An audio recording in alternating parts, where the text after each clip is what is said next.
given the Council's long consideration of this action. First off, I really want to thank the staff for their continued work on the numerous discussion papers and analyses that have been developed throughout this action to help us understand this difficult issue. And in particular, I'd like to recognize staff's responsiveness to the public comments and concerns related to the draft EIS and the presentations to the Council and its advisory bodies throughout this process.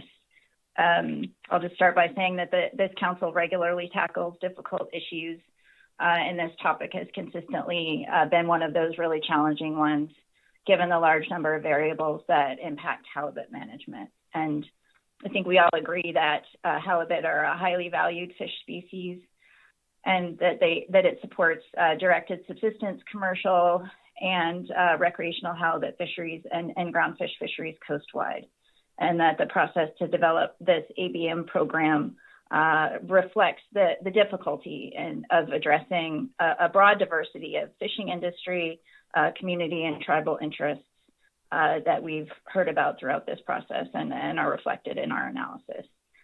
As you know, Mr. Chair, it's been a priority for the state of Alaska to establish abundance-based management of halibut PSC for the Amendment 80 groundfish fisheries and to promote continued participation of other fishery participants and communities that are dependent on the halibut stock in the Bering Sea and Aleutian Islands.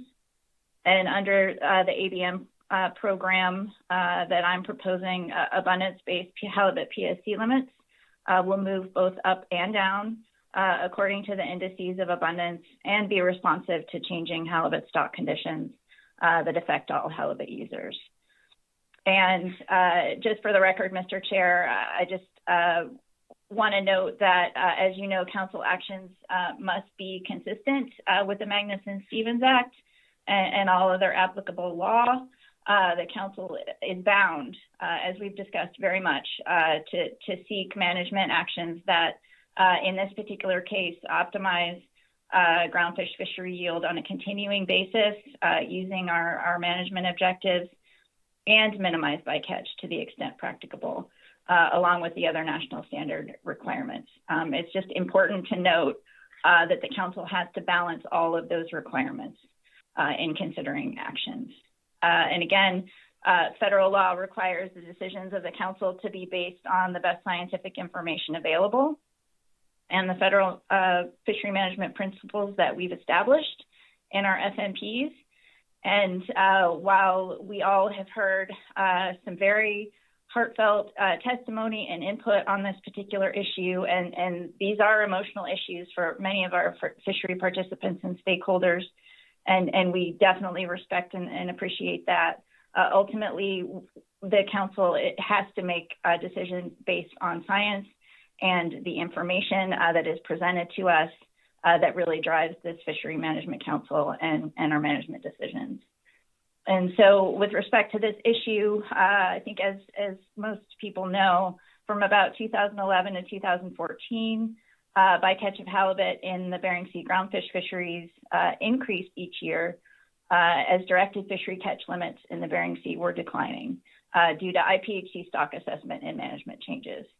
And ultimately, during that time period, PSC mortality became a larger proportion of total halibut removals relative to earlier years. In response to concerns about declining directed fishery catch limits and increasing PSC levels, in 2015, the BSAI groundfish fleets took action to reduce halibut PSC, and the Council also reduced halibut PSC limits for all groundfish sectors by 21%. In that action, the Amendment 80 sector halibut PSC limit reduction was 25%. And those measures taken by industry and the Council were effective and meaningful. From 2011 through 2014, average annual BSAI halibut PSC from all groundfish fisheries was 3,226 metric tons. And from 2015 through 2019, halibut PSC was 2,127 metric tons, which is a 34% decrease of 1,099 metric tons, or 2.4 million pounds. And so just wanted to note that to provide some context for the action today. Although those efforts to reduce halibut PSC did benefit directed halibut fishery harvest opportunities in some years, as defined by the IPHC management policy, the Council recognized that continued declines in the halibut stock were resulting in halibut PSC becoming an increasing proportion of total halibut removals in the BSAI over time. And in response, the Council began development of this abundance-based halibut PSC management program to ensure that the maximum amount of halibut that can be taken as PSC in the Amendment 80 fisheries was linked to abundance to establish a bycatch management program more consistent with the management approach for the directed halibut fishery catch limits. The DEIS describes the Council's extensive process to develop the alternatives for the halibut ABM action in front of us today. During this time, the Council and its advisory bodies, fisheries stakeholders, and the public have developed several approaches for an ABM program consistent with Council fishery management objectives and the Magnuson-Stevens Act. This process was particularly challenging over that time period because this Council does not establish directed halibut fishery catch limits. That authority lies with the International Pacific Halibut Commission. Nevertheless, I acknowledge there is a relationship between the amount of halibut PSC taken in the BSAI ground fisheries, and in particular in the Amendment 80 fisheries, and the directed halibut commercial fishery catch limits determined through the IPHC process. Therefore, I think the Council must act on its authority and responsibility to manage halibut bycatch in the BSAI ground fish fisheries to meet the requirements of the Magnuson-Stevens Act, and in consideration of the potential impacts of BSAI halibut PSC on all directed halibut fisheries, affected tribes, communities, the halibut stock, and the nation as a whole. So as a result, we need to be clear that while reductions in halibut PSC under this ABM action may provide opportunities for additional directed harvest, particularly in Area 4, this Council cannot ensure that those opportunities will be made available under the management process to establish directed halibut fishery catch limits. And so moving on to the motion, Mr. Chair, my motion does not change the purpose and need statement because I believe the current statement describes how ABM is intended to work under different levels of halibut abundance as defined by the indices, and recognizes that there are different objectives for halibut PSC management when halibut abundance is low versus when it's higher. Moving through the motion, Mr. Chair, compared to the status quo, halibut savings resulting from abundance-based PSC limits under the preferred alternative in my motion also could result from some U26 halibut being left in the water, particularly at low levels of halibut abundance. And these U26 halibut could promote conservation of the halibut stock consistent with the Magnuson-Stevens Act. And so in terms of the lookup table that I'm proposing in my motion, it does not exactly match the alternatives that the Council is currently considering.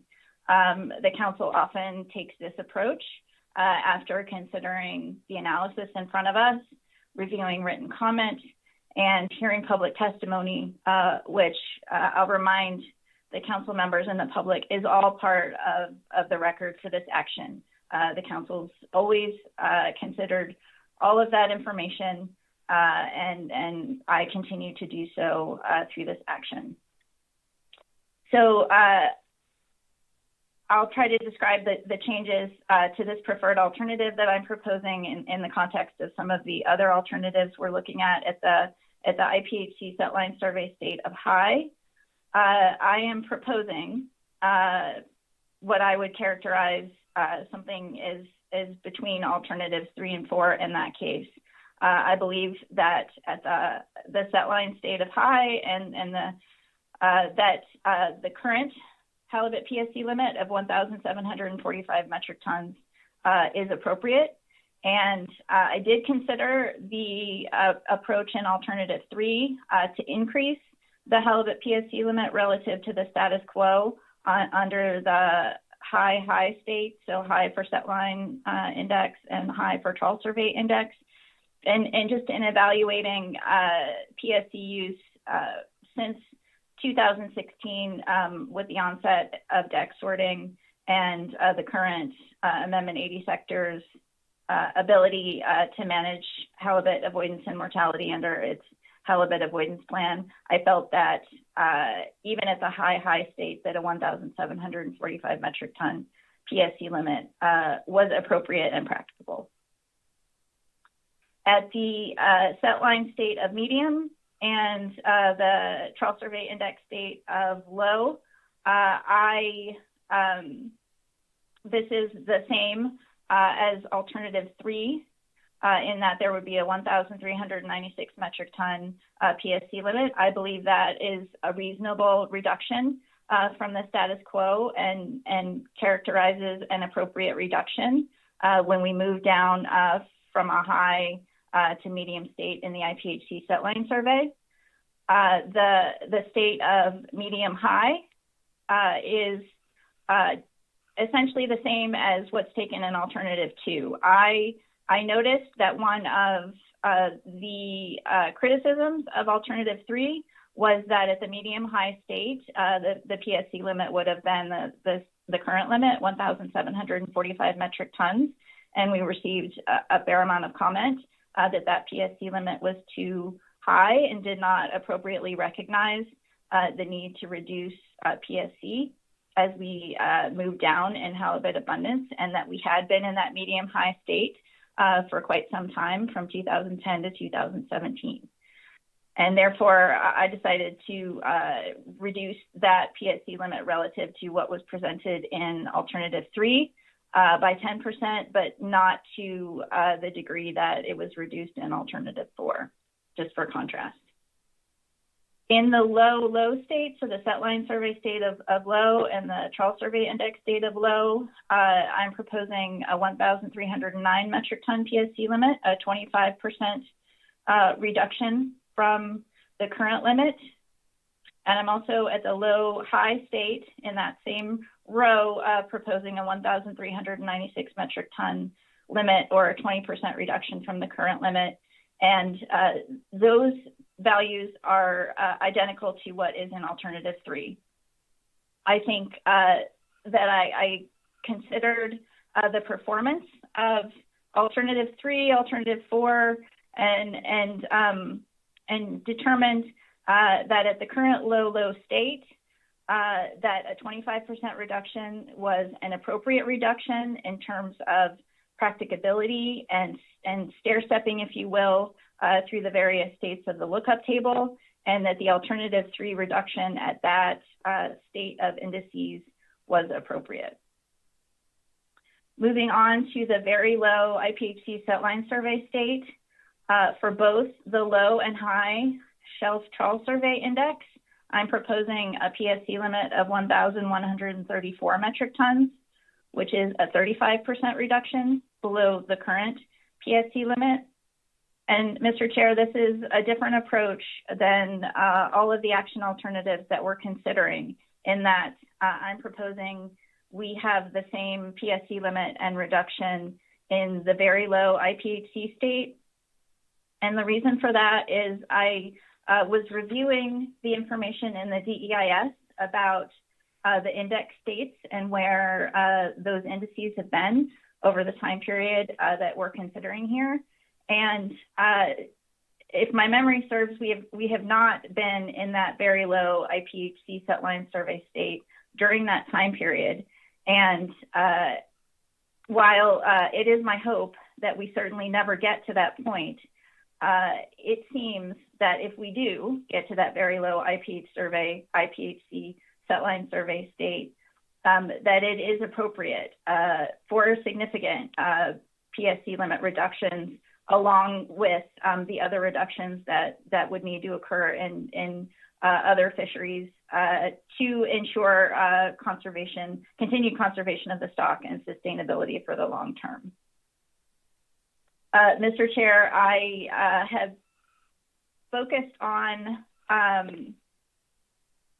just making sure I'm covering everything I wanted to cover here. Happy to answer questions about those, but sorry to walk through in detail. I did want to provide a little bit of rationale for the numbers in the lookup table. And so getting back to rationale for them, the preferred alternative that I'm proposing, again, reflects requirements that the Council balance several factors when establishing PSC limits, including the likely impacts on the halibut stock and affected participants in the Amendment 80 and directed halibut fisheries and affected communities as well.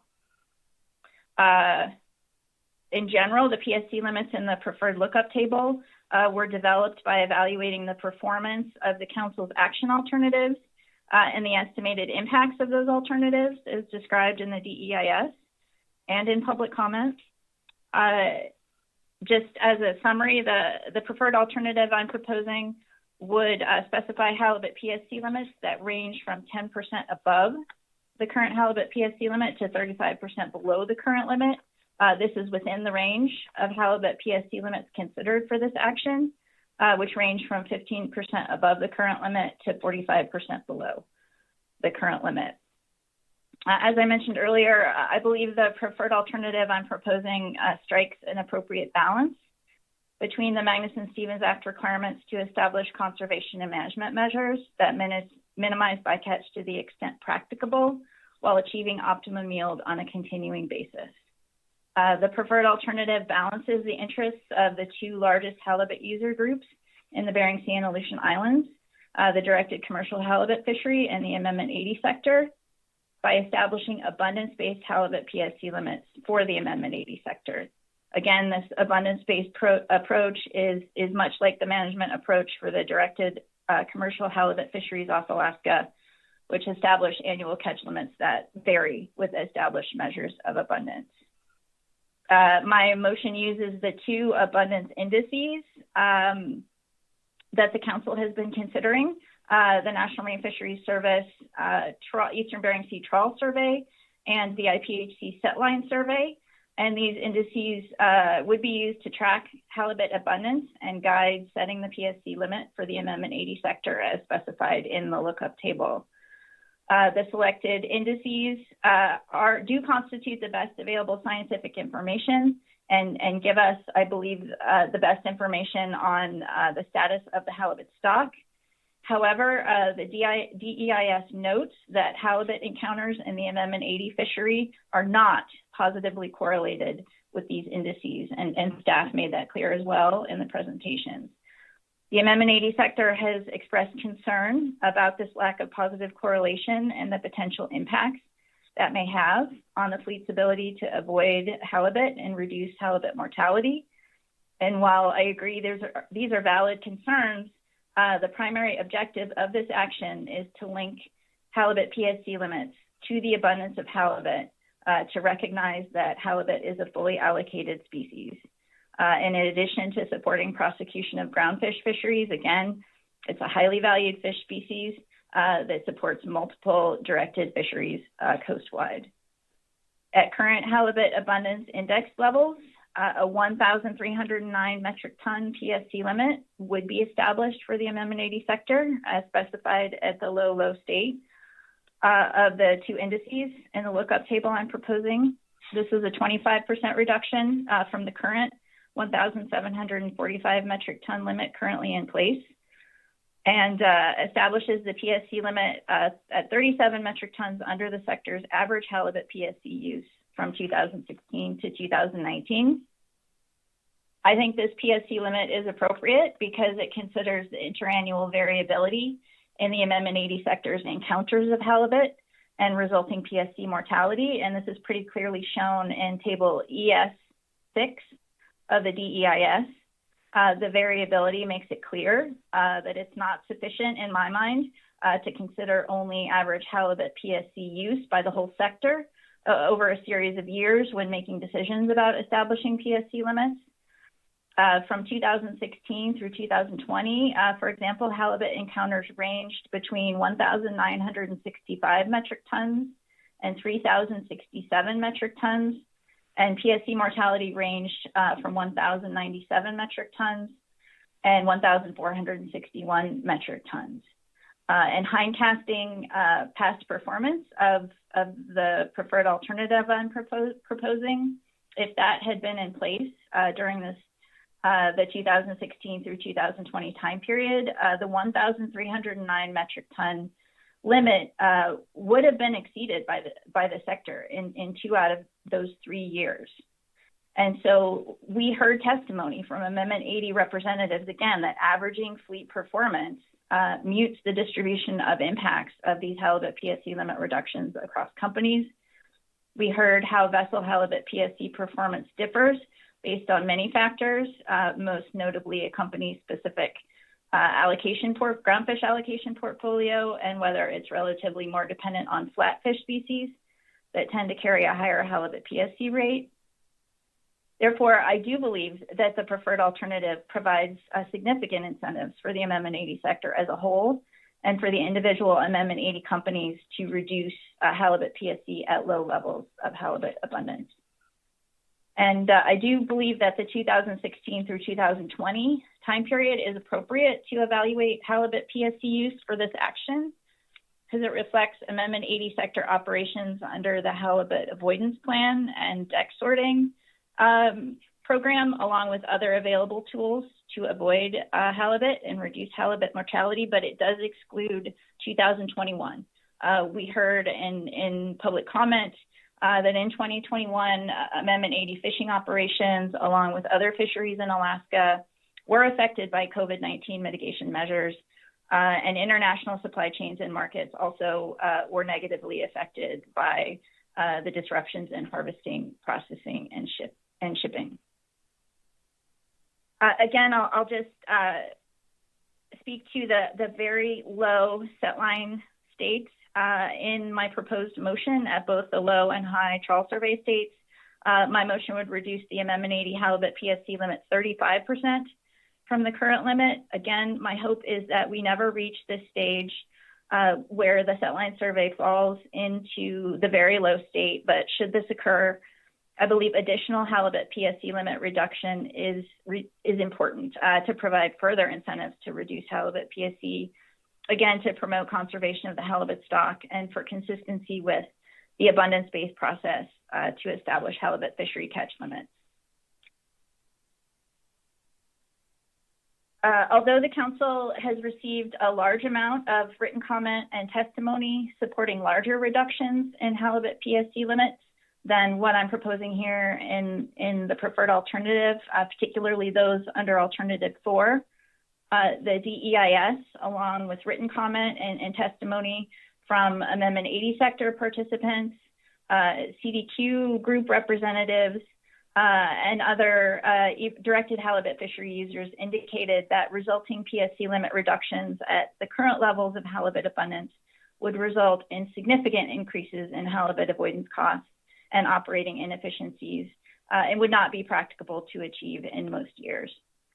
I believe the DEIS does not support a selection of Alternative 4, and that written comment and testimony, again, expressing concern about the significant negative impacts from Alternative 4 confirms the findings of the DEIS, and also affirms that the impacts of this action are not limited to Amendment 80 companies and direct support businesses, because, again, we heard directly from CDQ group representatives in testimony that those groups do receive revenue for harvest of non-pollock groundfish through royalty arrangements or joint ownership with Amendment 80 companies. And that's an important factor for the Council to consider when it's considering the community impacts of this action.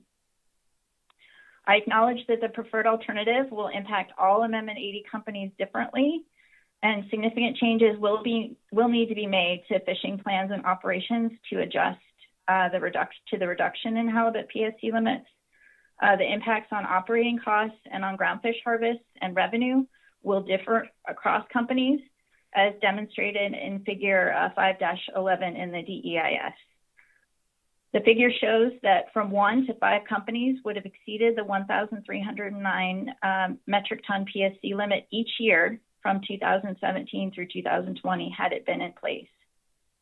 Therefore, it seems clear to me that the preferred alternative is likely to reduce mortality from halibut PSC relative to the status quo, because at this PSC limit, these companies would have either had to reduce groundfish harvest or incur significant additional costs to further avoid halibut, or reduce halibut mortality to try and maintain groundfish harvest levels. Based on the Amendment 80 revenue impacts information in the DEIS, the preferred alternative impacts are expected to be similar to the estimated impacts for Alternative 3, which in the current low survey category, using the 2016 through 2019 data set, result in estimated revenue reductions ranging from 3% to 9%. In the very low state, under the preferred alternative, Amendment 80 revenue reductions are likely to be larger than those shown for Alternative 3 due to increased costs of avoiding halibut and potential reductions in groundfish harvest to achieve the 35% reduction that I'm proposing.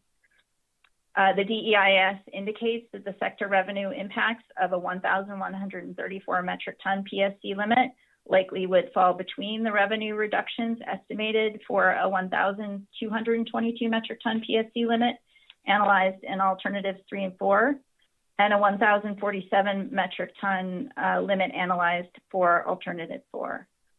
Table 5-6 shows the estimated sector revenue reductions of 9 to 15% for a 1,222 metric ton PSC limit, and from 22 to 32% for a 1,047 metric ton limit. Mr. Chair, this council clearly would rather not impose additional costs that could result in reduced groundfish harvest and revenues if we had other management options. But again, halibut is fully used in the Bering Sea and Aleutian Islands, and at the low and very low index states, mortality from PSC should decline in response to reduced amounts of halibut available for all users.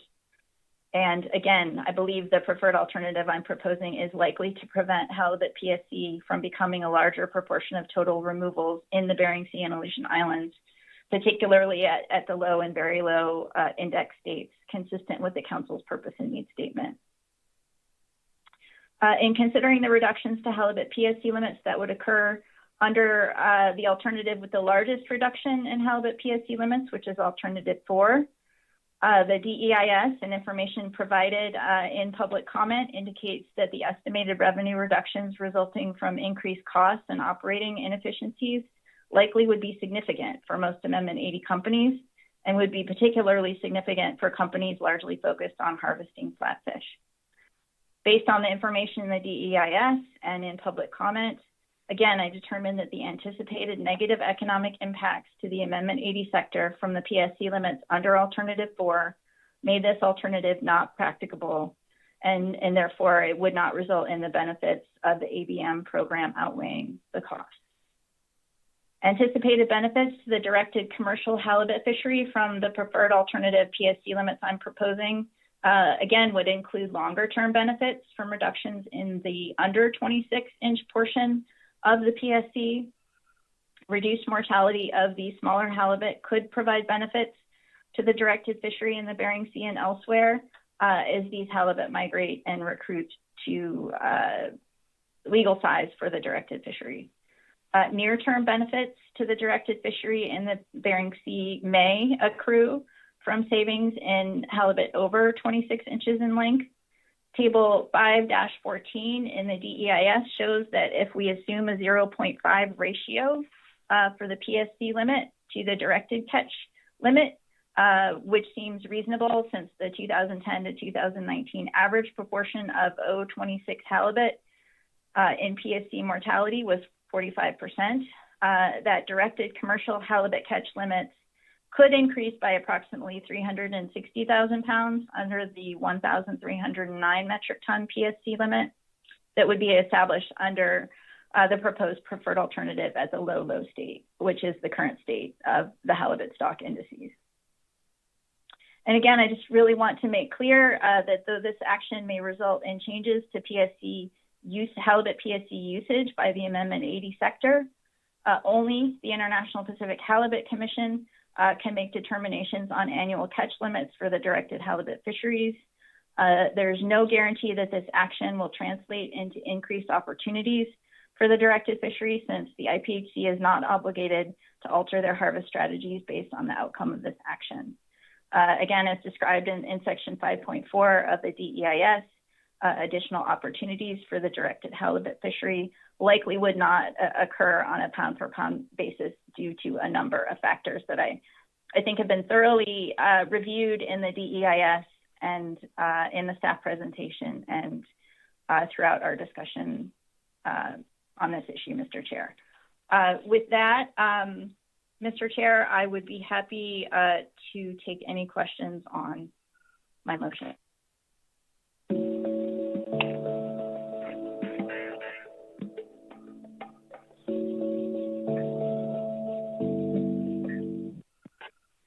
Where that's coming from.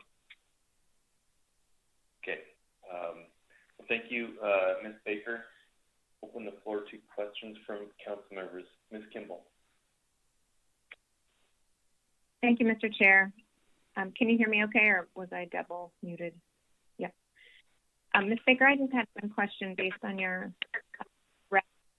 at this point. I thought, and I may have misheard you say, there was a situation for one of the cells at the high level such that the PSC limit would be above the current limit. And when I'm looking at your table, my clarifying question is, there are no scenarios under any biomass levels, even at these highest of high levels for halibut, where the PSC limit goes above the current limit. Is that correct?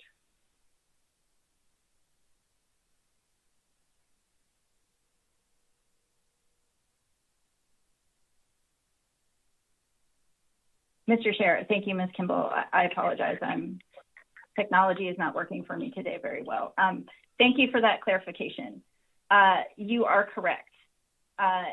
In my proposed motion, there is no situation or index date that would occur that would establish a PSC limit higher than the status quo limit of 1,745 metric tons. Perhaps I misspoke when I was referring to considering alternative 3, which could result in a PSC limit that is higher than the status quo. Just to point out that the council did consider that alternative for this action, and I just wanted to make it clear that I did not take that approach in my motion. Thank you. Thank you, Ms. Kimball. Further questions on the motion? Mr. Down.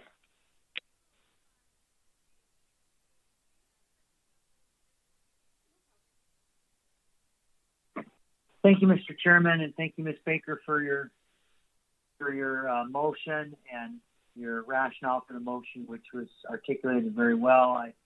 I have a question that you've already answered, so I'm really just looking for a clarification. You spoke to you articulated in your comments to this motion that this was between alternative 3 and alternative 4, and noting in most cases that that's the case. But in the low situation, in the low box and the low high box, those are identical to alternative 3, so they really don't go beyond alternative 3. They are alternative 3, those. So when you articulate that, are you just saying that overall this goes further? And I just noted that I'm asking that question because of the amount of public testimony that we received in favor of higher numbers in those two categories, in the low and the low-high categories, which are left the same as alternative 3 in your motion. So I thought I'd give you a chance to articulate, to comment on that anymore if you have. Like I said, you brought that out in your rationale for the motion, but I thought I'd ask that question since it does not go beyond alternative 3 in that scenario. Thank you.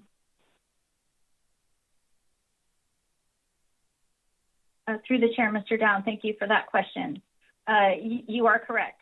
Under the low setline survey state, particularly at the low state, my motion matches the PSC limit reductions that would occur under Alternative 3.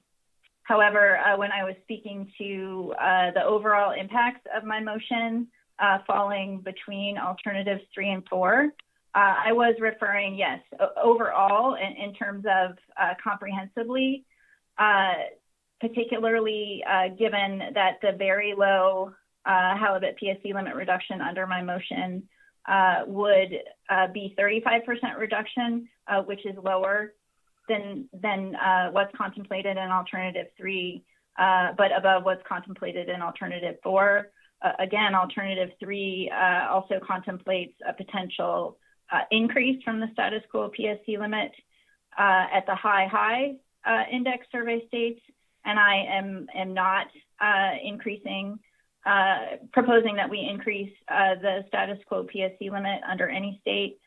And again, speaking to comparisons to Alternative 3 at the medium-high state, I also revised and lowered the PSC limit that is in that particular state relative to Alternative 3 based on public comments that at that particular state, which we had relatively recent experience with, that the PSC limit should be lower than what we had in Alternative 3.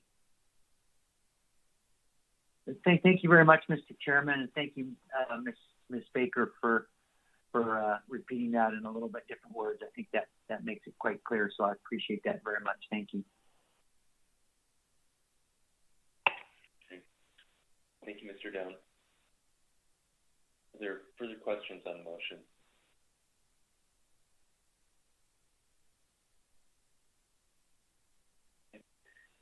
Any amendments to the motion?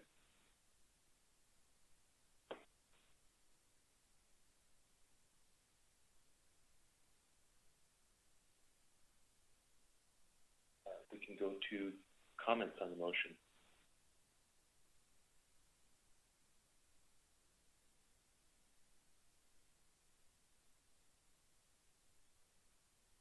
Mr. Down. Thank you, Mr. Chairman. On comments on the motion,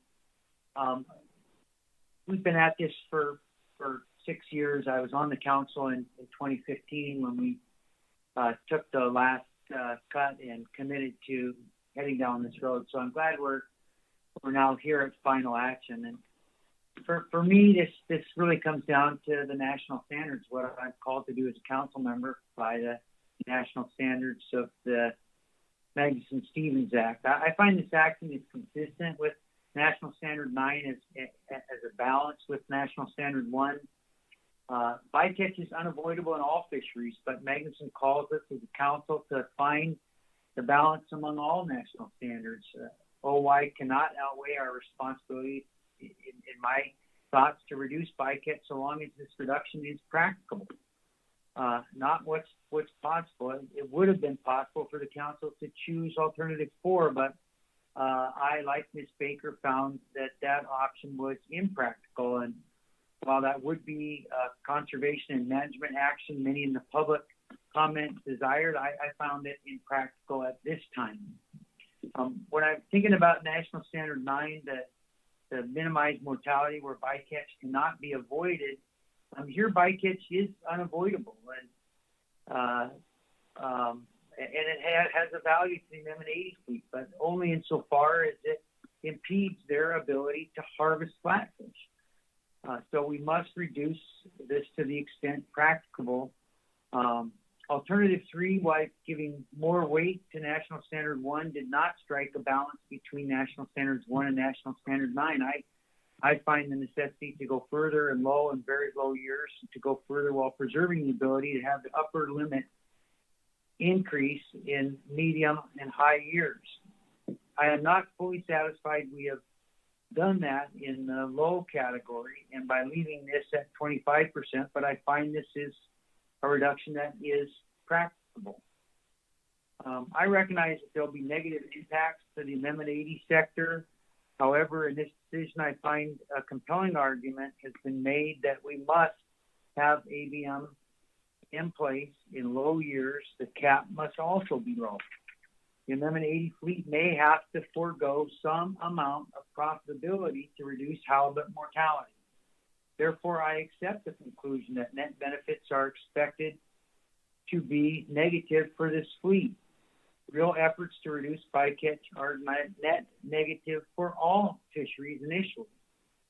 I must also accept that great benefits to the nation have been provided by Amendment 80 and the flatfish fishery in the Bering Sea, and there is a balance in all industrial regulated in this world of natural resources between conservation and profit. The Council consistently balances these net benefits, negative or positive, and has struck the proper balance here as they have done so in the past. There is also a cultural importance of halibut and halibut fisheries. I must also balance this importance under National Standards 8. Individual opinions vary as to where the perfect balance might be here. I note that under medium and high years, halibut PSC for Amendment 80 will increase up to the current cap. I find myself having considered all materials, presentations, public comments, and having been on the council in 2015 and followed this along this entire path to support this action. I find this action will reduce bycatch. I find those reductions only somewhat commensurate with the declines in halibut abundance since PFC limits were enacted. We heard testimony that the EIS is adequate to take action, however, several written comments find the opposite true. But from my perspective, the attempts to articulate the many inadequacies, I find that from the perspective of the viewpoint that the EIS is complete, factual, and to the extent possible, where estimates are necessary, they are clearly articulated as estimates. Testimony to costs associated with avoiding halibut, for instance. I find no empirical data to support Amendment 80's position that currently there is nothing more that can be done. I see these as estimates and the cost of doing business in all fisheries, not revenue loss. This is like saying there is revenue loss from harvesting timber in the national forest because of the regulations to replant. I am convinced that halibut bycatch of small halibut in Area 4 has a direct impact on the stock, while potentially not changing the female spawning biomass, as the IPHC may allocate fish and even fish in other areas. I find the savings of small halibut that would be caught, killed, and dumped over the side is objectionable, and the Council's responsibility as charged by the Magnuson-Stevens Act calls for significant cuts. While personally I feel a deeper cut at the low position may have been practical, this motion strikes the balance between incentivizing bycatch minimalization and flexibility to achieve and do our very best to give the Amendment 80 fleet their ability to try to achieve TAC. Environmental justice is a hard thing for me to measure, and so I'm not going to enter strongly into that debate, but I did wish to state that that catching small halibut that will have a high mortality and dumping these fish over the side is an environmental justice issue for me. Environmental justice testimony was compelling to convince me that cuts to bycatch caps as outlined in this motion are necessary to fulfill our obligation to the MSA. I appreciate that this motion does not contain any increases in high years above the current cap, such as the 15% contemplated under Alternative 3. I appreciate this motion does not go down the path of performance standards, as we simply had no adequate analysis nor public testimony asking for that route. So, Mr. Chairman, thank you. Thank you, council members, for hearing me out on this, and I will be supporting this motion. Thank you, Mr. Downs. Mr. Meekum. Thank you. Can you hear me? Yes, we can. So I think I want to thank Ms. Baker for the motion and how she described it in such thorough terms. I first would start by saying I would like to incorporate all of her comments as well as Mr. Downs as my own. I agree with essentially everything that they said. I just have a couple of points to amplify a bit. Before I do that, I want to say thank you to all of the council staff, the agency staff, the AEP, SSC members, the council members, all of the stakeholders, participants in this process. It's been a long road, I know. And it's been challenging and stressful at times. But I think on the basis of the totality of the comments and input we received about as a complete of an assessment of the situation at hand that we could have reasonably hoped for and acted upon. So thanks to everyone for their hard work. I'd also like to speak in favor of this motion.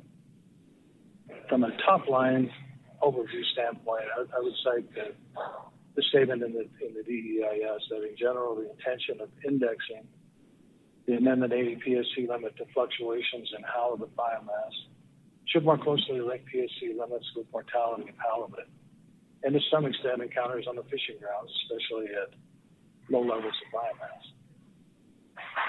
A program that links the Amendment 80 sector PSC limit to halibut abundance, hopefully, and may provide incentives for the fleet to minimize halibut mortality at all times. That's what this action really is for me, a new way of doing business here. And although I suppose not everyone agrees with that, it seemed to me that the totality of the public comments and input received, that there was great support for taking that action. I guess I probably would have gone a little bit further. Obviously, I didn't push an amendment at the low states of abundance. I think perhaps, as Mr. Downs said, going a little bit further as a balance between 3 and 4 would have suited me better. But I think Ms. Baker laid out a fairly cogent rationale for why not, because of the differential impacts on the different companies. This action doesn't really allow us to do, sort of a surgical approach on that. But given the differential impacts on the fishing portfolios and the quota shares, et cetera, of the different companies, there's a need to balance that out. So I think she's done that. This issue of practicability. As I said many times, I felt like we needed to go further to take meaningful action and minimize bycatch. This practicability standard is an elusive and evolving concept, but under the Magnuson-Stevens Act, the government is directed to prioritize conservation measures, which I think this action does. And I say it again, minimizing bycatch is the standard. Practicability is a test, along with all the consideration of all the other national standards and the guidelines. And this action will impose costs on the Amendment 80 fleet. But based on the record that exists before us, I do not believe that those additional costs render the alternative impracticable. And we're balancing competing interests. It's not an easy thing to do. At present, the halibut spawning biomass has declined and the directed fisheries have suffered. And among the competing interests and competing considerations, including National Standard 8's emphasis on the sustained participation of fishing communities, I find that the motion strikes the best balance, promotes conservation, and best achieves the goals of the MSA. Obviously, it's going to be viewed as fair or unfair by one group or the other that has interest in this matter, but I think we've achieved that balance. So thank you. Those are the only things I had to say. Mr. Chair, I would like to flag one other thing, not with respect to this motion, but some follow-up comments with respect to some of the tribal engagement and consultations of issues after this. So thank you. Thank you, Mr. Meekin. Mr. Marks.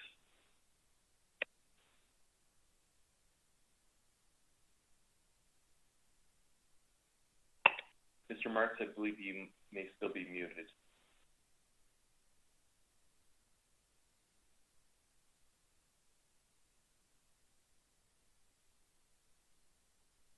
Can you hear me now? Yes, we can. All right. Sorry about that. Anyway, just thanks, Mr. Chair, and thanks, Ms. Baker, for the motion. I appreciate all the work and thought you put into this. I know there's a lot of coordination that took in trying to balance all forces to come to this resolution with the proposed alternative. Also appreciate the staff analysts. I think they've done a great job. I think, for the most part, they've really taken the direction from the council and fleshed it out with all the best available information to deliver us a good and thorough draft EIS. So this is a complicated process, and clearly there's a lot of emotions involved in it, and it has a big effect on a lot of people, and that has led to that. So I very much support the basic premise of the lookup table and the differing caps based on the halibut population level.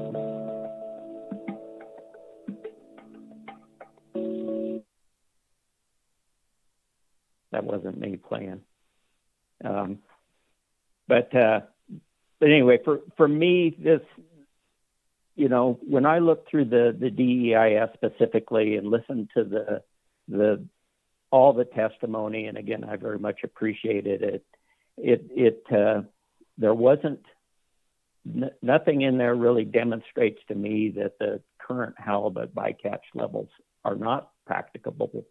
And as such, for me, it's, I think a slightly higher level, especially in particular as a starting point is a better point that meets the practicability level, will allowing the sector to harvest their TAC allocation as it contributes to optimum yield. I think this puts too much downward pressure on that. Again, I think whether a sector exceeds a cap or not, if they exceed it, that's a good thing. I think the cap in this case is most beneficial to the directed halibut users, and I support that. But again, this has gone beyond that in my mind. When I look at the definition of practicability as stated in the DEIS, capable of being done or carried out. But it also, if you look at it further in other definitions and sources, it's considering cost, technology, and logistics.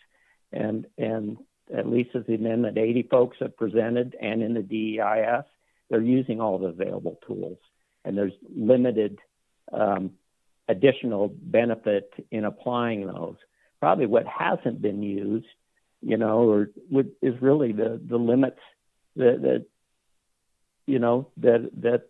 the council could change. There was some testimony back in April that, we could look outside the box or outside C, D, and E. Are there areas that they could fish, the Amendment 80 folks could fish more effectively, where there's better catch ratio that would directly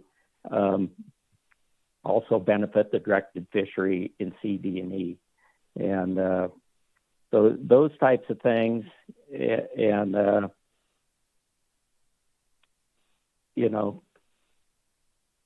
other tools, such as better bycatch utilization, that could also assist at low years. Clearly, we have an obligation to minimize bycatch to the extent practicable, but I think at some level, they really need to follow the tools and opportunities to achieve those. I think overall, even at lesser amounts, there was going to be net benefits to, as they relate to most of the national standards. Probably what is going to be compromised is the Amendment 80's ability to achieve their TAC under National Standard 9. We've already seen at least when I look at some of the tables, that their catch has declined since 2015, and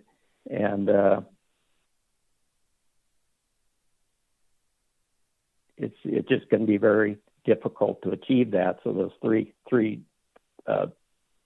National Standard 9 optimum yield and efficiencies are all the negative, and it's kind of I was interested in some of the presentation by staff early on in this meeting today regarding National Standard 9 and the other considerations, but it also talks about mortality to the extent practicable, consistent with other national standards, and maximization of net benefits to the nation. And I think what we've seen in the DEIS, these scenarios don't maximize net benefits to the nation. So with all that considered, it's not a proposal I can support. I think it's a good concept, but this extends beyond my interpretation of the national standards and what we should be doing. I would have much favored a more reasonable level, and also look into those other opportunities to where could we provide effective fisheries outside of 4C, D, and E? How could we better utilize halibut bycatch that provides the net benefits to the same people that are impacted at low levels of halibut abundance? So anyway, thank you, and I won't be supporting the motion. Thank you. Thank you, Mr. Marks. Ms. Vanderhoven. Thank you, Mr. Chair. Thank you, Ms. Baker, for your motion. I keep coming back to page 188 of the DEIS, where it says impacts to the halibut biomass under all the alternatives are expected to be similar and result in no impact to spawning stock biomass. There's likely to be little difference among the average future halibut spawning biomass under levels of PSC anticipated across all of the alternatives, including status quo. And so we're not creating any new tools or flexibility for the Amendment 80 fleet. And so I find cuts at the levels in the motion to be punitive cuts to the Amendment 80 fleet to reallocate halibut from one user group to another with no real conservation benefit.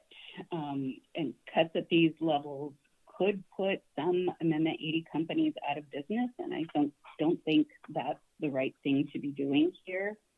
I've listened to all of the testimony and read all of the public comments that were submitted, and I have a ton of empathy for people who rely on the halibut resource for their subsistence, lifestyle, the food, and cultural security.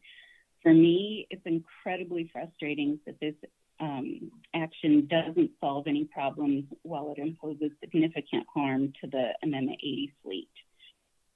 And in the need to balance all of the national standards, I see this largely as National Standard 1 versus National Standard 9, and I'm not convinced the motion meets those two standards based on the information provided in the DEIS. And I find it problematic that the DEIS concludes negative net benefits to the nation. And for those reasons and the others as articulated by Mr. Marks, I also will not be supporting the motion. Thank you. Thank you, Ms. Vanderhoven. Mr. Mesereau.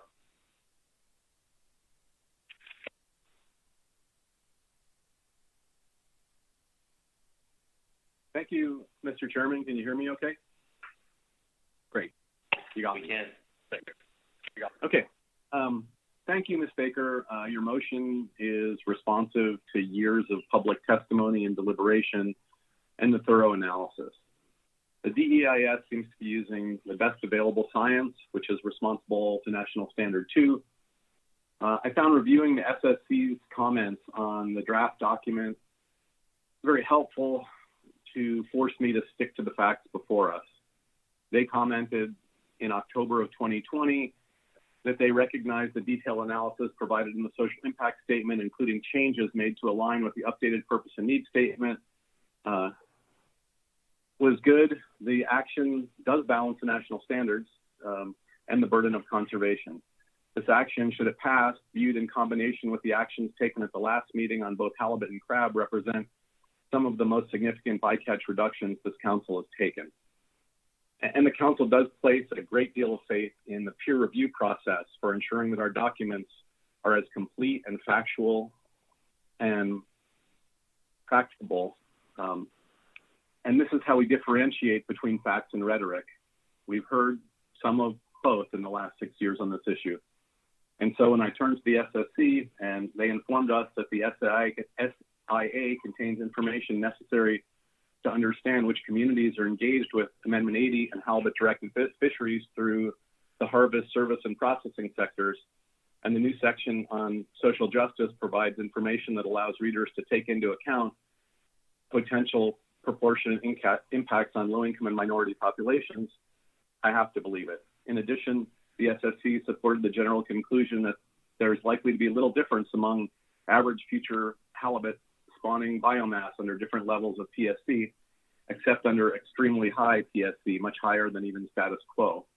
However, the action doesn't have any identified effect on spawning stock biomass. It will directly result in lower bycatch of all sizes and thus may promote some conservation in terms of reduced mortality. And after reading those words, I started to think about my concerns that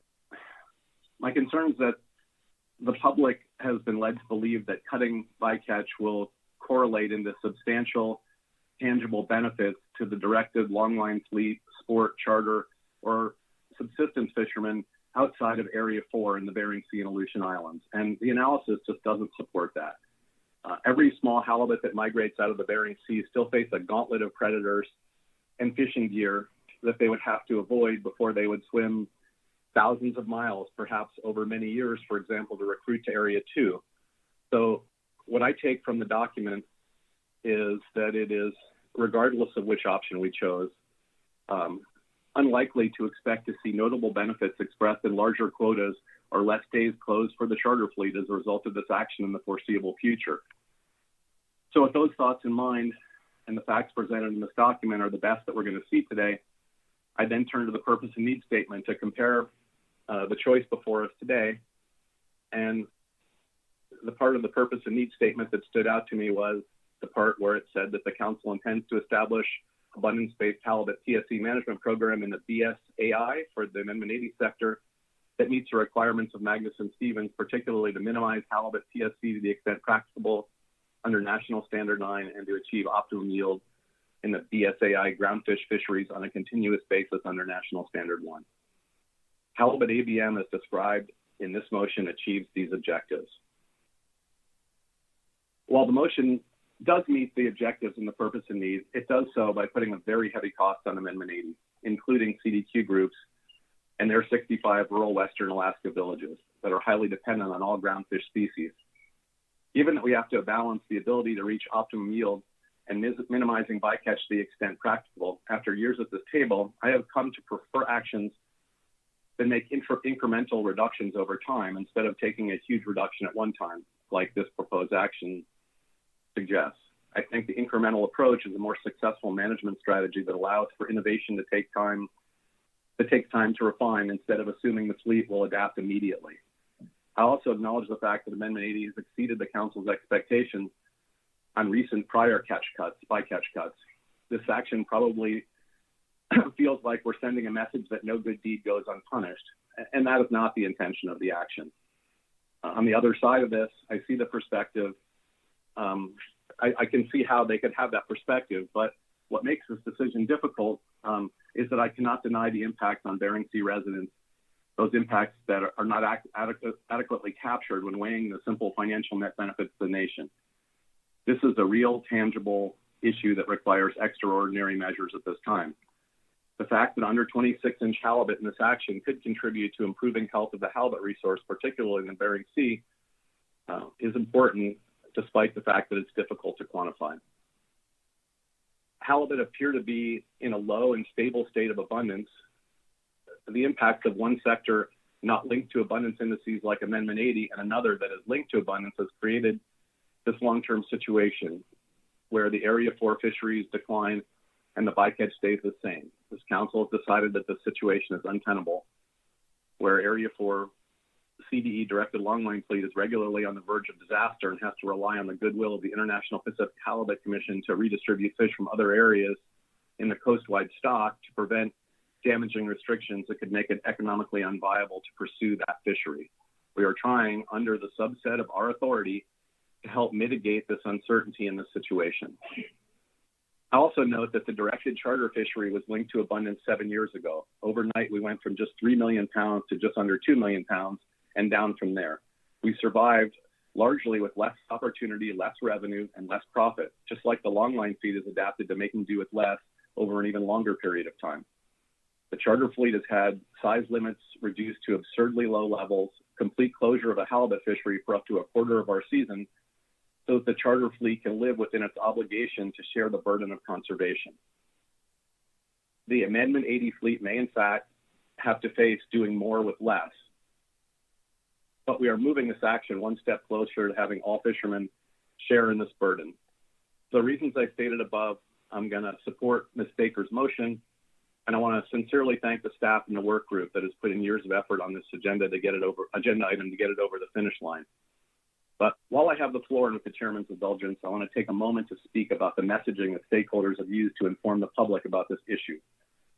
The notion that only one alternative is the only possible solution to meet the purpose and need statement is just simply not tied to the facts in this analysis. Creating a narrative that any other option is a dereliction of our responsibilities or that the entire halibut fishery is at risk if a particular option is not selected is not true. It's not fair, and it's really not a reasonable position. And unfortunately, that message has been shared with thousands of people who are relying on active stakeholders for their facts. These members of the public, from sport fishers to subsistence fishermen to the Alaska legislators were told it, and they believe it, and often do not recognize the laws which we must be consistent with for every recommendation we make to the Secretary of Commerce. Public engagement and the public testimony and advocating for a position on issues like this one are the cornerstone of the council process. With that said, the fact is that all three action alternatives provide different levels of costs and benefits and all meet the primary objective of tying Amendment 80 bycatch to the halibut abundance. I'm not sure really where I'm going with this, except I hope that people will be vigilant not to slip into a process driven by the loudest voices and facts that aren't substantiated in the analysis. Once this becomes normal, this process is going to be damaged. On this agenda item, at this very meeting, we've seen members of this council, its advisory bodies on social media get threatened, calls for their businesses to be boycotted, and their character slandered for supporting a reasoned alternative that in fact results in a huge bycatch reduction. I'm just asking stakeholders to realize that these virtual meetings, the political tone of the day, and 2 years under a pandemic has changed the way the public reacts to information. And my feeling is it would be a travesty if somebody got hurt in any way as a result of voicing their reasoned opinion on how we're managing fish. Words matter, and I would just ask that please use caution on how you advocate for your positions as we take up other controversial issues in the future. Thanks, Mr. Chairman, for your indulgence, and that concludes my comments for the record. Thank you, Mr. Mesereau. Thanks for your comments, and thanks for your candor and your wise words. I mean, this council is a deliberative body that relies on the facts and the analyses and the input that we receive, from staff, from the public, and it's our duty to fairly judge the information that we have in front of us. And I think you characterized well, that perhaps things have not been operating as clearly or cleanly as we would hope this process would. I sincerely hope that we all take your words to heart as we move forward, and I look forward to this process continuing to improve as we move ahead. to comments on the motion from Ms. Campbell. Can you hear me, Mr. Chair? We can. Okay, thank you. I wanted to start my comments by thanking the state of Alaska for making this issue an explicit named council priority and for pushing it across the finish line after many years of council work on this issue.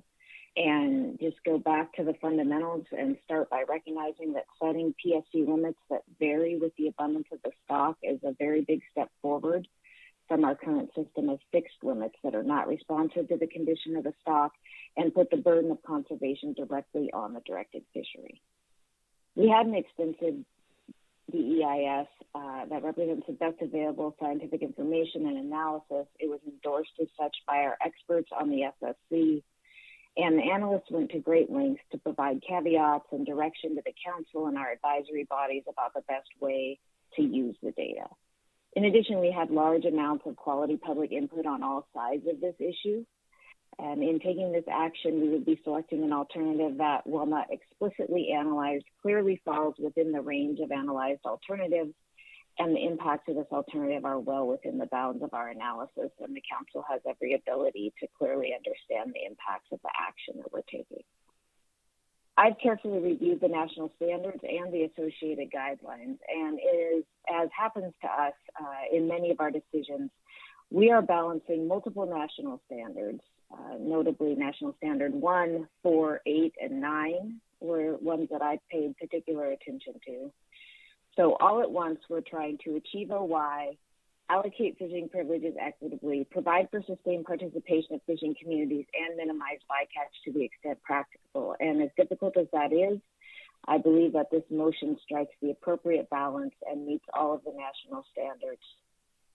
I want to appreciate in particular Deputy Commissioner Baker's selection of the current limit as the appropriate cap in cases where the halibut abundance is high, according to the IPHC Setline survey. As she noted in her remarks, the Amendment 80 sector has done a great deal of work to implement deck sorting protocols that have made the current limit much more achievable than it was in the past by reducing the mortality impacts on the stock.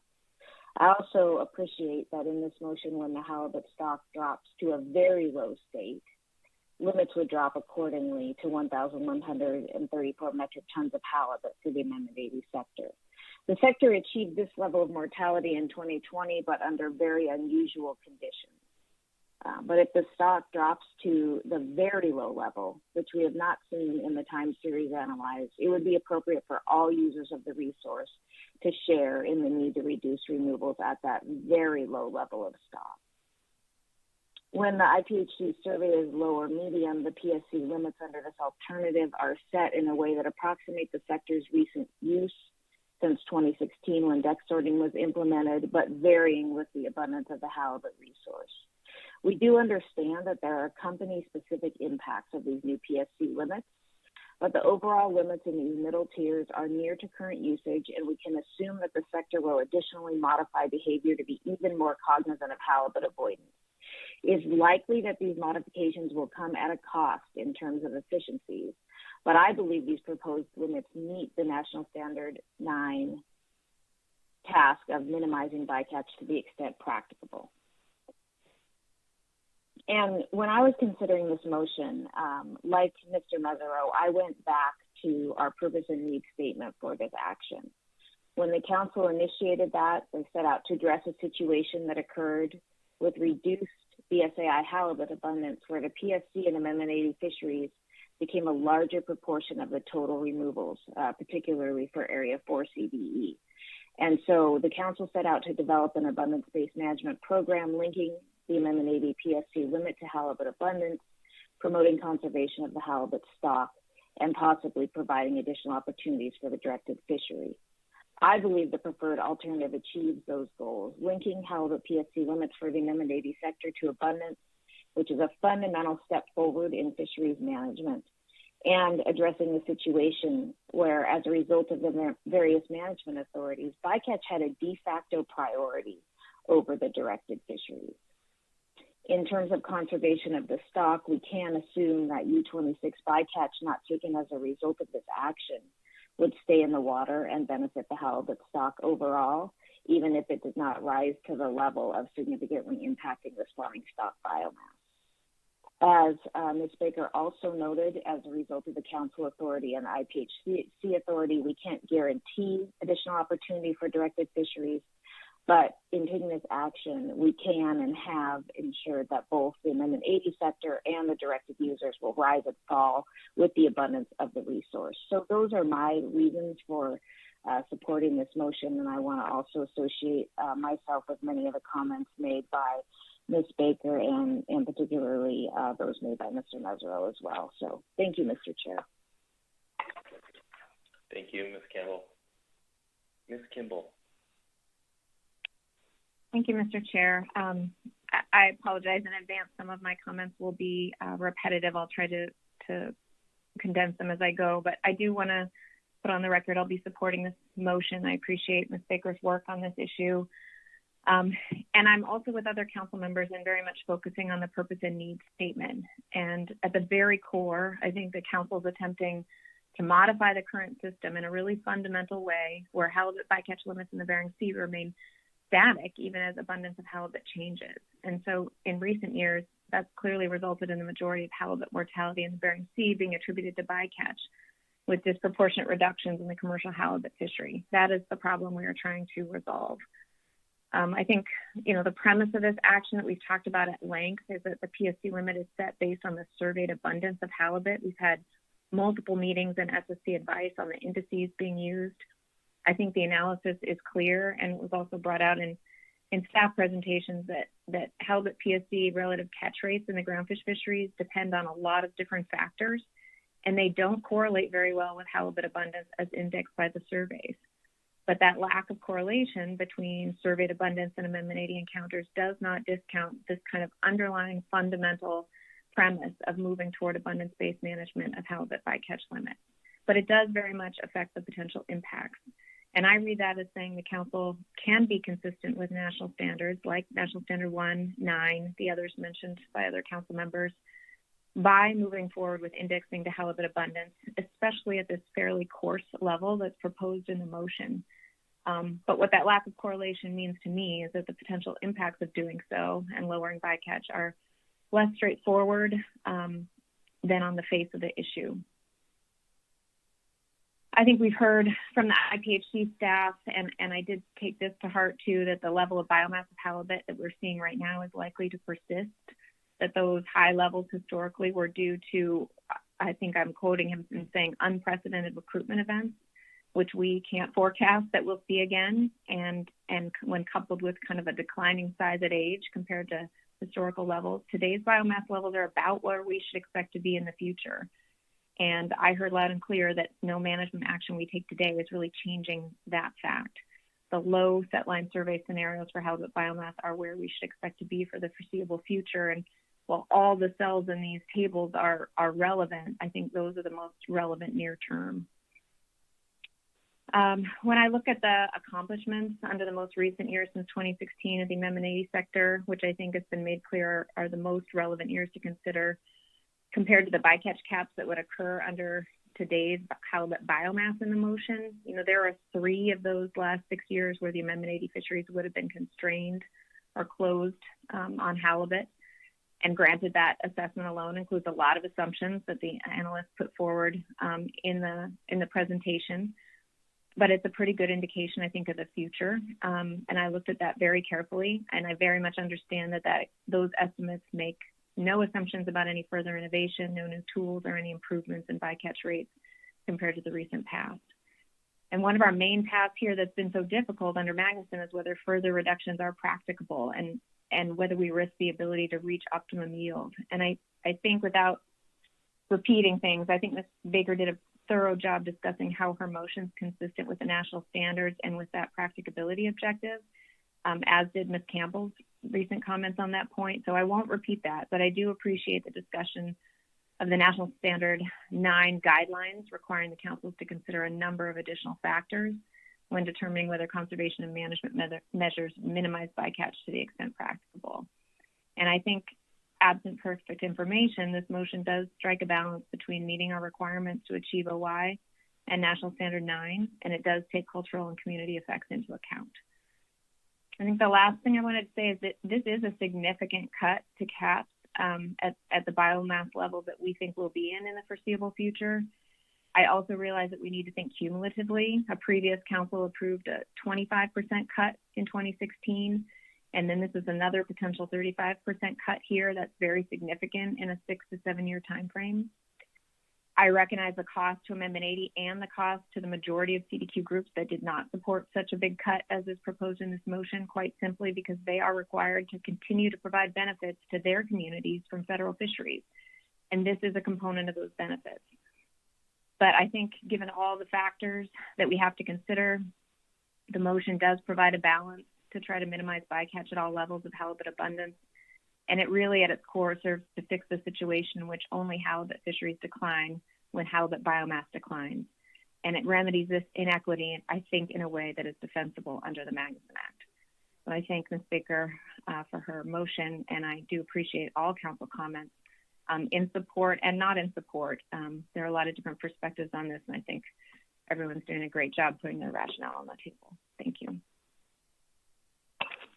Thank you, Ms. Kimball. I agree. The quality of comments and review of the issues and considerations we have in front of us is tremendous.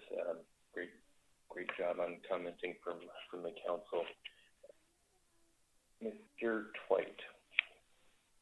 Thank you, Mr. Chair. And let me start by echoing points that you and Ms. Kimball just made about I'm really appreciating the thoughtfulness and the scope of the council members' comments on this.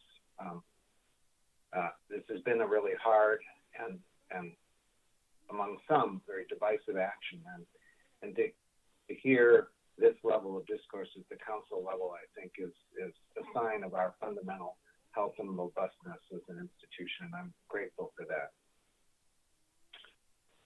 I have reluctantly come to the conclusion that I cannot support this motion, as in my judgment, it fails to address the problem and need statement for this action.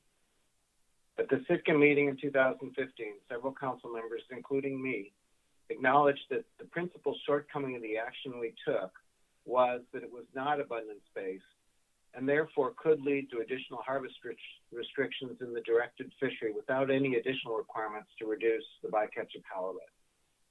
I think Mr. Mesereau correctly described this as an untenable situation. At the time, it seemed to me and others a relatively simple matter to craft a management framework for bycatch that linked allowable levels of bycatch with the abundance of the halibut resource.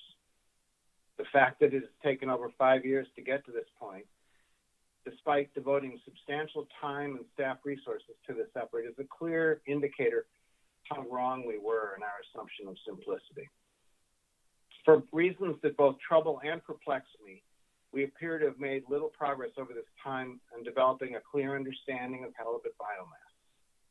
I challenge council members to look at the disparate estimates of halibut biomass found in figures 1.5 and 1.9 of our analysis from 2 independent surveys, trawl and setline of the Eastern Bering Sea, and tell me that we know halibut abundance with certainty. Lacking certain knowledge of abundance makes abundance-based management problematic. The analysis further describes that the probability of significant decreases in optimum yield are considerably higher than the probabilities of meaningful increases in directed harvest as a result of this action.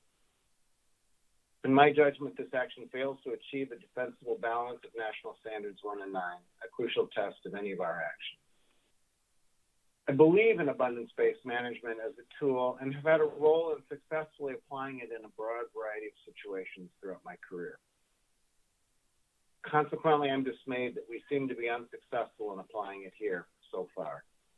I supported it as a logical next step in the Council's ongoing efforts to ensure that halibut bycatch is managed appropriately and that bycatch is minimized to the extent practicable.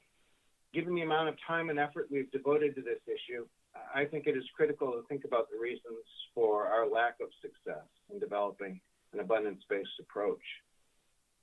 One reason was highlighted in testimony at this meeting, that the several-year time lag between the abundance of the sublegal population and the legal population can lead to situations where one user is greatly reduced while another user is relatively unaffected, an issue that was recognized but never successfully resolved. And unfortunately, it's not resolved in this motion. Another reason is the lack of consistency between the trawl survey estimates of biomass and the longline survey estimates, a phenomenon that we are not used to seeing in the groundfish species that we manage. The third is that we are trying to develop an abundance-based framework for the portion of the harvest impacts that we manage, which is bycatch in the groundfish fisheries by all gears, trawl and fixed gear.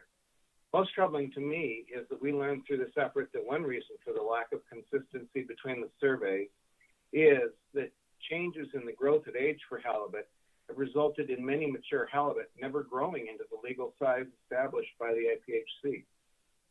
These are largely males, resulting in a directed harvest that we learned during this process is comprised primarily of mature females.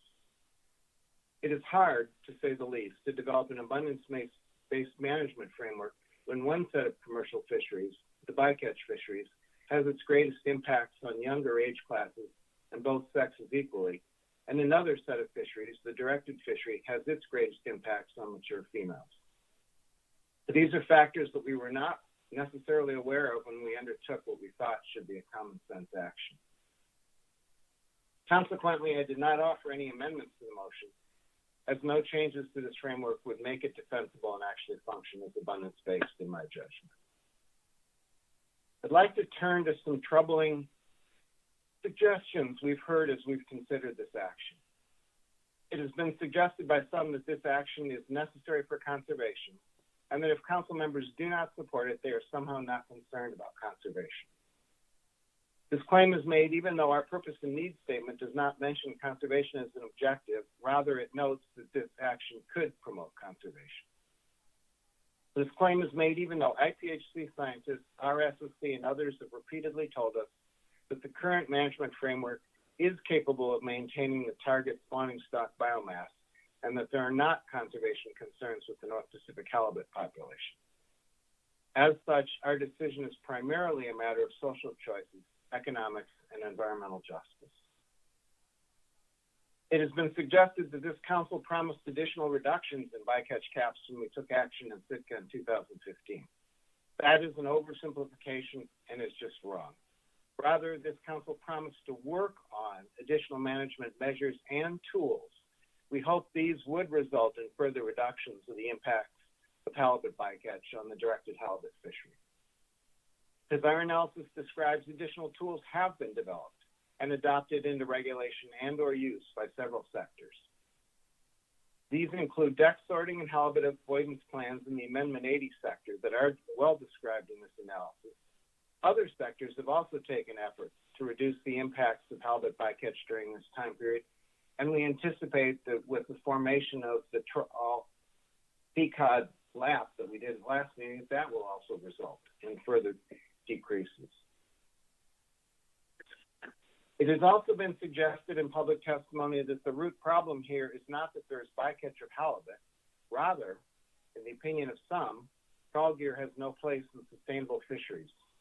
I found this claim very troubling and also puzzling. To me, it seems analogous to claiming that the plow has no place in sustainable agriculture or the chainsaw in sustainable forestry. Certainly, the human race has misused many of our tools in unsustainable ways throughout our history, but can anyone really envision feeding the world without the ability to till the ground? Or housing the world using hand-operated chainsaws, hand-operated saws? Can we really envision providing sustainable, nutritious, legal seafood to a world that is increasingly in need of it without the benefit of properly designed and operated trawls? Rather, the challenge of sustainable fisheries is for us to improve how we use all fishing gears. And this council is a global leader in that effort, and I hope will continue to be. Let's keep our focus on those efforts and not get caught up in battles over whether some gears are somehow more compatible with sustainability. All fisheries have measurable effects on ecosystems, and all gears have both negative and positive impacts. As a council, I hope we can stay focused on maximizing benefits and minimizing risks and avoid the tendency to demonize either sectors or gears. I associate myself with the comments of Mr. Mesereau on how we as a council can continue to distinguish between facts and rhetoric, an issue that has grown increasingly troublesome during the life of this action. I want to recognize the strain that this increasingly acrimonious debate with aspersions about the integrity and competence of staff has had on both the people and the process. Our process is robust, with numerous checks and balances, and rigorous scientific review that is designed to sort out the facts from the rhetoric. Let's recognize the outstanding work by our staff and our science advisors in this half-decade-long effort. We've learned a lot, even though I am disappointed in the outcome. I associate myself as well with Mr. Mesereau's remarks on the subjects concerning the damages that have happened as a result of this. Words do indeed matter, as he says. We all deserve a safe working environment. We must all take steps to protect that working environment. Will we continue to attract the best and brightest staff and analysts to our process if they are subjected to harassment and threats? I think the answer is obvious. Finally, I asked several testifiers what steps they thought might be taken next following this action. I found their answers illuminating and worthy of council consideration. I'll call out some of them as we think about the challenges facing us at this juncture. First, there's systemic and ongoing problems with halibut productivity. The chronic disparity in growth at size and age between males and females that currently results in the directed fishery being unable to access numerous males that will never grow into the legal size limit, but could be harvested without impact to our ability to achieve and maintain the halibut target spawning biomass, should prompt the council to continue to work with the IPHC to rectify that situation, as it should provide direct benefits to the halibut fleets of the Eastern Bering Sea and elsewhere. I'd urge the council to continue to press all groundfish sectors for further development of tools to reduce bycatch and discards of dead halibut. It is time for us to focus more on the latter. In this time of increasing human population and the inability of wild-caught seafood fisheries to keep up with that increase in human consumption, we should no longer be requiring the discard of edible seafood. Finally, we have devoted large amounts of time and resources to this effort. I believe it is time for us to turn that time and those resources to addressing the pressing problems of climate change and ensuring that our management framework and tools are sufficiently flexible and robust to allow us to address those climate change impacts while maintaining sustainable fisheries. And Mr. Chair, I do believe that I have an amendment to offer at the appropriate time. Thank you. All right. Thank you, Mr. Twite. And thank you for your comments. Well said. Mr. Jensen. Okay, Mr. Chair, do you have me here? Yeah. Okay, I pressed the right amount of unmute buttons. Thanks to Ms. Baker for her motion. I appreciate it. I think it's well thought out, and I think it's a fair compromise based on all the information we received over the last 5 years. It doesn't seem fair to some, but it seems fair. I think it's fair for the halibut stocks and fair for all the user groups. It compromised to lessen the impact on Amendment 80, but still provide protection for the directed fisheries and subsistence users coastwide.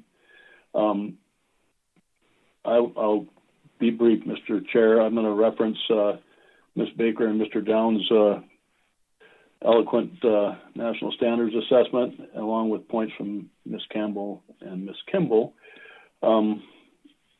I also note that Ms. Campbell noted that IPHC are the ones that sets the quotas for halibut, but this might make halibut a little bit more abundant if we save some of them. And Mr. Chair, that thanks to the staff for their excellent presentations and their EIS.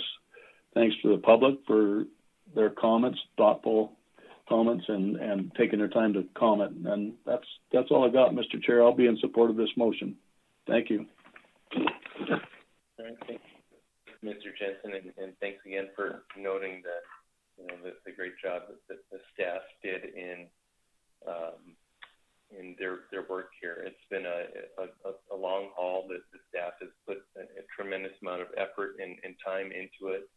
I can't say enough how proud I am of the straightforward and honest job that they have done in putting a very valuable set of documents in front of us to be able to consider this as a council, and giving us the best information possible to make decisions upon.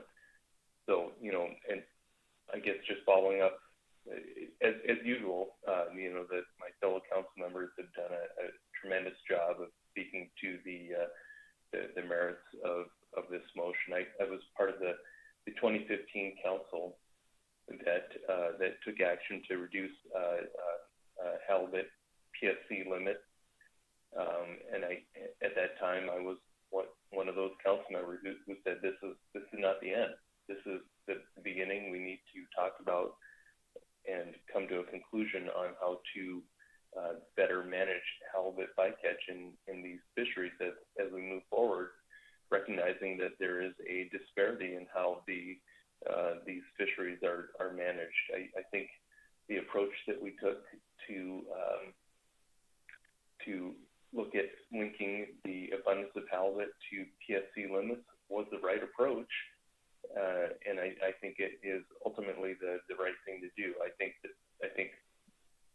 that we and the public and the staff have done a good job of looking at the ability to tangibly link the abundance of halibut to PSC limits, and obviously have recognized that there are shortcomings in the process. We have a number of alternatives in front of us, and I think they have been reasonably developed, and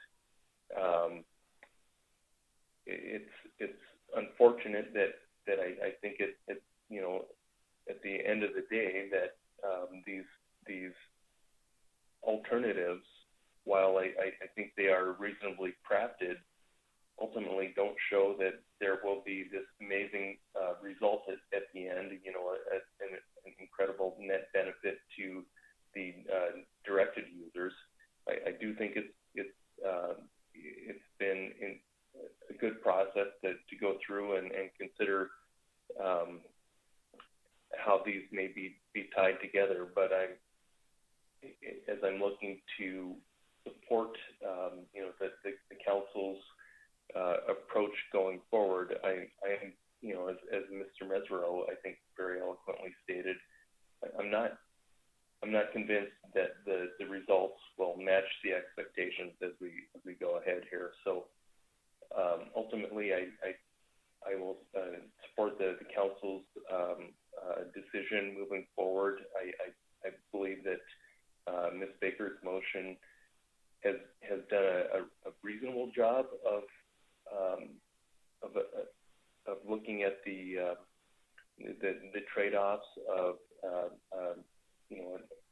a decision to cut the Amendment 80 fleet with benefits to the directed fleet, but ultimately, I think we'll find that this perhaps has gone a bit far, and ultimately the directed fleet is going to feel it didn't go far enough, and the Amendment 80 fleet will feel that it has gone too far, and I think the results will likely bear that out. But with that, I did in the 2015 motion really I think, or in the 2015 discussion, I wanted to be a part of the solution going forward. I think this is perhaps a bit far, but it is where the council appears to wind up being landing on, and I certainly hope that some benefits will accrue from this decision. I will look to Ms. Baker for further comments. Thank you, Mr. Chair, and I really appreciate the council comments on this motion. They've been thorough and comprehensive. But since we are at final action, I just did want to ensure that we really addressed the requirements under the most relevant national standards. And so I'll try not to duplicate comments, Mr. Chair, in the interest of time. For this action, relative to National Standard 1, of course, we've discussed that it requires the council to prevent overfishing while achieving optimum yield on a continuing basis for the BSAI groundfish fisheries. The DEIS supports this conclusion, the conclusion that this action is not expected to interfere with achieving OY on a continuing basis in the BSAI. Again, the preferred alternative in my motion would index Amendment 80 halibut PSC limits to annually fluctuating levels of halibut abundance potentially in the BSAI, as estimated by the Eastern Bering Sea Trawl Survey and the IPHC Setline Survey. The BSAI groundfish stocks are generally considered stable and are not at a level that would correspond to being overfished, and harvest is not at a level that would correspond to overfishing under the status determination criteria used for the BSAI groundfish fisheries. Section 7.1 of the DEIS describes that annual groundfish harvest activity can be highly variable, or excuse me, groundfish harvest can be highly variable across years for a variety of reasons, which may result in years where achieving OY is difficult, even under the status quo. And so in years where overall groundfish harvest levels are low, further reductions to the Amendment 80 sector's PSC limit, as demonstrated in my motion, and possible reduction in the sector's groundfish could further limit groundfish harvest in the BSAI. But I want to note that while the impacts on the Amendment 80 sector's ability to harvest its groundfish are important for the council to consider in determining consistency with National Standard 1, the council should also consider that optimum yield from the fishery reflects ecological, social, and economic considerations. I considered the ecological impacts from the proposed action discussed in the DEIS, as well as the social and economic impacts of the status quo and the action alternatives in the DEIS and the social impact assessment to develop the preferred alternative. I believe this information, along with public comment, supports this motion to establish abundance-based halibut PSC limits with an intention to balance council objectives to prevent halibut PSC from becoming a larger proportion of total halibut removals at lower levels of abundance while achieving optimum yield in the BSAI groundfish fisheries.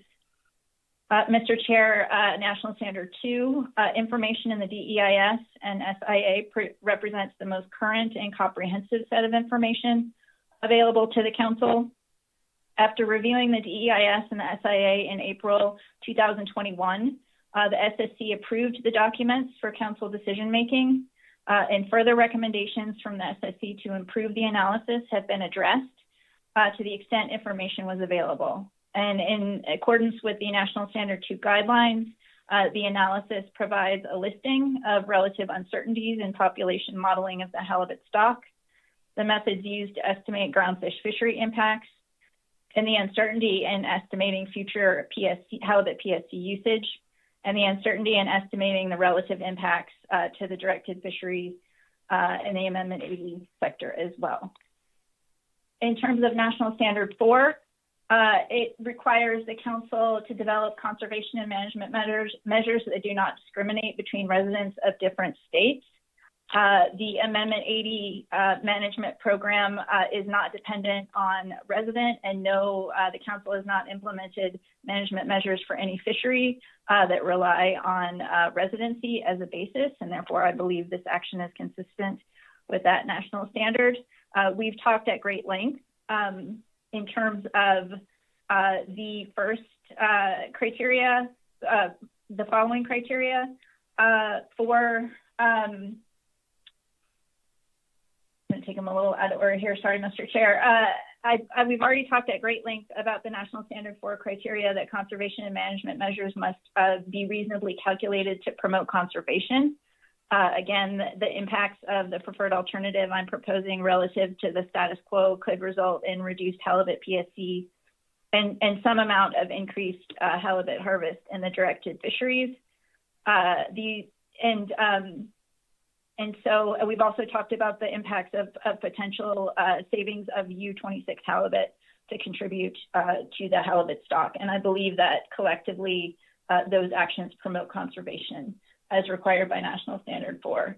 In terms of National Standard 4 requirement to make fair and equitable allocations of fishing privileges, it's not clear to me that this is a direct allocation of fishing privileges, but in the event that that's an important issue for this particular action, I think it's important to point out that the DEIS and the SIA makes clear that there are some and could be some incidental reallocative effects from this action between the Amendment 80 sector and the directed halibut fisheries. However, under this preferred alternative and under all the action alternatives that we considered, these incidental reallocative effects are positive under the preferred alternative that I'm proposing. And finally, under National Standard 4, conservation and management measures must be carried out in such a manner that no particular individual, corporation, or other entity acquires an excessive share of the privilege.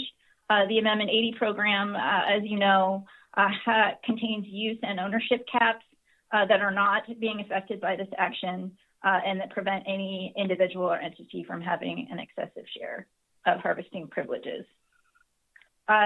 Briefly, National Standard 8, some council members have spoken to it, but I think it's an important one to address for this action. After establishing the basis for this ABM action in conservation and management, the council must consider the impact of bycatch reduction on communities that are dependent on halibut.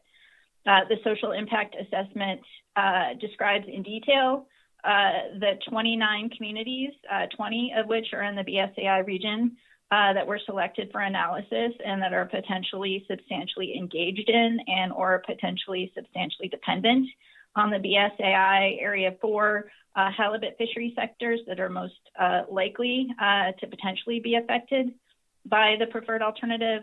A total of 17 of these BSAI communities were considered halibut dependent for purposes of the DEIS. In addition, the DEIS shows that the Seattle area has the greatest engagement for all communities in all categories of BSAI groundfish or halibut, but level of engagement is one metric the council must consider under National Standard 8, and the other is dependency. The community analysis concludes that Seattle is among the least substantially dependent of the engaged communities in the halibut fishery. Based on the relative number of fishing jobs and economic value of those fisheries when compared to the overall Seattle economy.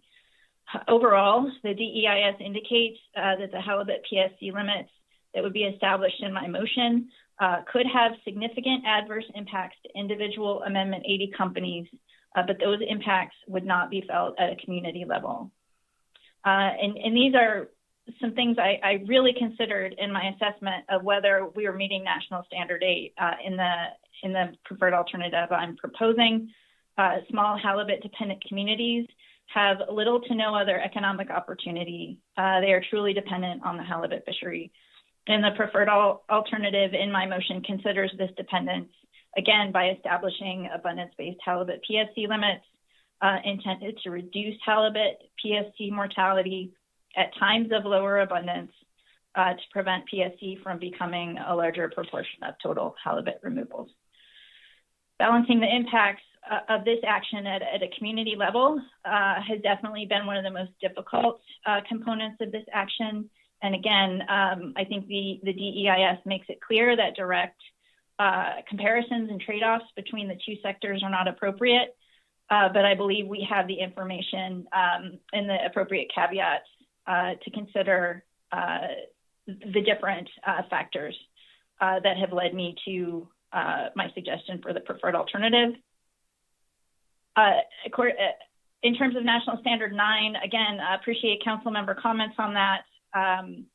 The range of PSC limits in the preferred alternative I'm proposing. I expect them to be practicable under higher levels of halibut abundance, while at lower levels of abundance, some of the PSC limits may be difficult and considerably difficult to achieve by the Amendment 80 fleet, despite using all the tools that are currently available. And again, the DEIS makes it clear that the Amendment 80 sector is very likely to incur higher costs to avoid halibut under this action, particularly at the low and very low index states in the preferred alternative. The precise extent to which these costs would affect groundfish harvest and negatively impact the Amendment 80 sector is unknown. However, the DEIS demonstrates that the lower PSC limits expected to be established under current and likely future levels of halibut may result in reduced groundfish harvest and revenues for the Amendment 80 sector. And again, the DEIS is also clear that the impacts of this action on different Amendment 80 companies are likely to vary given the diversity of quota holdings of different stocks. And finally, just wanted to contrast, while overall the DEIS acknowledges that because of the efforts and expenditures already taken by the Amendment 80 sector, dramatic increases in halibut avoidance or reductions in mortality are not expected with the tools that are currently available to the fleet. Reductions in halibut mortality with the best information we have are expected to result from the sector increasing costs or reducing efficiency, which is an important factor in our consideration of practicability.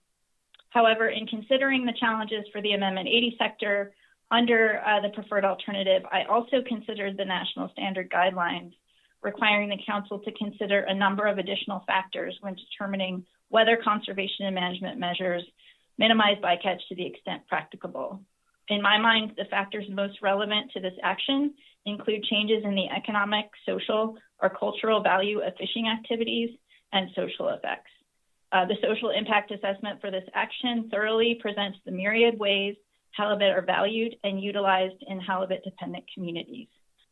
This SIA largely focused on community impacts associated with the implementation of proposed BSAI halibut PSC limit revisions using quantitative fishery information. And this approach provides an analysis of the anticipated socioeconomic impacts that may accompany implementation of the proposed preferred alternative. The SIA notes, however, that fishing regulatory actions can result in a wide range of sociocultural impacts in rural fishing communities. And for many residents of these communities, commercial fishing is not seen as a standalone socioeconomic activity, but an integral part of self-identity. This relationship is compounded for those residents who come from families with multi-generational experience in commercial and or subsistence fishing. The SIA notes that existing trends suggest that sustained participation in a range of commercial fisheries by residents of small communities in the BSAI has become more challenging in recent years, with less inherent flexibility to adjust to both short and long-term fluctuations in resource availability. To the extent that the preferred alternative would serve to provide more opportunities for the success of small-scale commercial halibut fisheries during periods of low resource abundance, overall sustained participation in a range of local fisheries by residents of the smaller communities could be more secure.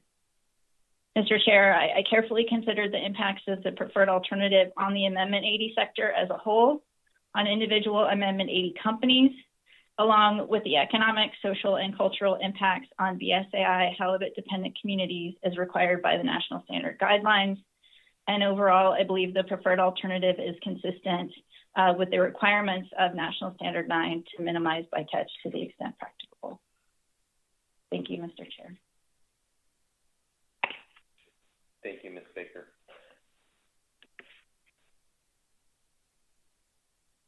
Okay, I would look to Mr. Twite for an amendment.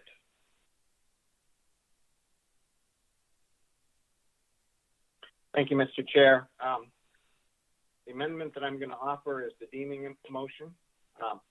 My language is: the council deems proposed regulations that clearly and directly flow from the provisions of this motion to be necessary and appropriate in accordance with Section 303C. The council authorizes the executive director and the chairman to review the draft proposed regulations when provided by NIMF to ensure that the proposed regulations to be submitted to the secretary under section 303C are consistent with these instructions. With a second, I can speak to it. Thank you, Mr. Twite. Is there a second? Second, Mesereau. Thank you, Mr. Mesereau. Mr. Twite. Thank you, Mr. Chair. Council members are aware when we take final action on most of our items, it's incumbent on us to provide some direction to you as chair and the executive director about how we wish to view the regulations that flow from our action.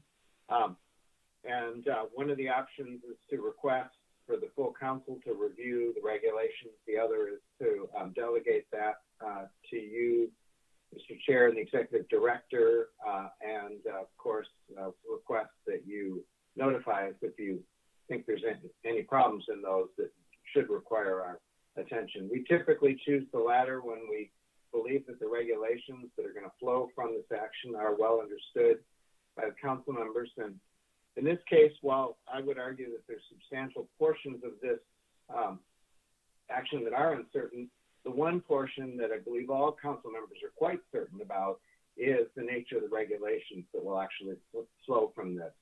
They're adaptations of existing tools that we use regularly through regulation.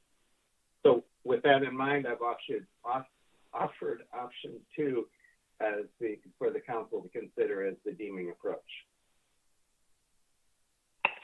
Thank you, Mr. Twite. Okay, any questions or amendments from council members?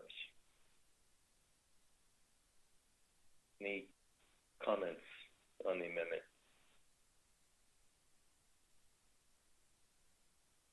Okay. Any opposition to Mr. Twite's amendment? With no opposition, the amendment passes.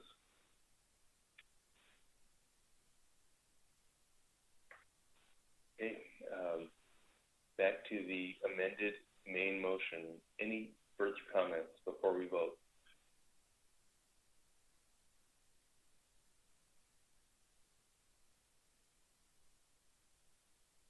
Mr. Witherell. Calling the roll.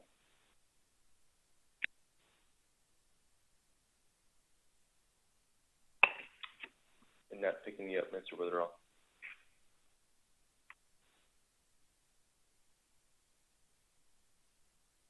No audio. Can you hear me now? Yes, we can. Okay, great. Okay, calling the roll on the main motion to set abundance-based management PSC limits for halibut in the Bering Sea, Amendment 80 fishery. Ms. Baker. Yes. Ms. Campbell. Yes. Mr. Down. Yes. Mr. Jensen. Yes. Ms. Kimball. Yes. Mr. Marks. No. Mr. Mesereau. Yes. Mr. Twite. No. Ms. Vanderhoven. No. Mr. Meekum. Yes. Mr. Caneen. Yes. Motion passes 8-3.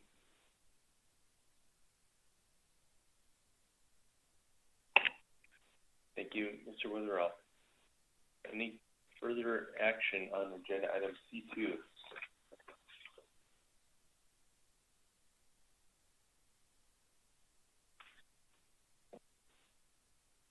Let's go ahead and take a morning break, come back at,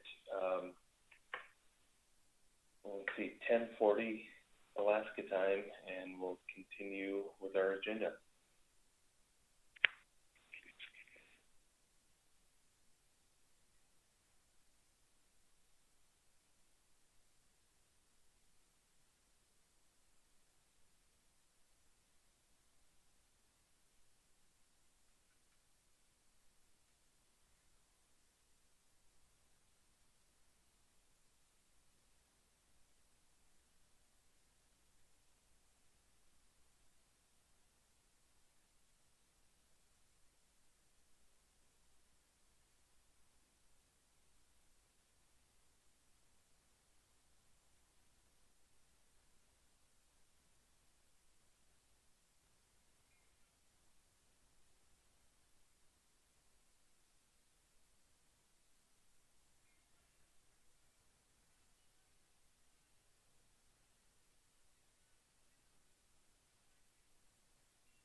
Hello.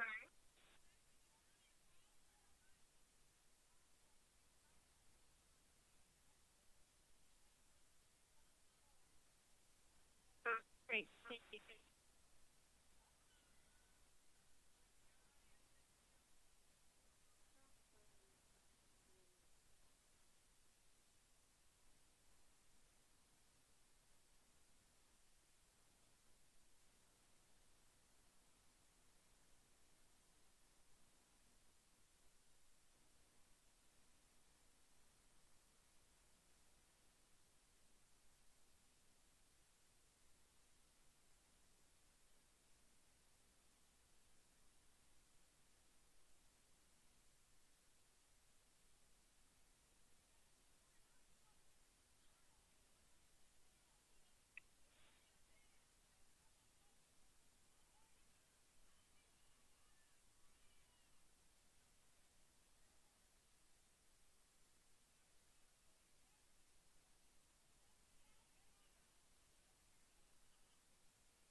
Council, please come back to order.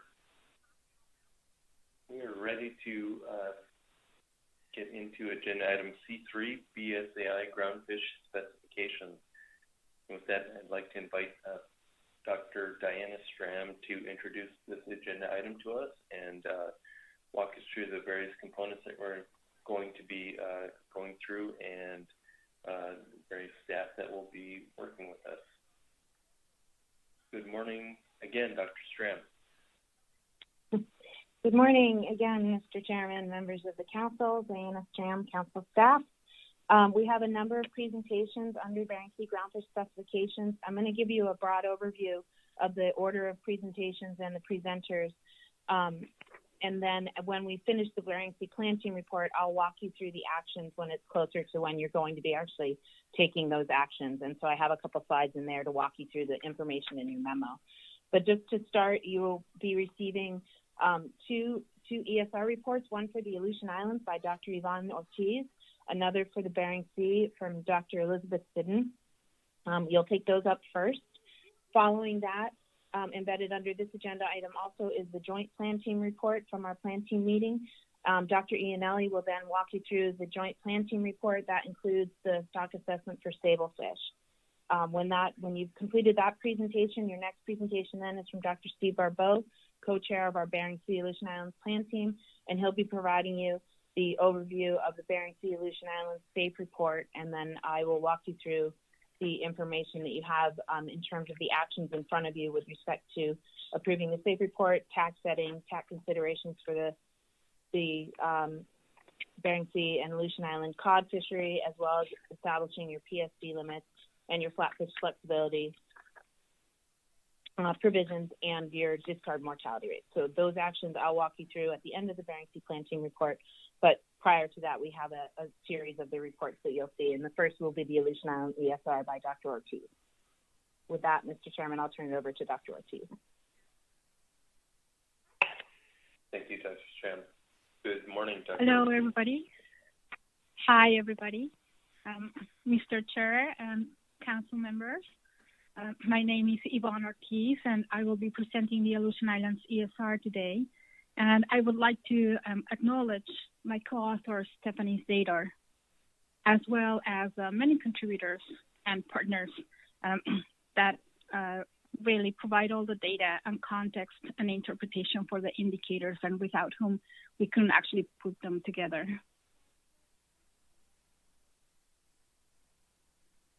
This year, there were 7 full assessments for the Bering Sea Aleutian Islands region, plus the Alaska-wide sablefish. And 4 stocks had an ecosystem level risk of 2, detailed here below. You can see actually that for the Aleutian Islands, Pacific cod is the stock that got a level risk of 2. The other 4 stock assessments actually got a risk level of 1. Last year, the SOC and some industry members asked about pollutants and toxins other than harmful algal blooms.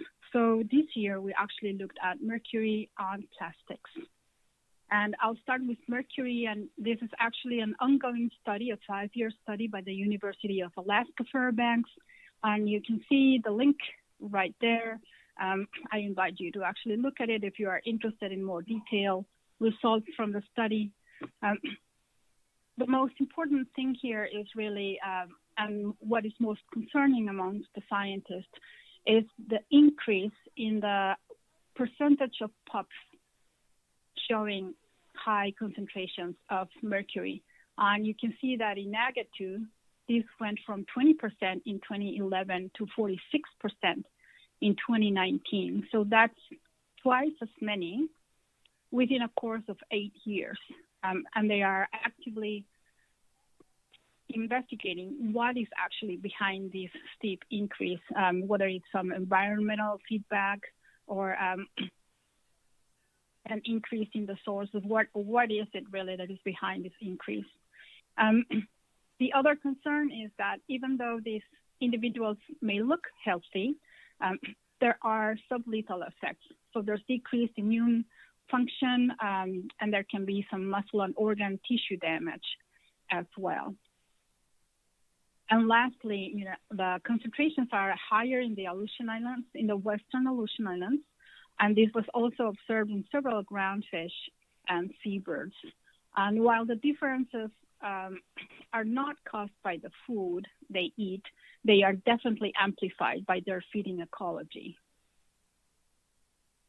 In plastics, we have a similar effect where you can see healthy-looking individuals still having some sublethal effects, which in this case refer to higher blood calcium, which is related to bone health, weight loss, and positive correlations between higher ingestion of plastics or higher concentration of phthalates, which is a plastic-derived contaminant, and then higher concentration of uric acid and cholesterol. The amount of ingested plastics actually depends on where the birds are flying. So in some areas, it can be 32%, like in New Zealand. In other ones, it can be 71%, like in New England. And also, not all the plastics incur the same damage or the same risk.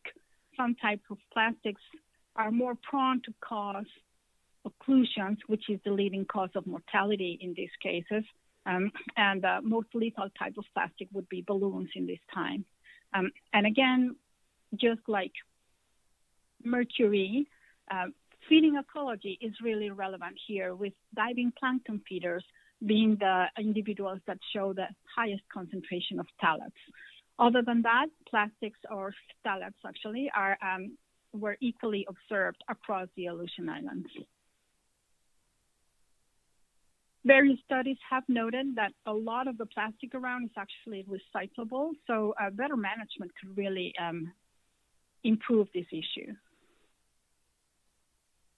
We go on for the status for this year, and this year it is the La Nina year. There were stormier conditions in winter that were followed up by suppressed transport through the eastern passes because of the wind direction. And then in summer, again, lower sea level pressure, which again caused slightly unfavorable environmental conditions for foraging seabirds. And this actually might explain a little bit of the delayed hatching of seabirds that was observed. As far as temperature, if you look at the top panel, you can see the black line is this year compared to the mean, which is the smooth line, and then 2020, which is the blue ragged line. And this year actually saw the highest sea surface temperatures on the satellite record for the Western Aleutians and the Central Aleutians. And these higher temperatures coincided with the start of the Atka mackerel spawning season. Atka mackerel nests are actually found between 32 and 144 meter depth.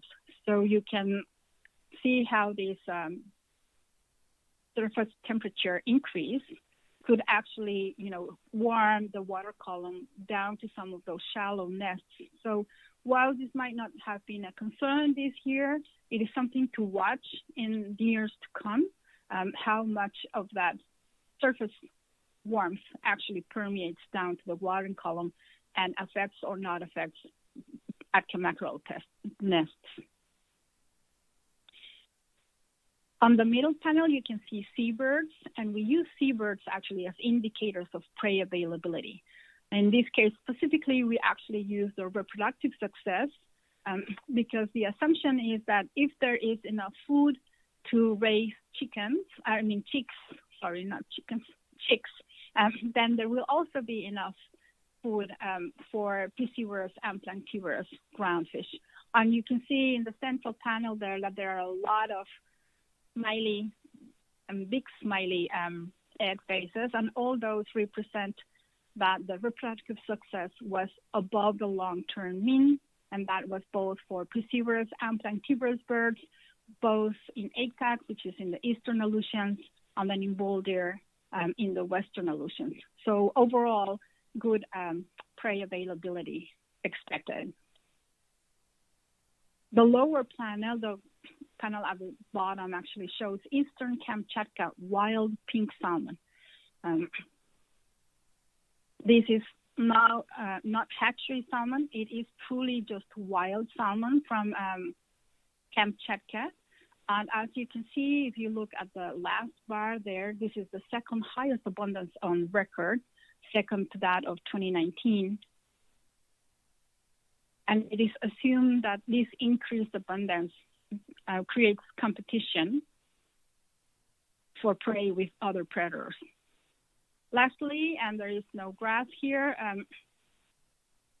paralytic shellfish toxins in blue mussels in Alaska were again above the regulatory limit, 75 times above the regulatory limit actually. So it's still posing a risk to human health and food webs. And the SSC had asked whether west of Alaska, the regulatory limit was exceeded as well, and I'm happy to report that it is not. To date, historical samples have been under the regulatory limit, and we are still waiting for the samples for this year. I'm going to present some multi-year patterns in a little bit more detail, and this is my assessment of what is causing concern and what might be behind some of these multi-year patterns and what some of the implications are. It's a little bit harder to note here what the uncertainty is because the indicators, most of them or several of them, have uncertainty on them, but the cumulative impact of them is harder to assess in those terms. I find 3 drivers since 2013 are the leading cause, and I'm going to start with the unfavorable environmental conditions. And if you look at the top panel, that's the sea surface temperature time series, where the black dotted line denotes the long-term mean, and the red lines denote one standard deviation above and below this long-term mean. And you will see that for the 3 regions, Western, Eastern, and Central, for the past few years, those sea surface temperatures have remained above one standard deviation. So even though this year is a colder year, it's a colder year with respect to the most recent years, that is 2014, 2016, 2017, but it is not cold with respect to the long-term mean. We are far from that. We are still above that one standard deviation. The second panel actually shows the MPGO index, which is typically related to primary productivity or chlorophyll in the Gulf of Alaska, as well as salinity and nutrients. And you can see that it stayed negative also since around 2013. In the eastern passes, the eddy kinetic energy has also been below average for the most part, and these impacts transport through the passes of nutrients, salinity, and heat. And lastly, the bottom panel shows the large diadem abundance decreasing for quite a few years now, and so this can be either a lower productivity level or also caused by increased predation from zooplankton caused by this increase in temperature.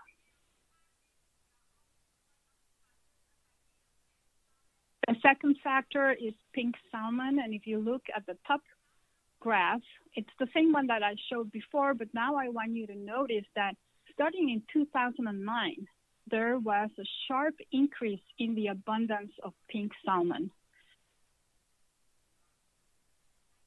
Oh, hello? Hi, Dr. Ortiz. I saw that you lost connection. Yes, that was just my connection. Please proceed. Oh, okay. Thank you. Thanks. So since 2009, that abundance has really increased, and this might actually have crossed the threshold by which now we are starting to see that impact permeate through the system a little bit more. And this year, you can actually see the combined seabird bycatch is the light gray line there, shows the time series for the Aleutian Islands. And you can see that biennial pattern showing up. This is across all gears and all species of seabirds. And then you can see also the catch age estimates of age 2. This is part of Atka mackerel. This is in the stock assessment for Atka mackerel this year. And for the last few years, you can also see this slight biennial pattern going on. The bottom panel shows tufted puffing hatch dates where a positive bar denotes a delay in the hatch time and a negative one is an earlier hatch date. And you can see that it was pretty consistent for quite a few years until the last few years, actually, when this pattern has, been disrupted. So all I'm trying to show here is that we do see these indications that pink salmon is having repercussions throughout the system. It's not necessarily like you'll always see it every year, and there are other factors combining that may be delaying the hatch date in tufted puffing, but it's definitely, you can definitely see it throughout the system. There are also some written papers, Mata et al., showing otolith growth, as well as Springer and Van Liet and Baden et al. So this is not just coming out of the ESR, but also out of published papers. Lastly, we have rockfish dominating pelagic foragers. And I've talked about this in the past, and the top 3 plots actually show rockfish in purple and lilac. That's POP and northern rockfish, and in gray are Atka mackerel and pollock. And you can see how through the years, rockfish have increased substantially in some areas, and so they are now the dominant species or the dominant type of fish within the pelagic foragers. And if you think about it, what this does is it changes the 3D environment and availability that predators are going to. So these prey fields have really changed in terms of their timing and their content. If you think of higher temperatures increasing the zooplankton growth, and you think of there being more rockfish than Atka mackerel or than pollock, then you can see really how it might affect other predators. In the middle, I'm showing the diet of Pacific cod as an example, where you can see a lot of blue in the early years, and that was Atka mackerel. And in the latter years, you can see quite an increase of yellow, which is squid, a decrease of that blue that is Atka mackerel, and then that sort of like sepia tone, which denotes other prey, also increasing through the years. Likewise, the presence of rockfish, you can see it now in tufted puffing diets at Boulder, and this is about 25% in composition. And this is actually a good thing, because normally rockfish are not a preferred prey item. So the fact that they are eaten when they are juveniles by puffins is actually a good thing.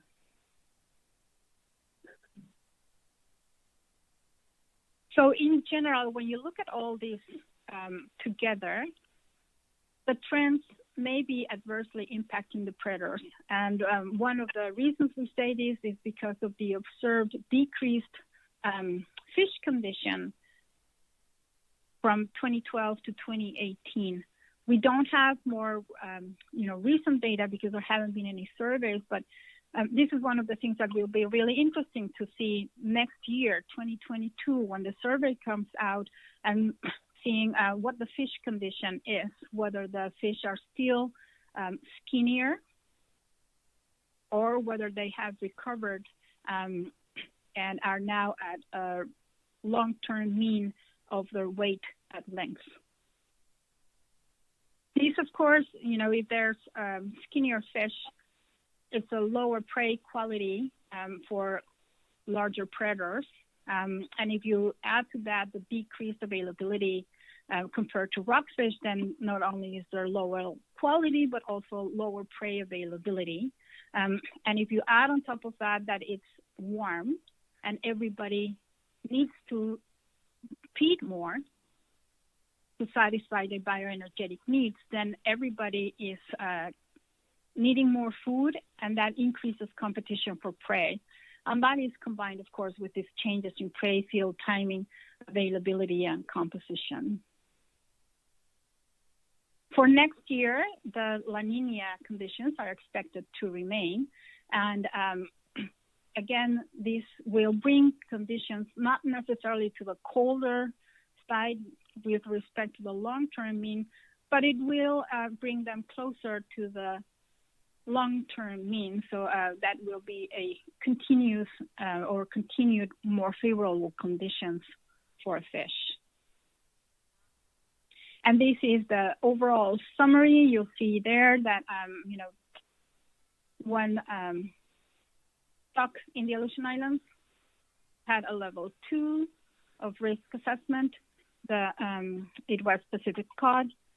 Within the noteworthy, I emphasize that both the frequency and intensity of sublethal effects is linked to the feeding ecology, so it can be targeted if there are any measures. This year is actually more favorable in terms of environmental conditions than years past, despite the heat wave that lasted 2 months. It was only a moderate marine heat wave. And then again, all these combined effects, if you add on the mercury and plastics, then that actually makes it a little bit harder for the recovery of pinnipeds. Both SSL, stellar sea lions, and harbor seals are decreasing. So between the prey composition availability, changes in the prey field, and the sublethal effects of mercury, then the recovery is not, it's not impossible, but it's just harder. Lastly, I would just like to let you know that this is a brief version or abbreviated version of what we presented to the SSC. The rest of the slides presented are actually in this presentation. If you download it, the full presentation is there.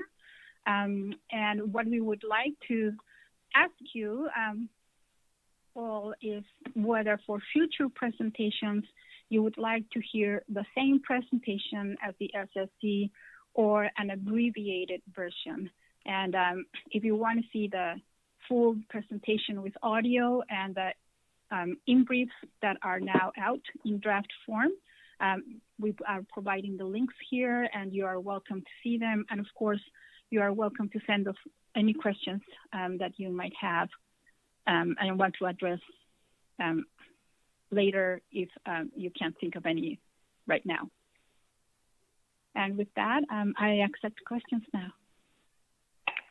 Thank you, Dr. Ortiz. Are there any questions?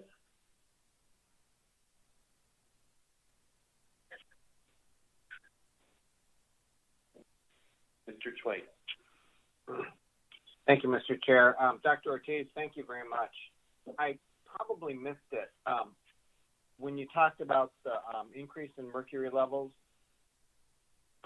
you may have indicated how long that monitoring will be able to continue for mercury, but if you did, I missed it.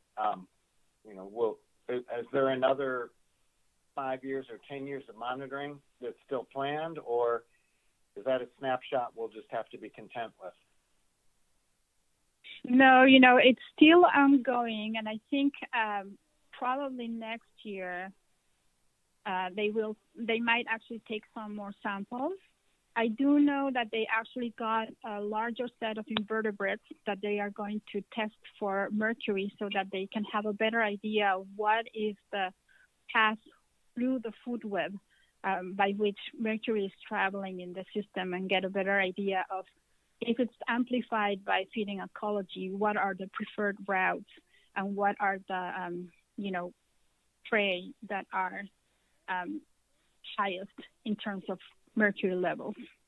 But by the way, the pups are most vulnerable in utero. So this is when the females are actually going out and feeding. Once they start lactating,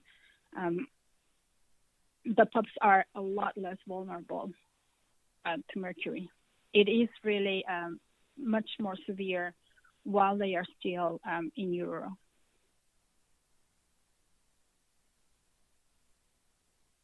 Thank you for that. That's really helpful, and I appreciate that additional information.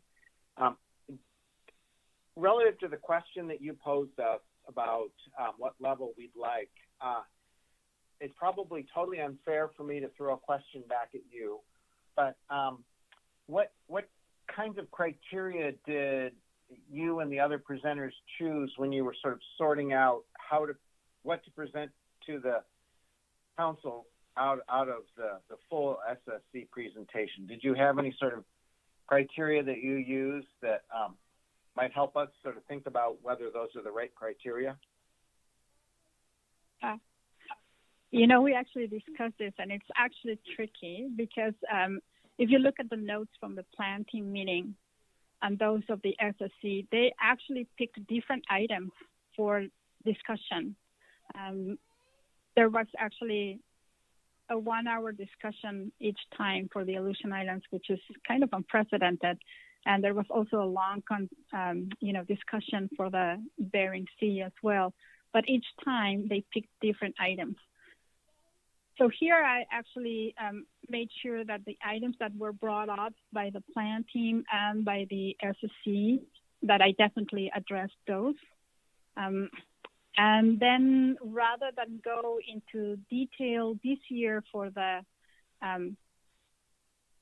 conditions for 2021, because there were no real serious concerns, then I opted to keep the full slides for the multi-year, because this would address concerns or future things that should be, kept on monitor or that might be of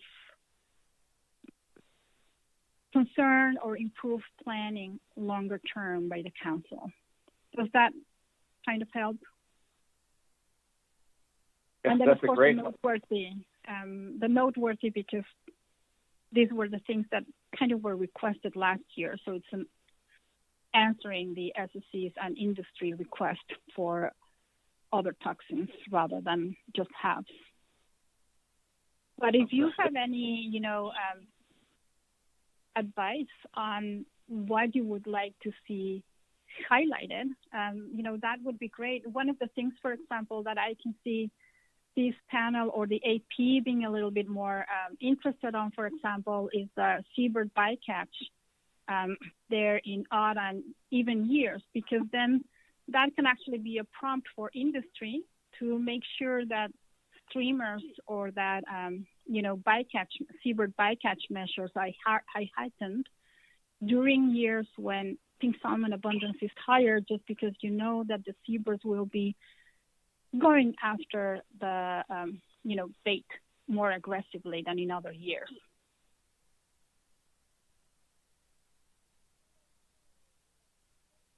Thank you, Dr. As usual, Dr. Ortiz, you're thinking about 3 levels ahead of me, and I really appreciate that. Mr. Chair, I would just suggest that we return to this question after we've heard the other summaries and maybe had a chance to sort of think about things a little bit. But I appreciate them asking the question, and I think we should provide them an answer. But it'd probably be useful to get the remainder of the summaries.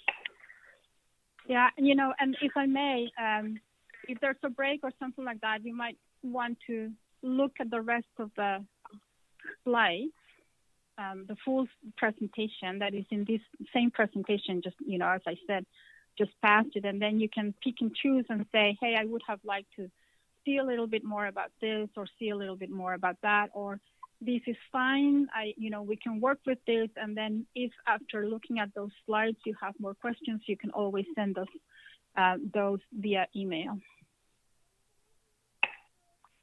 Thank you, Dr. Ortiz. Thank you. Okay. All right. Any further questions before we move on?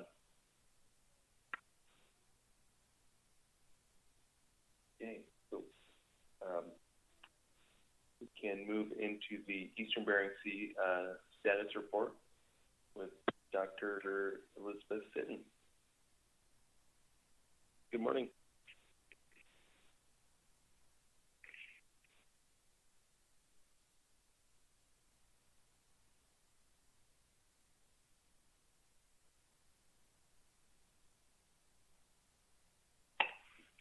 Can you hear me? Yes, we can. Okay, excellent. Okay. Well, good morning, Chair and members of the Council. My name is Elizabeth Sidden, and it's my pleasure today to give you the presentation for the Eastern Bering Sea Ecosystem Status Report. Before I start, I would like to acknowledge the stewardship of the Indigenous peoples of Alaska, whose land we reside on and the waters of which we depend on. I'm participating from Juneau, so I respectfully acknowledge the traditional First people of the land here, the Tlingit. And as we always do, I will also start by acknowledging all of the contributors to the Eastern Bering Sea report this year. Over 100 people contributed pieces of information. Their agencies are around the outside of the slide there. And we're just really grateful to each of them for being willing to share their information with us so that we can bring you our latest ecosystem information for you to use in your decisions today. Yvonne already showed this slide, so I will just move through quickly. But as she said, the 4 stocks that have an ecosystem risk level of 2 are shown here. 3 of them were in the Eastern Bering Sea. The highlights or sort of main take-home reasons or justifications behind the level 2 risk level are shown there on the slide. And I will touch on each of these in the summary that I'm presenting to you today.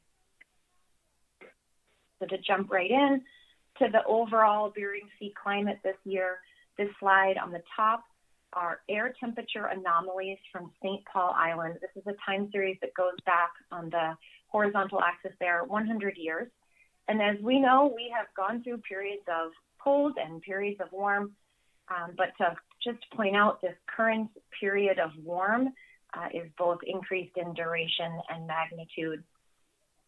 We know that sea ice is a really important driver of, if not everything, almost everything related to the Eastern Bering Sea ecosystem. Sea ice dynamics are driven by 2 things, both the warmth but also the winds. And so on the bottom of the slide here, I'm showing you the winds comparing 2018 on the left to 2021 on the right. And that's to just orient you to, we are very familiar with the 2 winters that had very low sea ice in 2017-18 and 18-19. And so that plot is shown on the left. That is because we had very anomalously strong winds from the south that brought warm, moist air over the shelf. And then I'm contrasting that to this last winter, 2021, where we had opposing prevailing winds over the shelf. So over the northern Bering Sea, we had cold Arctic winds from the north, and over the southern Bering Sea, we had those warm, moist winds from the south. And that led to a difference in the sea ice dynamics between the northern and southern shelf. And I'll pause, Mr. Twite, I see your hand is up. Is that a question or residual? It's a problem of scale. I apologize. All right. Okay. Thank you, Mr. Twite. Dr. Sidden. Okay, thank you. So we had differences in the winds between the northern Bering Sea and southern Bering Sea, and that resulted in differences in the sea ice thickness and amount between the 2 regions of the shelf. You've seen this plot for the last several years. This is looking at the extent of sea ice over the entire Bering Sea over the ice season. So the horizontal axis there is the season. The vertical axis is the ice extent. The heavy black line is the median, and our most recent winter is in the blue line there. We had delayed freeze up. This is over a year ago, last November. Ice did not start to form until the beginning of December, as Nick Bond refers to as our new normal. That is driven by the residual warmth in the system. It just takes longer to cool the system and to have ice start to form. We then had pretty good ice formation through December and January, and then that ice advance stalled at the end of January and held pretty steady through February into early April. Again, the differences in the prevailing winds between the north and south resulted in pretty solid, thick ice in the northern Bering Sea, thicker in all of the northern regions than it has been the last few years. specific plots by region are shown in the full SSC presentation if you're interested. But the region between St. Paul and St. Matthew Island, the southernmost region examined, still had little to no sea ice over the southern shelf due to those southerly winds. This is the plot from the bottom trawl survey of observed bottom temperatures over the shelf. You've probably seen this as this gets released in real time during the survey. But that deepest purple color over the northwest of the shelf there is the cold pool. That it was small and reduced, but may have imposed some barrier to migration of organisms over the shelf. And then, as you're likely familiar with by now, extremely warm bottom waters in the northern inner shelf region by Norton Sound. And that is partially due to the survey timing, because those are the last stations sampled during the bottom trawl survey, but may also be due to warm runoff from the mainland into that shallow, well-mixed near shore area, or warmth being carried through the Alaska coastal current as it moves northward over the shelf. We have a metric in our report card this year contributed by the bottom trawl group that is the aerial extent of the cold pool over the shelf. So that's a new ticker tape in our report card there. And that shows that the cold pool in 2021 was the fourth lowest on record and remained below one standard deviation of that time series mean. So moving into I'll discuss the ecosystem sort of responses by region. I'm going to start in the northern Bering Sea, and then I'll move to the southern Bering Sea. So the northern Bering Sea story this year, I think, is focused on the cumulative impacts of this current prolonged warm phase that we've been in since about 2014, based on the air temperature anomaly plot that I showed you first. And sometimes I may say, you may hear me refer to 2014, that's the start of the warm phase, or refer to 2017, that's that first winter with little to no sea ice in the northern Bering Sea. I think both of those are important dates to remember as we're looking at correlations between trends of the system. The plot shown here on the left, the vertical axis, I'll just take a minute to explain. This is the total annual cumulative sea surface temperature. So it's taking the sea surface temperature on one day and adding it to the next day.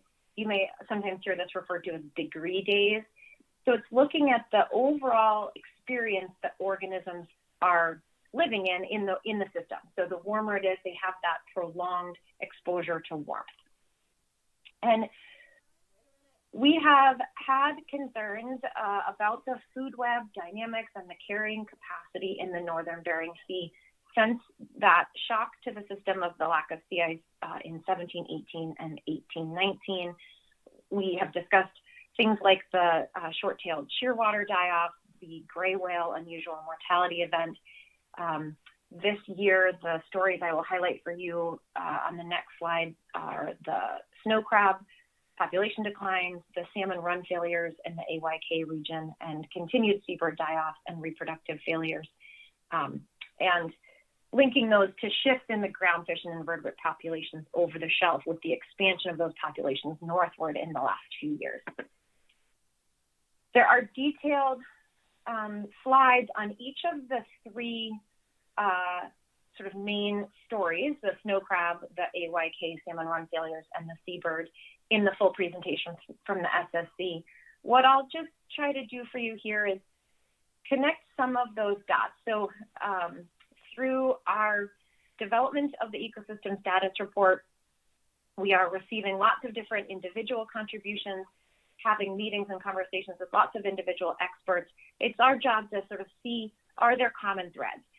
What are we hearing in these experts' thoughts or hypotheses about what's driving these dynamics, and can we connect any of them together? So that's what I've tried to do for you here on the slide. So I'll start at the top, the threads linking the snow crab population declines and the salmon run failures. What I heard in those conversations and in those contributions that are in the full report are these cumulative impacts of the thermal exposure and the metabolic demands on those individual species and their predators. Secondly, looking at the salmon run failures and the seabird die-off, again, concentrated in the northern Bering Sea and Bering Strait region. Another hypothesis is looking at the stratification, the vertical distribution of the prey in the water column. In both of those conversations with those experts talking about, as we lose sea ice, we change the salinity and the density of the water column, and we change the vertical stratification and the ability of the water column to mix from top to bottom. That has impacts on where things like zooplankton and euphausids or krill are in the water column, and may have an impact on whether these, as predators, whether the salmon or the seabirds can even access their prey. So not even just that they may, prey productivity may be down, but if they just can't access them because they're deeper in the water column.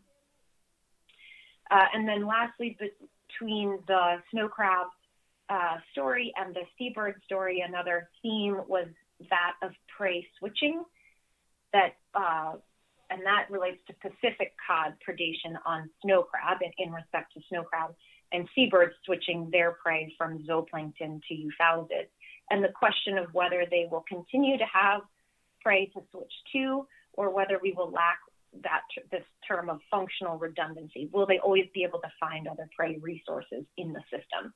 And that gets at that concern about the carrying capacity of the northern Bering Sea region. Next, by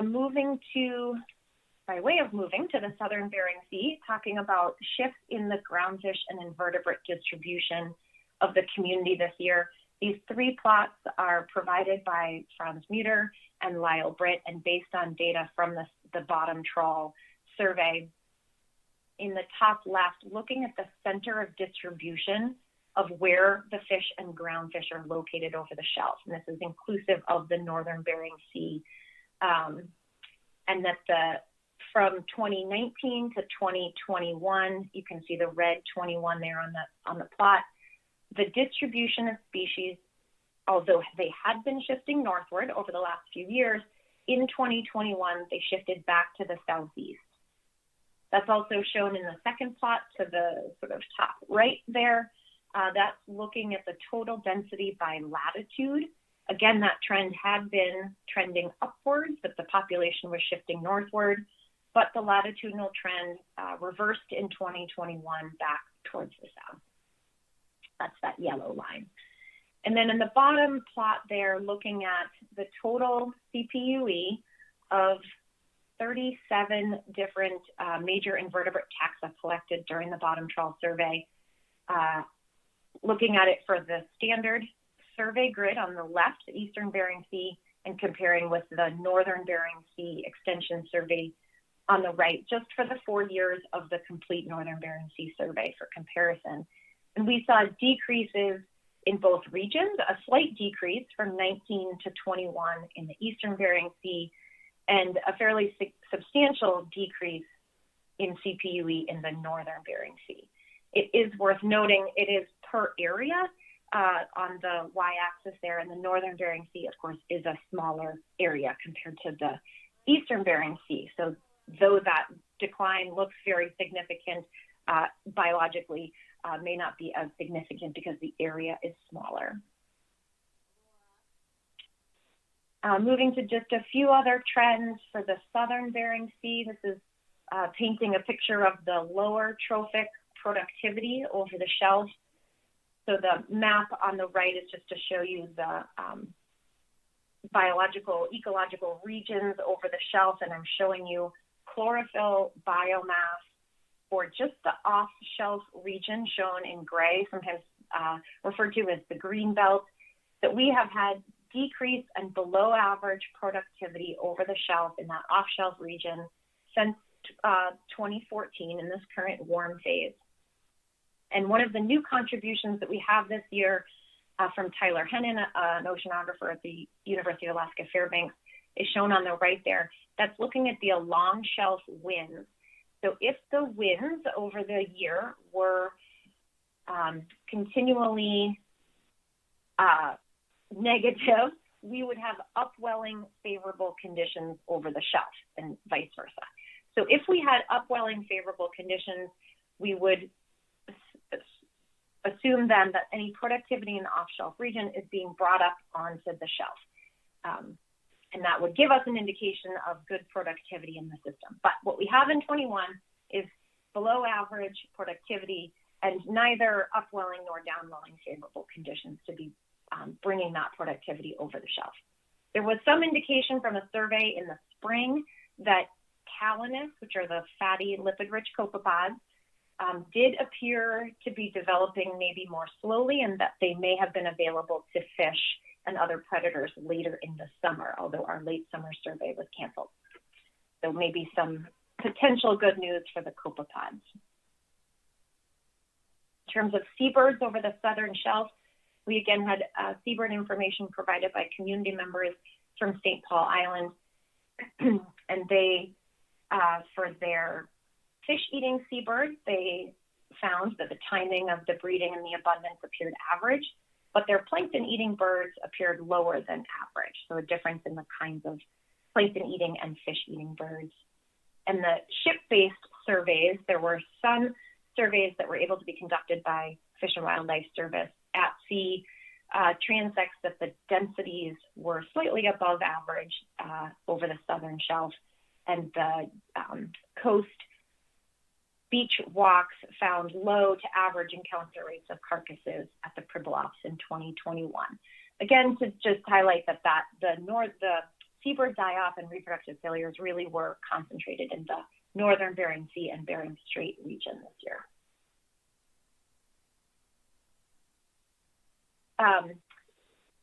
We did talk a lot about very low run sizes of salmon, but I will point out that, as you likely know, the Bristol Bay inshore sockeye salmon run was the largest on record in 2021. From the ecosystem perspective, we know that those fish feed on zooplankton and H0 pollock in warm years as juveniles, and as adults feed on zooplankton and euphausids. So thinking about the impact they may have on the ecosystem in terms of the lower trophic dynamics is important.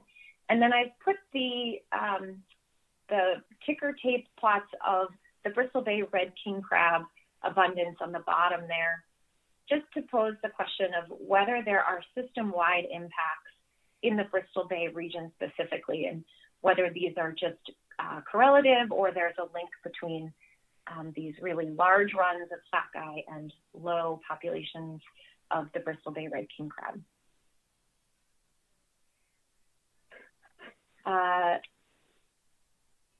For fish over the southern shelf, these are functional gills these are in the report card for the Eastern Bering Sea, functional gills that come from the standard bottom trawl survey.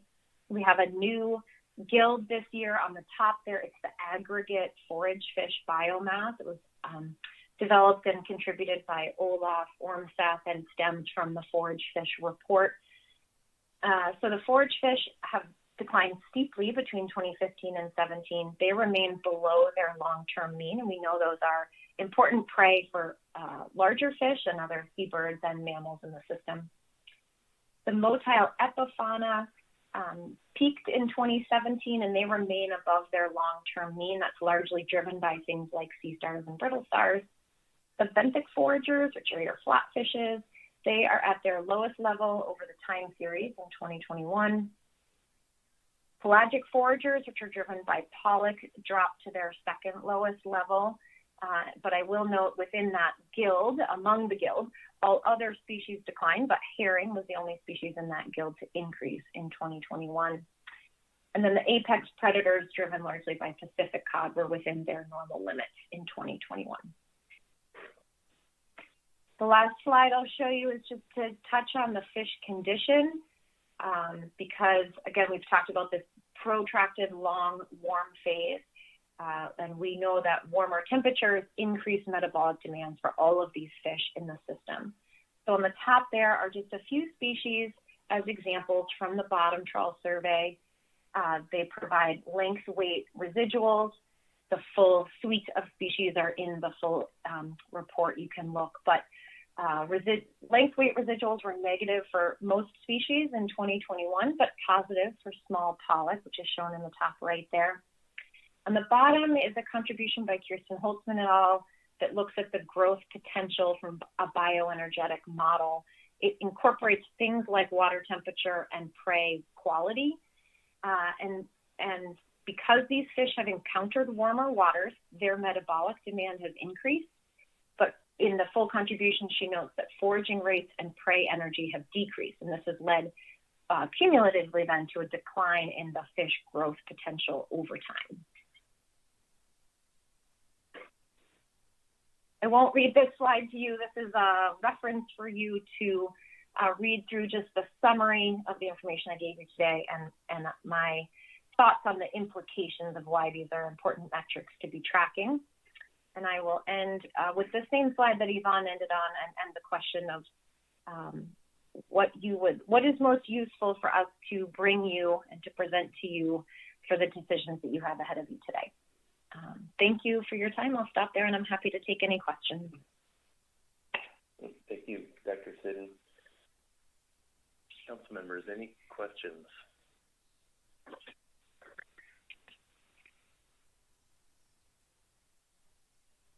Mr. Twite. Thank you, Mr. Chair. Thank you, Dr. Siddon. There's so much to think about there. Can you go back to the Northern Bering Sea slide on common threads? Partly, I just didn't get a chance to digest it fast enough. Oops, sorry, you went one past, I believe.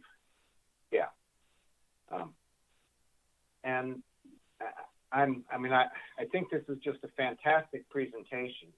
But you went past it pretty quickly. And so I'm partly just, can you go back over this slide is really, I think, my most fundamental question. But part of that is, it looks to me like, and I think I heard you say, that the single most common thread of these circles is the thermal shock. But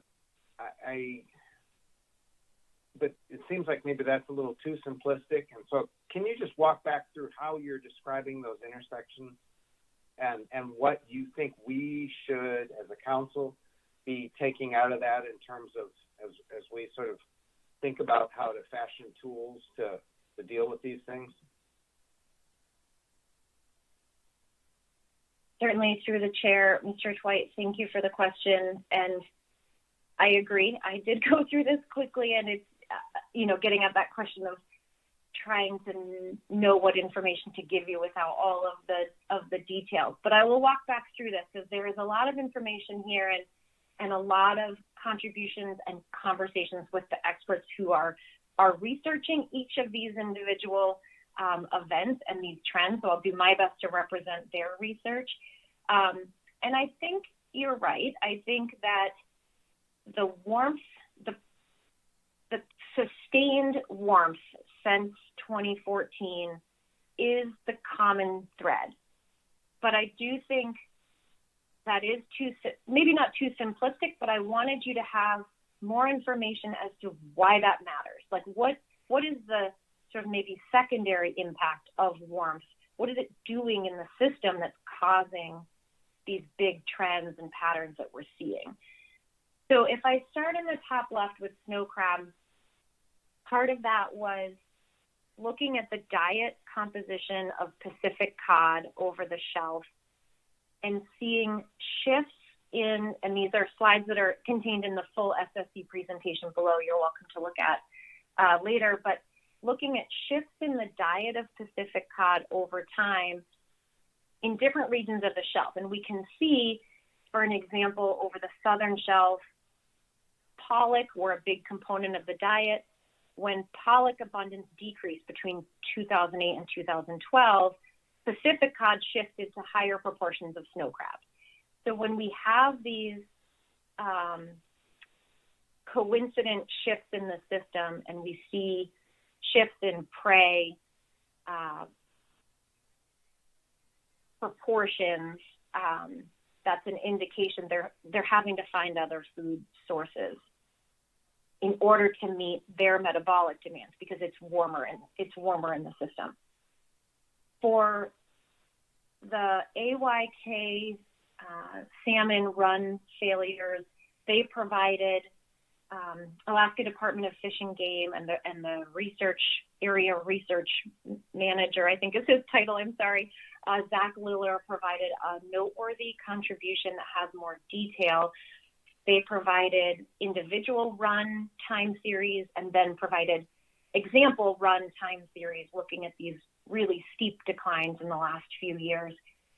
But what I was struck by was their sort of summary saying, well, all of these runs return to different freshwater or freshwater habitats.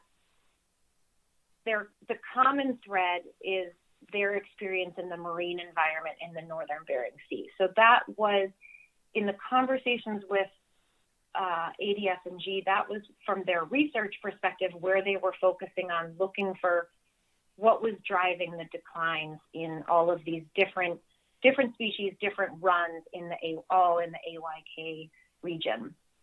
And they had noted this idea that maybe salmon were having trouble finding prey in the water column, that they may be around, but vertically may be a mismatch of them being able to access the right food sources at the right time in the northern Bering Sea. And then the conversation with seabird biologists in the northern Bering Sea, folks who research on St. Lawrence Island, they had seen similar shifts in prey in about 2017, but the seabirds had shifted from zooplankton to euphausids. They had seen an immediate sort of bump in productivity, reproductive success in 2017, but then continued declines. So they switched prey, made it work for a year, and then weren't able to continue to be able to either find the euphausids or access the euphausids to be able to have the reproductive success. And there's an interesting time series, again, in the full SSC presentation. It's a great collaboration. It is data that is coordinated through the Aleut community of St. Paul. It is collected by community members in St. Paul. They do weekly CTD drops off their dock.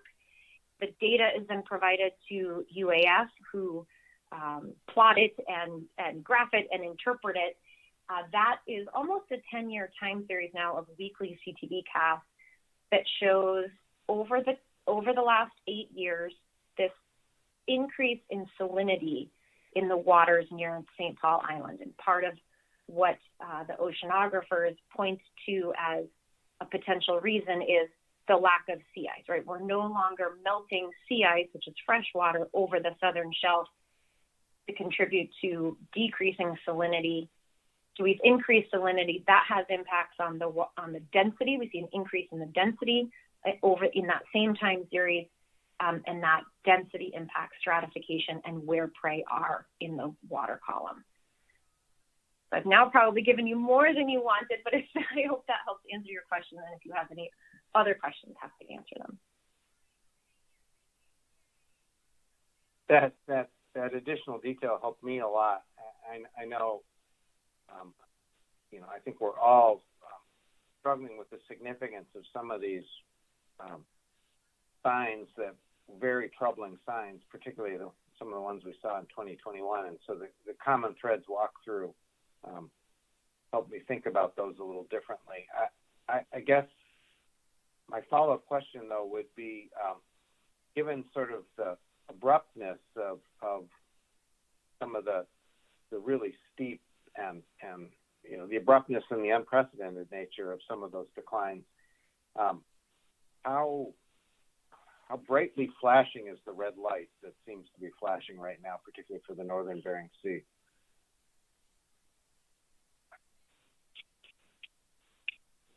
Through the chair, Mr. Twite, it's a good question. In the conversations with any one of these groups of experts, there is concern expressed, and there is a recognition that, whether we return, the projections for returning to cooler conditions are there, and whether some of these populations can sustain some of these pulse events to their life histories, and in some cases not. You know, I'm remembering off the top of my head right now, at least in the salmon, the AYK salmon noteworthy, they point out that the chum, you know, there are steep declines in chum, and that the patterns and they provide a history, or sort of a looking back at which year classes would have contributed to 2021 failures. And it isn't just, you know, it's across multiple brood years that would have contributed to 2021 based on all the different species life histories, that portends continued low returns for chum in the coming years. So some of I think the full impact of these warm years has not been borne out for some stocks. I think that's my take home in talking with them about the trends and what they think the drivers are, is that if we have caused impacts to juvenile life stages, you know, some of the bioenergetic work points to this as well. If we've increased metabolic demands and decreased prey resources, we haven't maybe yet seen the full impact of the current warm phase, even if we see a return to cooler conditions in 22.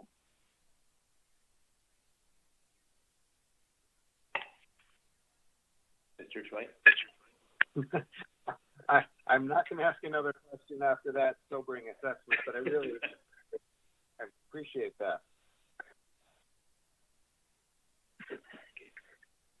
Thank you, Mr. Choi. Ms. Kimball. Thank you, Mr. Chair. Thank you, Dr. Siddon. Just a quick one also on the Northern Bering Sea, where provided the changes in CPUE in the Northern Bering Sea and just showed exactly what Mr. Twite was talking about, declining productivity across the whole system since warming conditions in 2014.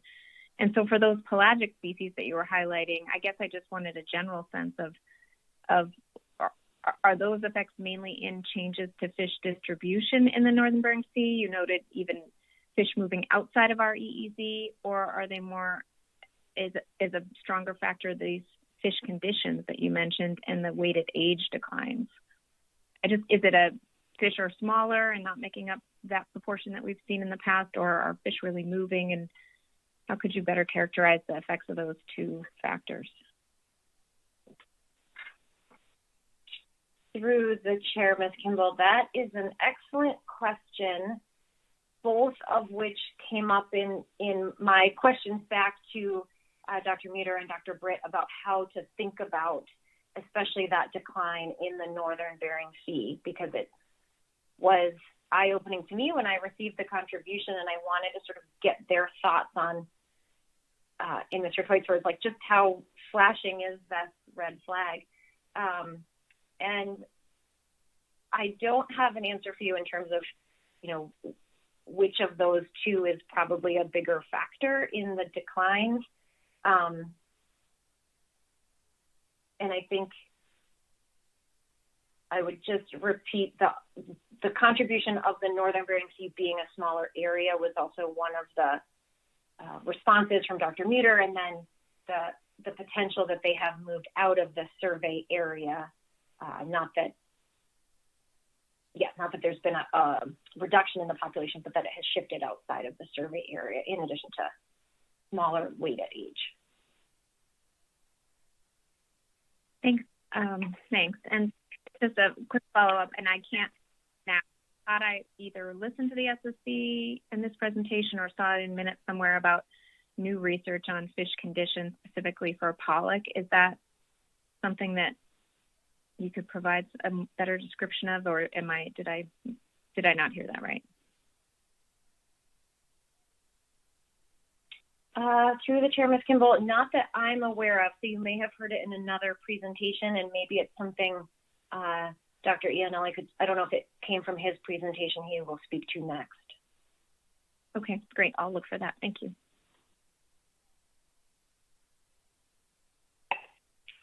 Ms. Kimball. Any further questions for Dr. Sidney?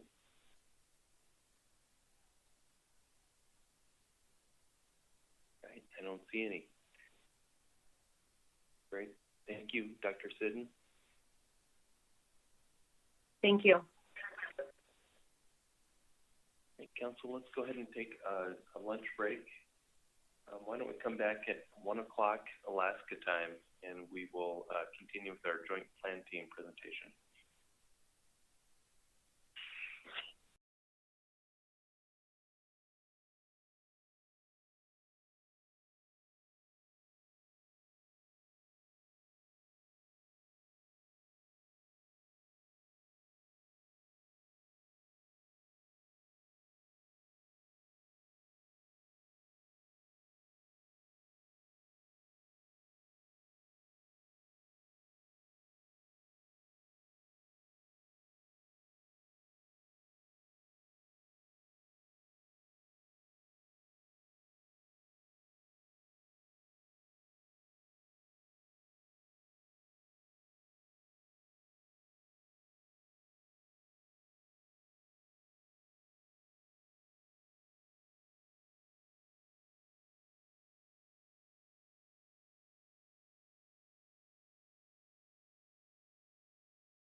they dealt with kind of what ways can we improve how we do things internally, given the new normal kind of thing where we're no longer able to see each other in person and talk through ideas. We're toying with the idea of setting up some teams kind of thing internally to help things along. Then we just had a general recommendation on some of the potential ambiguities that might reside with the ecosystem and socioeconomic profiles, which are a part of the assessment that have been done for a handful of different stocks.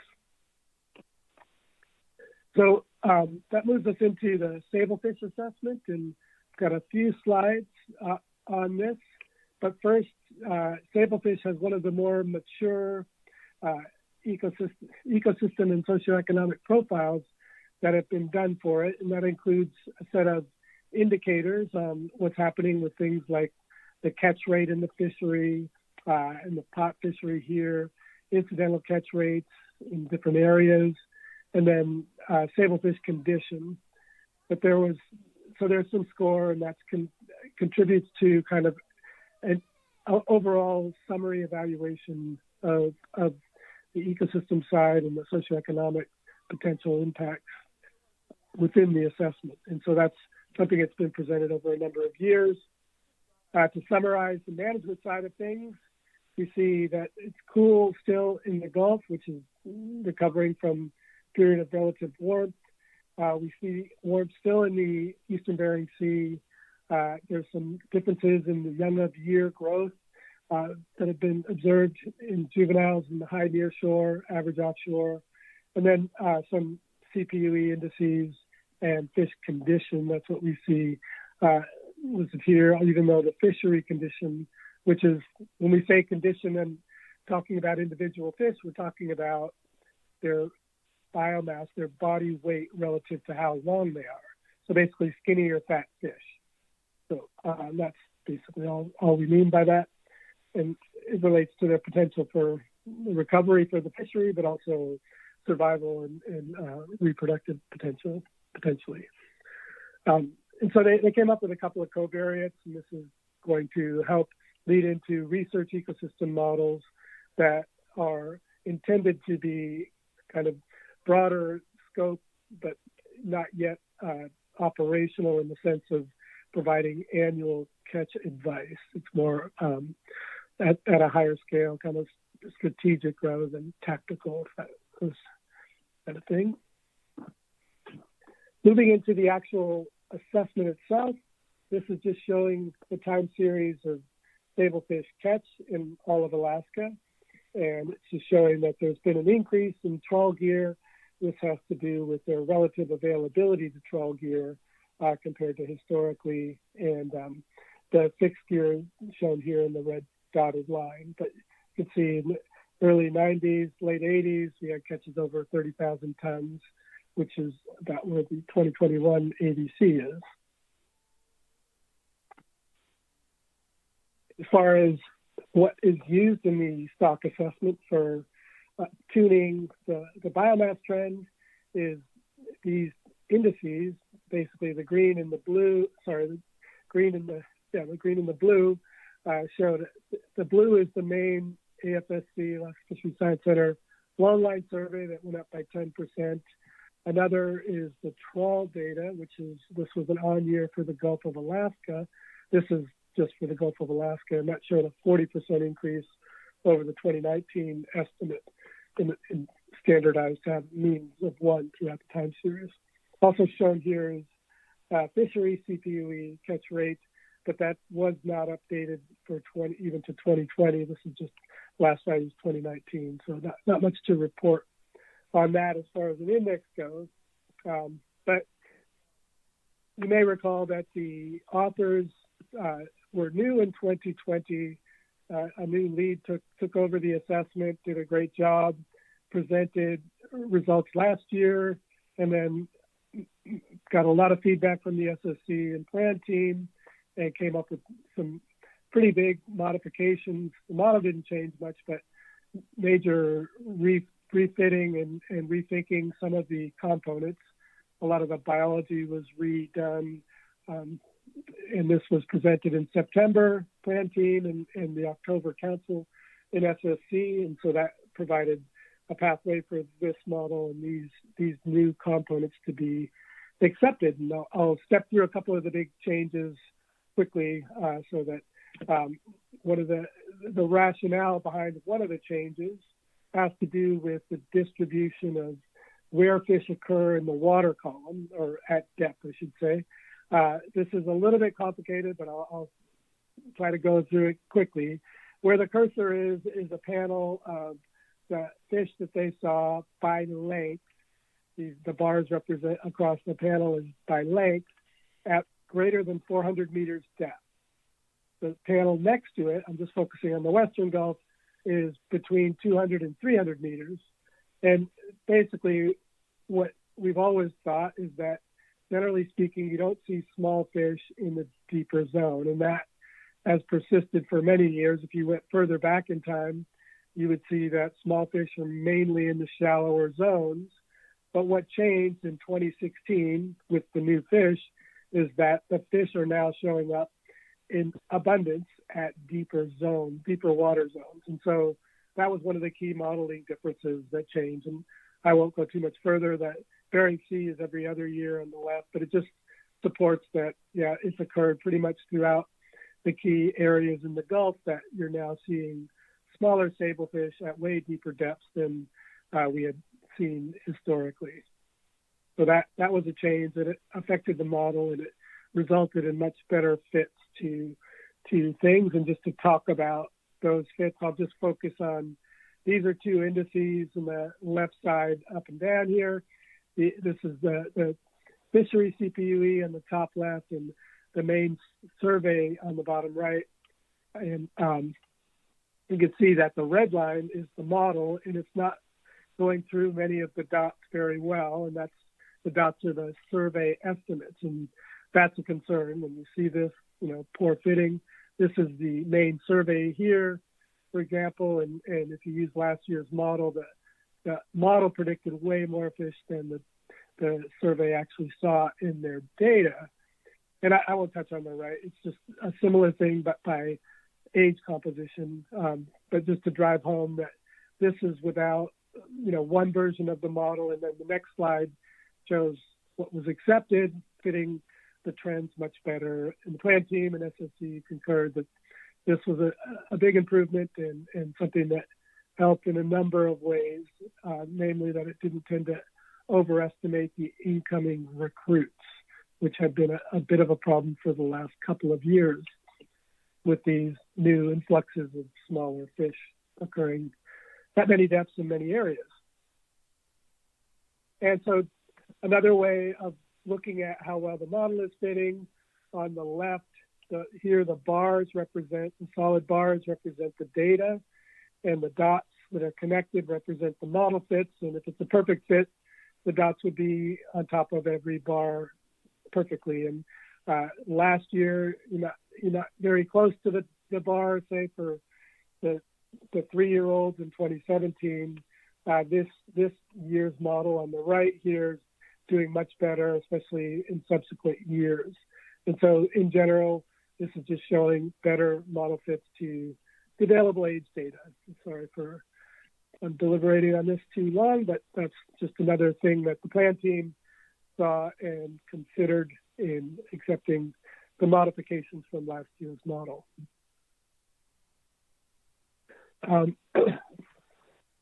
This is a figure that, there's been quite a bit of concern about the increased bycatch, in particular in the trawl gear in the Bering Sea.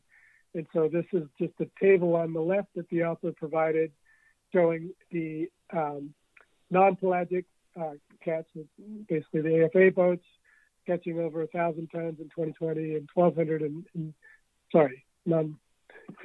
non-pelagic is not the AFA, sorry. In the bottom trawl gear, shown here, that increased this year in that sector, but it's been about the same since 2019 after a big jump from 2018. The pelagic, mainly pollock boats here, their bycatch of sablefish has gone way down. And what the author provides on the right-hand side here is just take 1 year class as 3-year-olds and compare how much the bycatch reduces that year class in biomass terms compared to, say, natural mortality. And just the point here is that the trial catch is counted. It's not like it's not going uncounted, but it's also, less than the natural mortality that we expect, especially, and this is probably an underestimate since we think that younger fish in general have a higher natural mortality than old fish, and in this case, they're assumed to have the same natural mortality. But that's one of the things that's on the list of research topics. Sorry if that's a little bit more detail than you wanted, but generally speaking, here's the biomass trend for spawning of sablefish. We're close to the B40 target by 2022. It's expected to continue to increase and then level out as year classes become average. They become average because we don't know what the future brings. So all we can say is we hope for the average. And that's the pattern there. The spread here is meant to reflect both the model uncertainty and future recruitment uncertainty. So in terms of, there was lots of updates in this year's model. The authors felt comfortable recommending the maximum ABC because they resolved some of the biggest concerns they had that were expressed by the SSC. And therefore they recommended an 18% increase from this year's ABC for next year. And they did, rather than reopen the issue of apportionment, they stuck with last year's agreement on a stair step that the SSC recommended.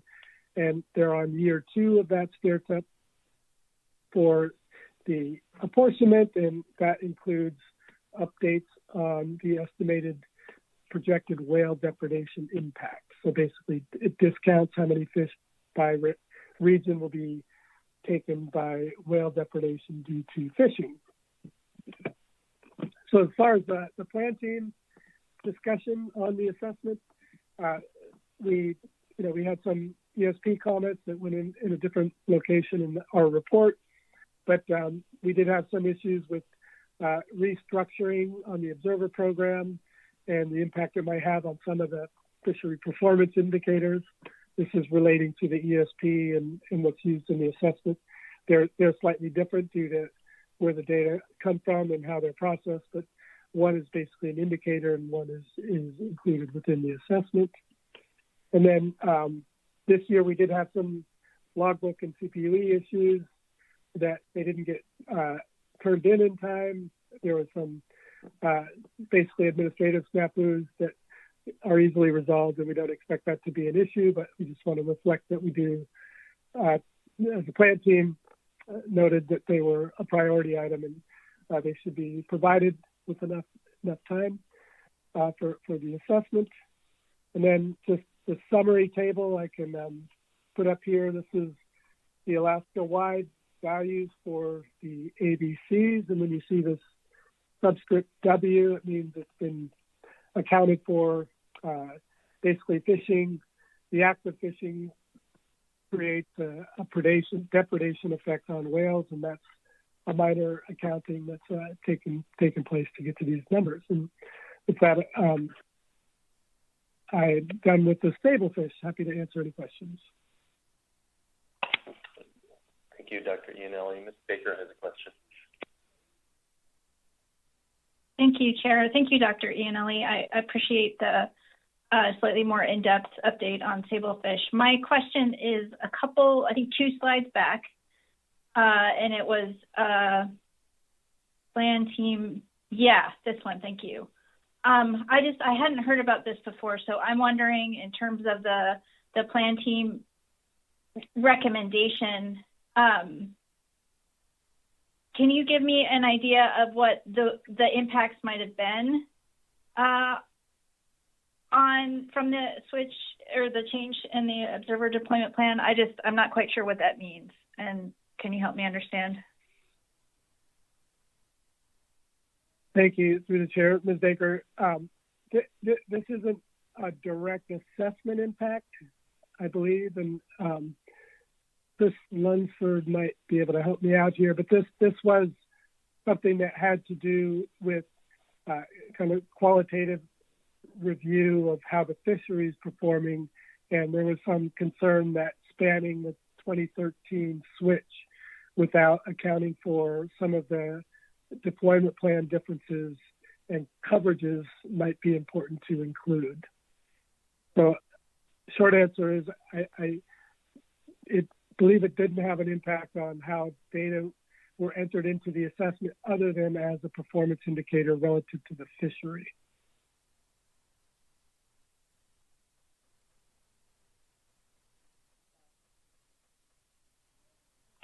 Thank you. And follow-up, Chair?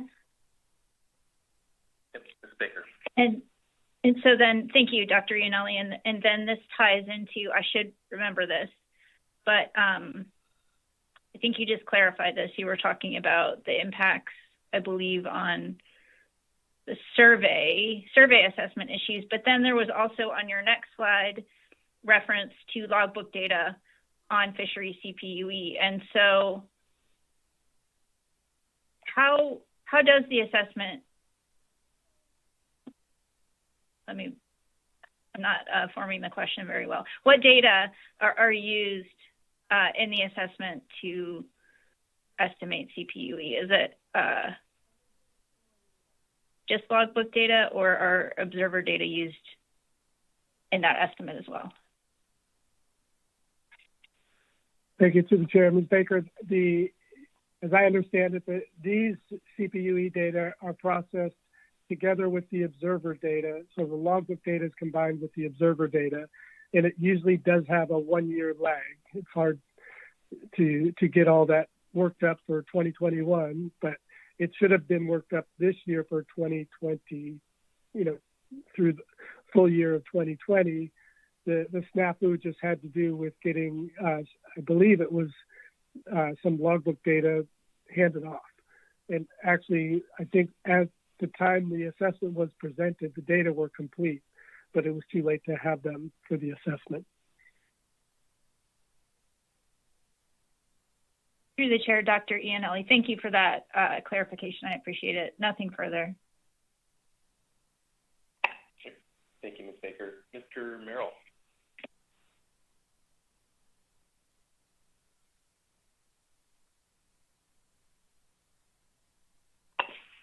Mr. Merrill? Perhaps no questions. Sorry, Mr. Chairman, I did not realize that I was double muted. Thank you, Mr. Chairman. I just wanted to clarify on that last point.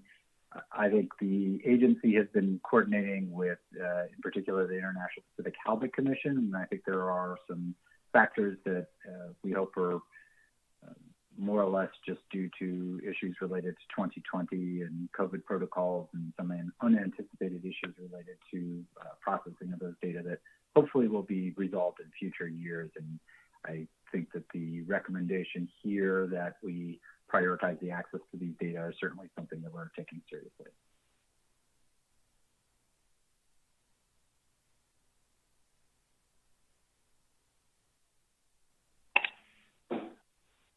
Thank you, Mr. Merrill.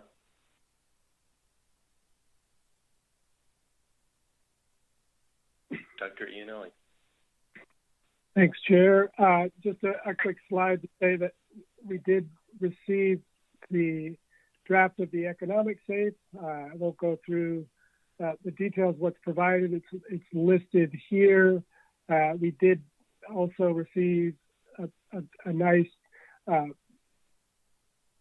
website interface for getting some pretty recent data that was very accessible, and that was pretty much all we had on that front. And we did have one recommendation for the economic. It would,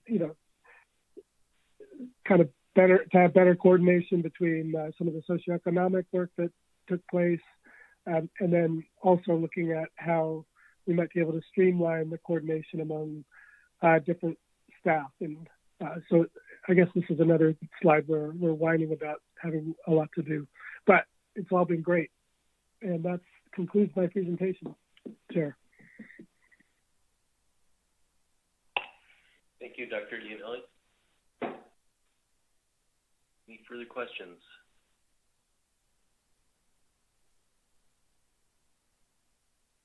Okay, thanks again. That brings us to the BSAI plan team report. And Dr. Barbeau. Thank you, Chair. Can you hear me? Yes, we can. Excellent. Just making sure I'm not double muted like everybody else so far. So I'm going, Dr. Steve Barbeau from the Alaska Fisheries Science Center, Status of Stocks Division. I'm also the co-chair of the Bering Sea and Aleutian Islands plan team, along with Grant Thompson and Diana Stram as coordinator. Talk to you about the meeting we had November 15th through 19th. Although it was virtual, it was a very successful meeting. Again, leaders, myself and Grant Thompson. Should note that Grant Thompson is retiring after this year, after many long years of service on the plan team. And Diana Stram has stepped forward again and working as our coordinator. Number of participations from our members, and we have one new member, Phil Joy from ADF&G. And we are light a few seats, and just, I'm actually changing the slides on the wrong thing. Here we go. Looking at Phil Joy as a new member from ADF&G, and we are still light a few seats, so we're looking forward to some new members for next year, and looking at potentially a new co-chair as well to take the place of Grant Thompson. So in the meeting, we went over 17 new assessments, stock complexes, 8 of which being full assessments, and 9 being partial, and 6 not having assessments this year. And for the partial assessments, what that entails is simply putting the most recent catch and running the projections forward. So we don't have a full assessment, just a partial assessment. I'm not going to be going over those in much detail at all. This is compared to last year, where we had 23 full assessments, or 23 assessments, 21 full and 2 partials, and 0 none. We went over a total of 37 models, including tier 5 and 6 methods, down from 53 from last year. Just note that this coming year we'll be up to that number again, so having those new members on board would be quite useful. We covered 25 base models methods. Yes. I apologize. The report isn't loading on the Adobe Connect for me. I have it pulled up on my other screen. I just wanted to, perhaps it's just my connection that it's not loading for, but I wanted to make sure that it was actually loading for the public. Okay, I'll take a minute. Yeah. If I move, I can report on my, Mr. Chairman. This is Ken. Kenny, you do see it? Yes, I do. Okay, great. It must just be my connection then. Dr. Barbeau, please continue. Excellent. So 25 base model methods, the same as last year. 12 additional methods, down from 28 from last year. The team agreed with the author's recommendations regarding preferred models and methods and harvest specifications in all but one case, the Aleutian Islands Pacific Cod, and changed from current base models in 4 cases. Reductions from max ABC recommended in only 2 cases. Of the 16 stock complexes in tier 1 and 3, only 4 are in sub-tier B. No stock complexes were subjected to overfishing in 2020, and no tier 1 or tier 3 stock complexes were overfished or approaching overfishing as of 2021. This is a fairly detailed slide looking at the different assessments. We look at the second column. This goes over our stocks. The ones in red are ones where we had specific recommendations for the author. You can see the list of authors in the third column. We have 1 new author, Flathead Sole, Maya Kapoor, with a new stock assessment scientist with the Status of Stocks group. The tier type being pulled here, our number of models and the model names. Then the risk assessment and the reduction, you can see there's only 2, one being Pacific or Pollock and the other being Yellowfin Sole. We recommended a reduction from max ABC. Going forward, we can see that this is total biomass in the Eastern Bering Sea. We can see walleye pollock is predominant of the stocks that we manage, followed by yellowfin sole, northern rock sole, arrowtooth flounder, Pacific cod, and then going all the way down to our lowest biomass being the Eastern Bering Sea black spotted rough-eye rockfish from those fish that were assessed this year. Looking at the spawning biomass, the change from last year, we see Eastern Bering Sea pollock reduction by more than 20%. Yellowfin sorrel also greatly reduced. Eastern Bering Sea cod was increased with a change in the models. Sablefish was a decrease with a change in the models. We see northern rockfish seeing that increase. If we look at total spawning stock biomass, you see that pollock still dominates. From this year to last year, we have 43% from last year of all of the spawning stock biomass, going down to 37% this year. Yellowfin sole also decreased. Arrowtooth flounder, slight increase. And again, we see that Pacific cod over here actually increasing quite a bit from last year. Looking at all of the spawning stock biomass as a percentage, we see we have the 4 stocks: Eastern Bering Sea walleye pollock, Eastern Bering Sea Pacific cod, Atka mackerel, and Aleutian Islands black spotted rough-eye that are all below B40. We see all of our other stocks are above B40, Arrowtooth flounder really being the highest of them all. Moving forward for ABC, the largest ABC out of all the stocks is, of course, walleye pollock, followed by yellowfin sole, northern rock sole, Pacific cod, and dropping down similar to the total biomass of Eastern Bering Sea black spotted rough-eye rockfish. Look at changes in ABC from last year. We have a large reduction in Eastern Bering Sea pollock, large reduction in yellowfin sole, increase in Eastern Bering Sea Pacific cod. We've already talked about sablefish, increase in Atka mackerel, northern rockfish as well. And we see that reduction reflected here from on the left-hand side being Eastern Bering Sea walleye pollock. We see that reduced down to 50% from last year's 61%. A large change. We look at the status of our stocks. This is from last year. We see Eastern Bering Sea last year was determined to be less than BMSY or B 35% in our case. All the rest being in the green. If we look at this year, there is a change where we have pollock dropping below BMSY, but Eastern Bering Sea cod coming above that. As all the rest of the stocks are in the green in our case. All the stocks are in the green in our case.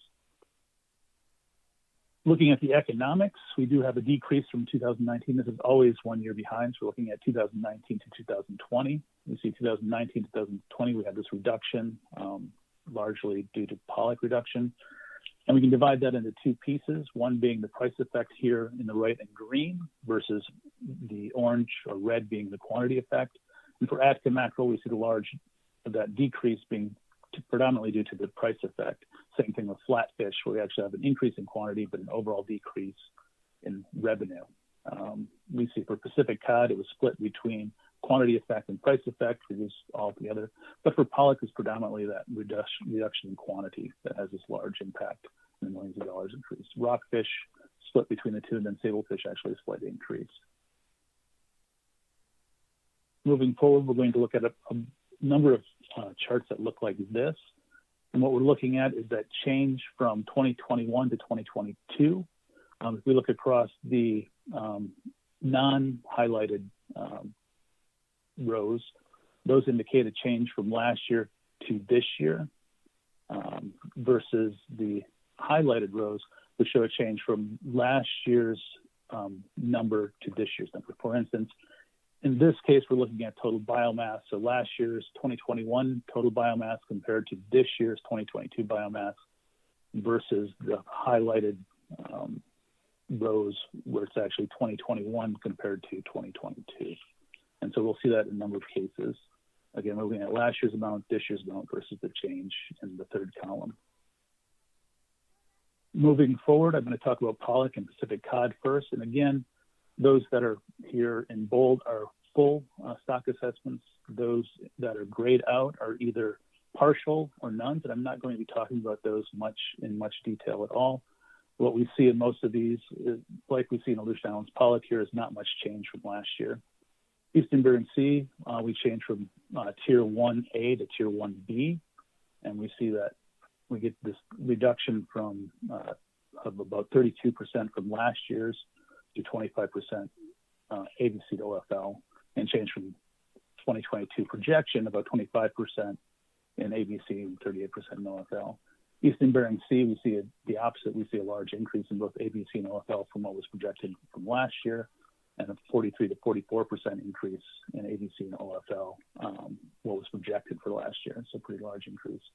And versus Aleutian Island Pacific cod, which remains at tier 5, where we didn't have any change at all. Moving forward, we're going to talk a bit more about Aleutian Island or Eastern Bering Sea walleye pollock. There were some new models. We do have a change from the base, and risk was above 1.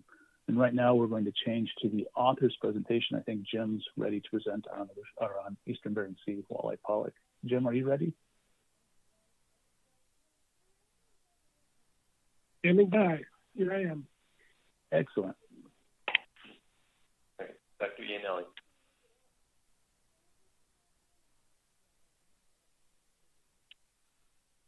Thanks, Chair. Just a quick run through of the main aspects of the stock assessment and noting a couple of new co-authors here.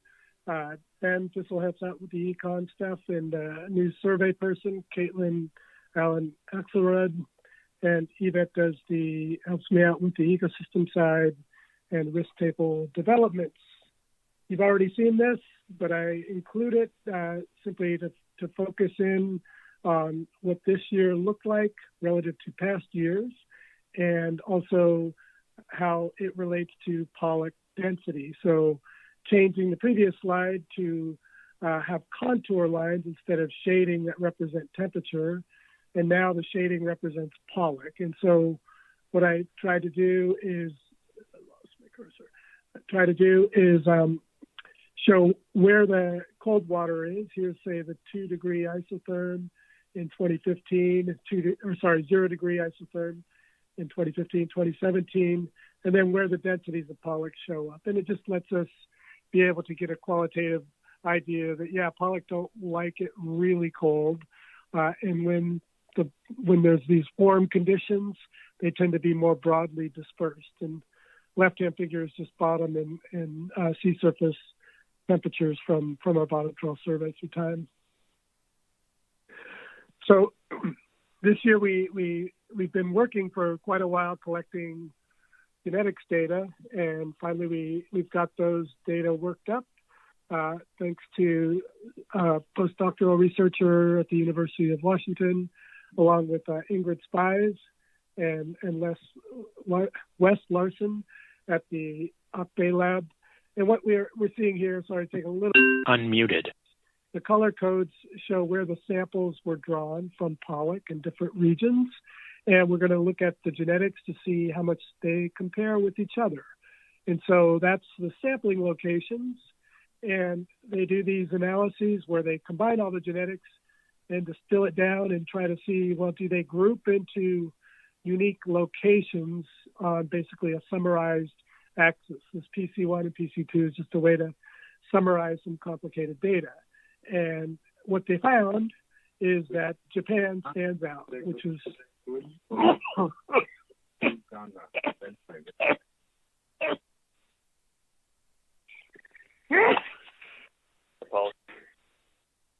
Iannelli, sounds like we have some folks who need to mute. Thanks, Chair. Okay. Anyway, fortunately, it doesn't look like we'll have to co-manage pollock with what's in Japan, because they're really distinct genetically. And so what the analysts did here was, seeing this big breakout, they said, well, let's get some better discrimination for the remainder since there's some overlap. And so what they did was they eliminated all the Japanese samples and reran it without the Japanese samples, and they found this. And so just in a nutshell, what it shows is that the Gulf of Alaska with the crosses here, the plus signs, tend to be pretty separate from the Bering Sea, which is shown in triangles, and also sampling location is by color. So the darker color, Chukchi Sea, is down in here. In the northern Bering Sea is the darker blue, and then the squares are by Chukchi Sea. Anyway, short answer is there is some mixture. You do see some very Gulf of Alaska looking points mixed in with the bulk of the Bering Sea, but not too many. And then you do see some relationships in this genetic approach between the Gulf of Alaska and the Aleutian Islands. But if you were to eliminate the Bering Sea side of things, you might get a higher degree of separation. Anyway, very preliminary analysis. It's very promising. At a high level, you might be able to, in the future, of sampling that costs come down, you might be able to sample individual pollock and say, this has a probability of X that it came from the Aleutian Islands or from the Gulf of Alaska and so on. And so it looks like it might be a very potentially important tool going down the road. So we're pretty excited about that. But so far, so good relative to the Bering Sea, shows some indication, as we know, of extension of pollock into the northern Bering Sea from the eastern Bering Sea side. So that's kind of the new genetic stuff. Now I'll just quickly go through the actual assessments. And here's the catch time series broken out by the strata that we use. Basically, A season is in this orange and blue, and the location is east and west of 170. And we did that historically to start to see, well, are we catching more to the west of the Pribilof Islands than we normally would have? And you can see this year we had a fair amount, but not too much fishing that occurred during the A season to the east of the west of the Pribilof. Looking at a similar map for the B season, you can see that the last 2 years before this year, we had far more fishing up near the convention line with Russia, and this year was generally around Zenchuk Canyon and to the south, shown here. So talking about fishery conditions, what the fishing conditions were, we saw that we had really poor catch rates last year, 2020, in the B season. That was likely due to conditions due to COVID, boats not getting out on the grounds at times that were most efficient, but also we also think the fishing conditions weren't very good. It was back up this year, kind of slightly above a long-term average, and the A season stayed pretty good this year.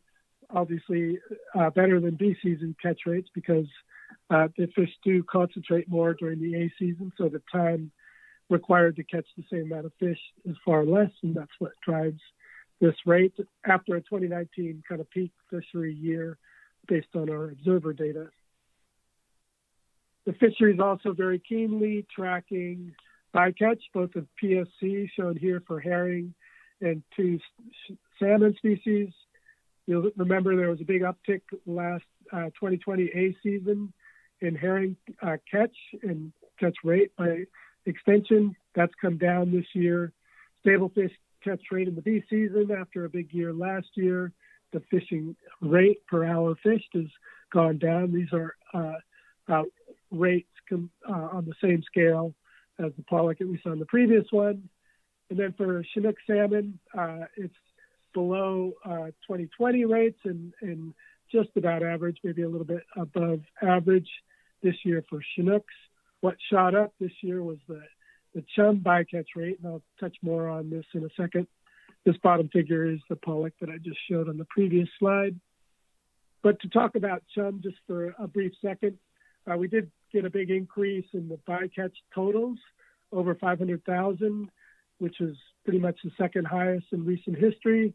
And just for public and the council's memory bank here, we do think, at least based on 2019 genetics data, that the lion's share of these fish are coming from Asian hatcheries. Relatively small fraction in 2019 anyway were from the upper middle Yukon. And then you have coastal West Alaska representing about 16% of the values, at least for 2019. These data will be worked up and might be available by 2022, but Dr. Stram will have some more update on that, perhaps if the question arises. So that's the bycatch and fishing conditions. In terms of fish size, One of the things I've been looking at for several years now is a new way or a different way of looking at the size distribution of pollock. And this is a distribution in 50 gram increments of what the average weight of pollock were in individual toes. So it's not individual fish, it's individual toes that represents the vertical scale here. And A season, generally speaking, most often the fish are greater than 500 grams. The last year, we saw that the B season progressed in a way that was odd and had a bunch of small fish later in the year. And we see those small fish again this year. And just to zoom in on the B season situation, these are weekly depictions of the same type of data. So at the beginning of the B season, roughly week 23, we see the progression by week of the size of fish. And what I just mentioned was that in the B season last year, we saw big fish early on in the catch, and then pretty much it divided up into small fish, and then towards the end of the season, there was mostly only small fish in the B season catch. And that's important for the stock assessment, but also the kind of fish conditions that they have. So this also translates into our observer length frequency. I don't need, sorry, the shading disappeared on this, but just to point out that the 2021 B season length frequency where the cursor is was generally below 40 centimeters, which is pretty unusually small for this year. So we saw a lot of small fish in the catch. As far as the fishery goes, there was a question during, I think it was Yvette Sidden's talk on the ESRs about fish condition. Generally speaking, as I just mentioned on the sablefish, fish condition is talking about how skinny they are. And if they're skinny, it may indicate that feed is poor and they are having a harder time, or there's competition with other fish in their same cohort or other species. So what is this? This is, so just to back up a little bit, when you see we have standard condition computations that are done through our survey gear, and that's really nice, but they do fit relationships, and it's pretty complicated, and it is only a snapshot from the summer. So if they're a week later where they get most of their samples, they might get a different indicator and things like that. What we have with our pollock database or for observer database is a lot more information on individual weights. In fact, there's over 700,000 measurements of fish length and weight from the fishery, which seems like that's really useful and interesting data. Long story short, these last 2 years, this is just a database way of showing that most of the fish are smaller than you would expect them to be given their length. So imagine a 20-inch fish every year is going to have an average weight over the whole time series. This year, on average, most of the fish were below their average. Sorry, not on average. The frequency of fish was below average. So just indicates a skinny fish. So that's on the kind of raw fishing data side. These get all processed up into age compositions, and this is a figure that shows the vertical scale on each of these columns is the absolute number of fish caught at age. I didn't plot the vertical scale because I don't think it would mean much to anybody, but there's millions of fish in some cases. But the vertical scale is constant through this whole time series.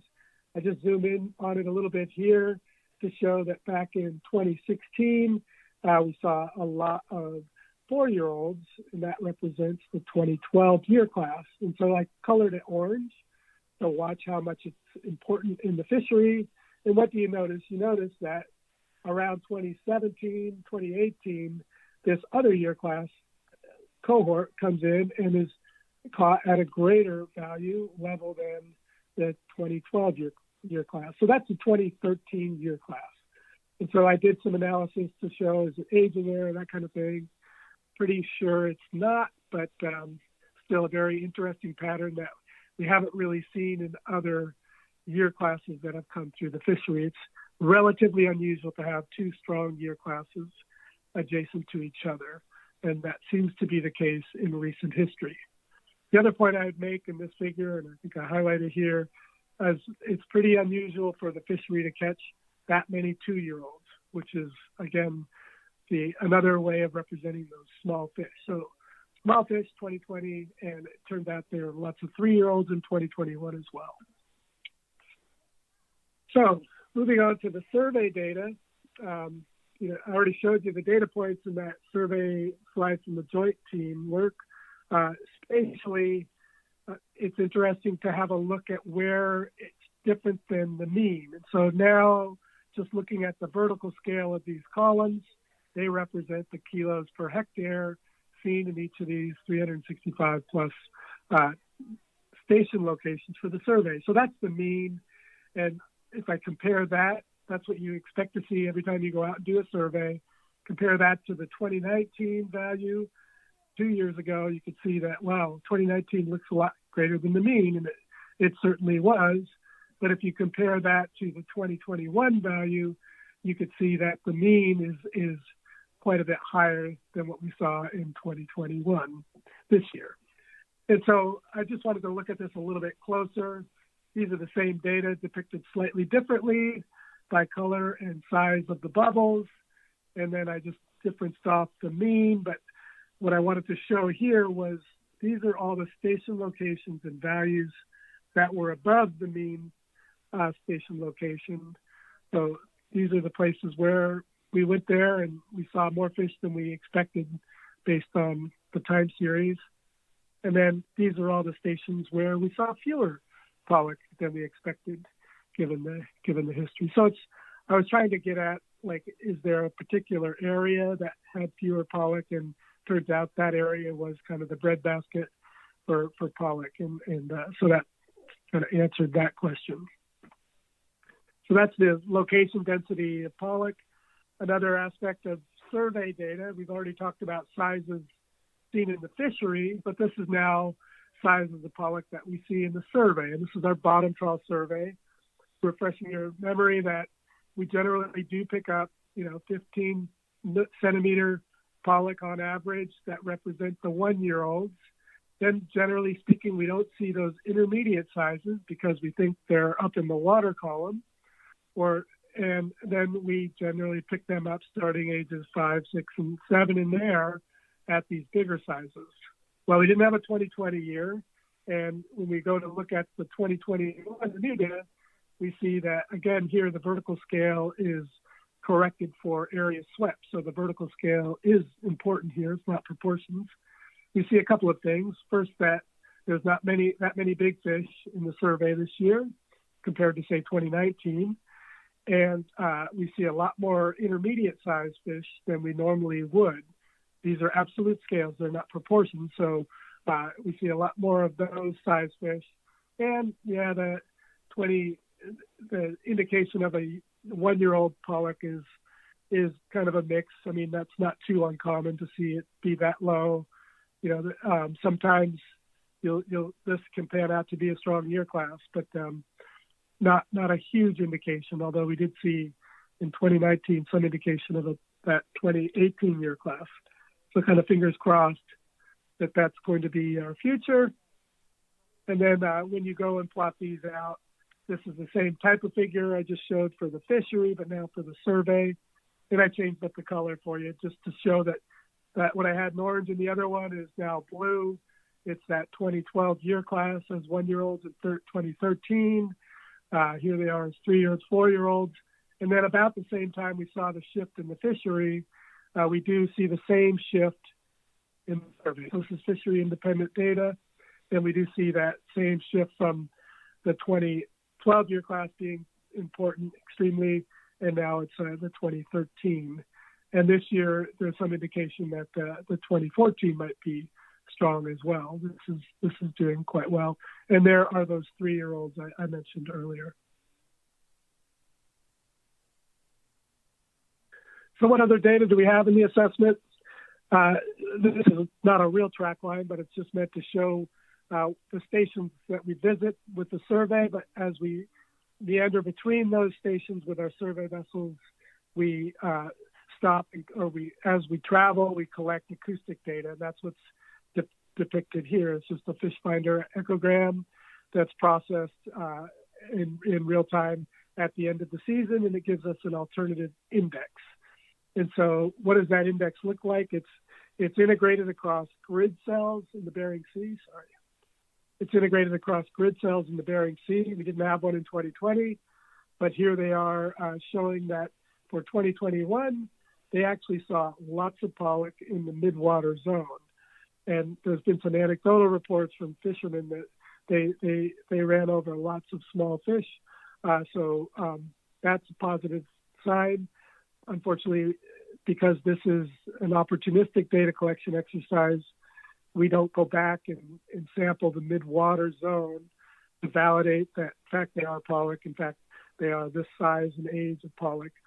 So that's the trade-off. We get the index, but we don't get all the details that we normally would with a full acoustic survey, which was planned next year. We'll do that next year along with these data. But anyway, what does this look like? This is the map of the relative densities that we see opportunistically in the midwater zone.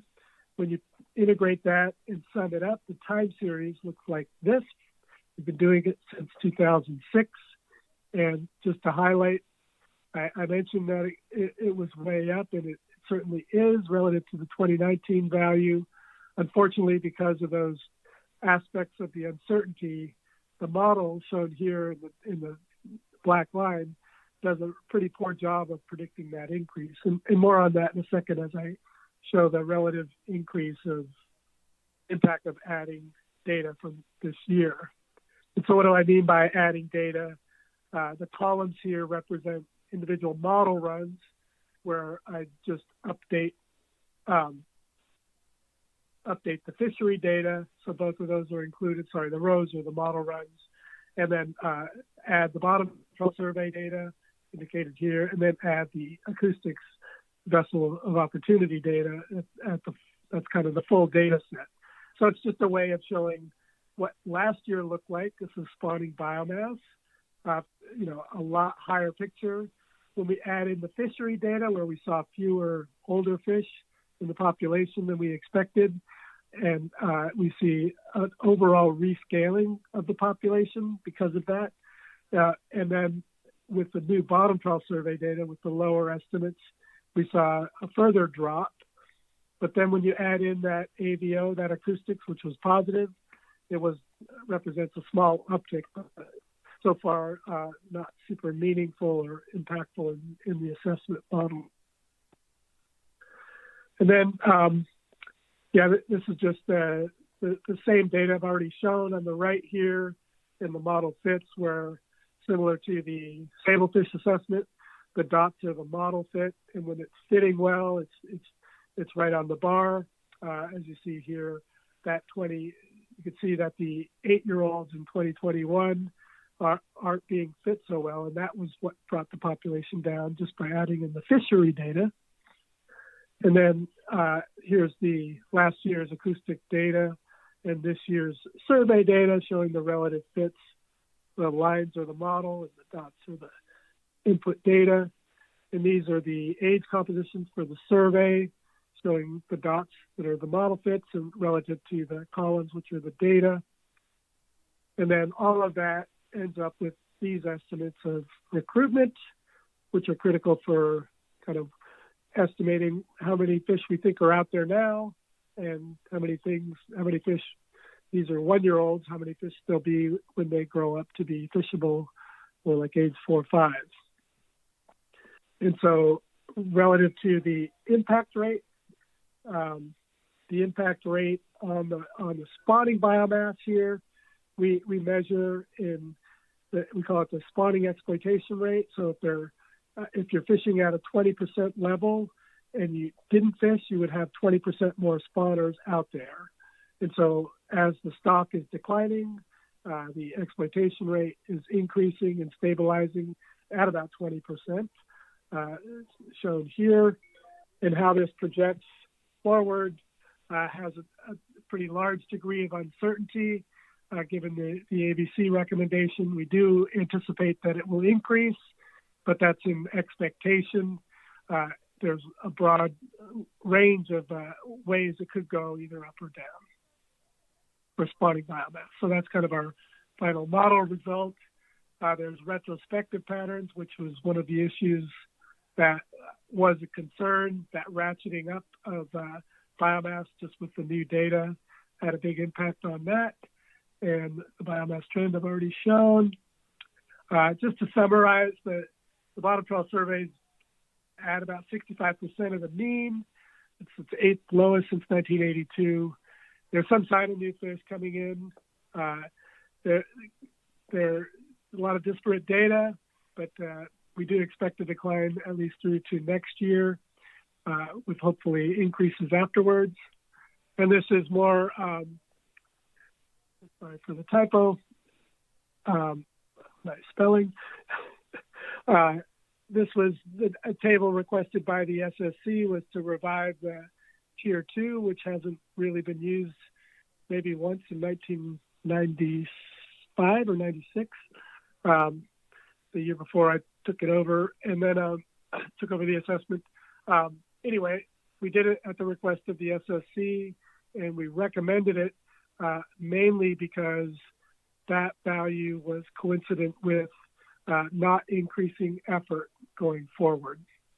And so, yeah, and our risk tables are shown here. We had a fair amount of discussion about that at the plan team and the SSC.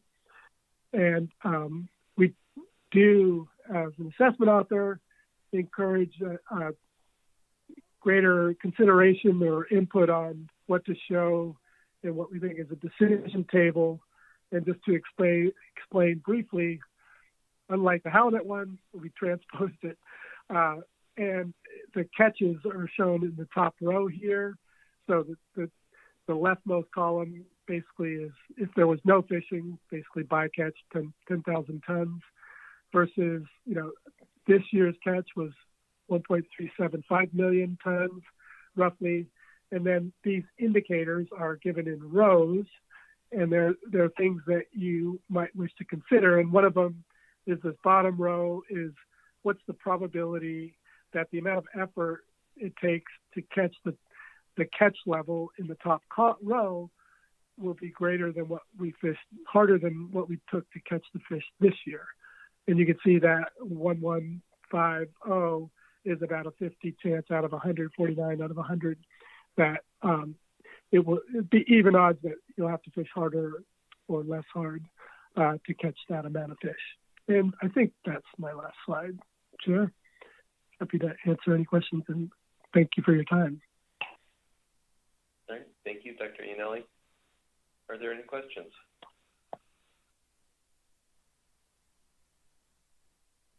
Ms. Kimball. Thanks, Dr. Iannelli. I just wondered if you could briefly speak to the level 2 concerns in the risk table that were assessment related. Thanks to the chair, Ms. Kimball. They were mainly due to the retrospective pattern that, I think we do a pretty good job reflecting the overall uncertainty that even though this is one of the most data-rich stocks in the world, what it tends to do is also humble us in saying that it's really hard to know how many fish are out there. And the retrospective pattern, while it encompasses the uncertainty level, it was a pretty big shift from what we've seen in the past from the assessment side. So that was one of the main concerns. And ideally I would have had enough time to resolve it, but it was by the time I got the latest data, I couldn't find the loose thread or a resolution to fix it. So that was the main reason on the assessment side.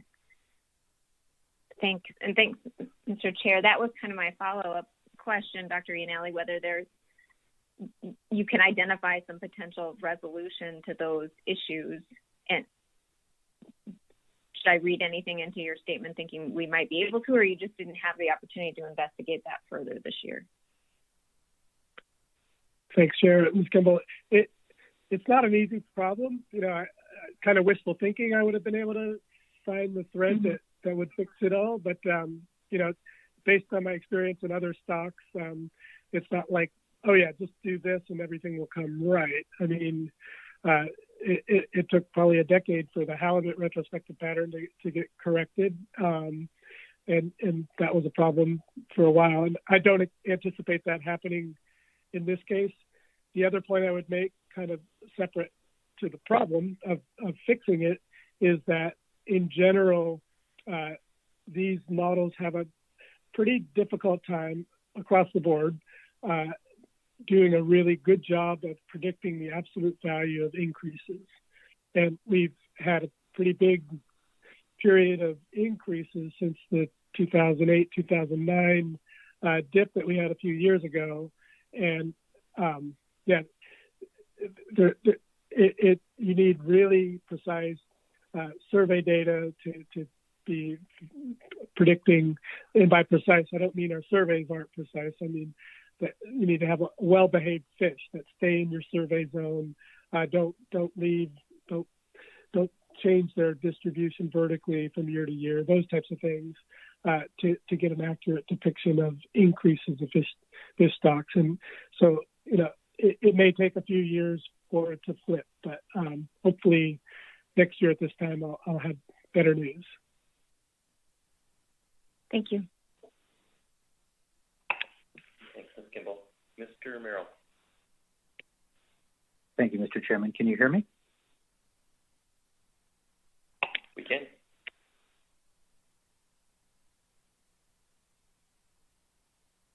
Thank you, Mr. Chair. Dr. Iannelli, I guess one question that I had for you was how you settled on an 11% reduction from the Tier 1 and the Tier 2 max ABC. Was that driven by wanting to maintain a constant F? And would you anticipate a similar approach potentially next year if you're observing the same type of retrospective patterns or the same level of risk?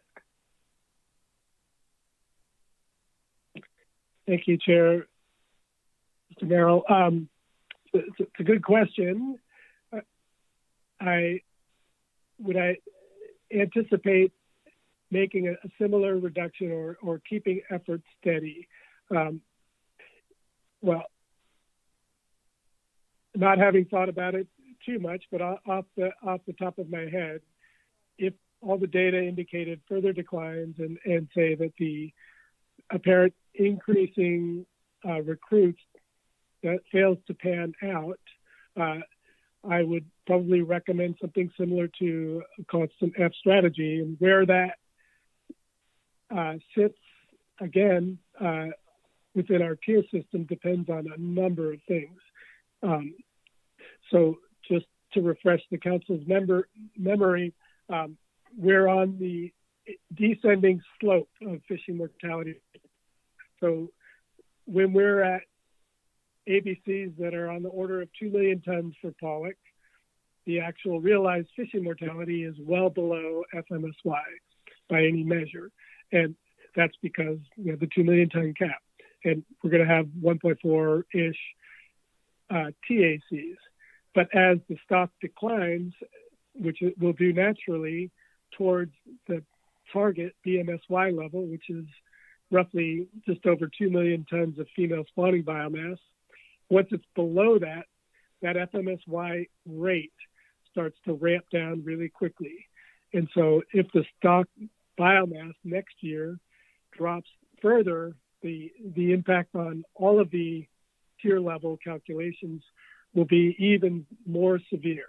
And so it is, I think, an important consideration in the risk of things that given our current control rule, which, probably should be reconsidered at some point, that we really need to lower the rate as much as we do once we're just below kind of where we expect to be half the time. So think of our target, we expect to be above and below it half the time. Well, our target by the rules, if everything is followed, behaves well, not followed. If everything behaves well, we're going to be above the target more than half the time. I don't know if that helps answer your question. Thanks. It does. Thank you, Dr. Yanelli. And Mr. Chairman, one quick follow-up, if I may.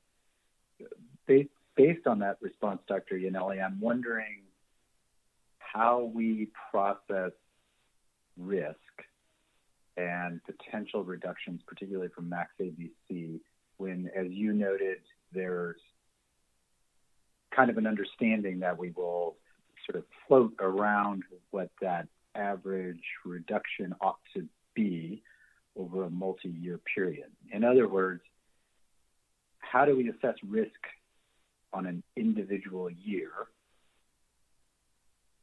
and also set that in the context of the fact that these are, conditions that can extend throughout multiple years and that there's perhaps some uncertainty across that multi-year period?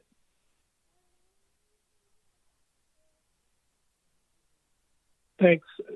Through the chair, I'm going to answer it in two ways because I think it matters. There risk to the fishery versus risk to the spawning biomass being above a target level.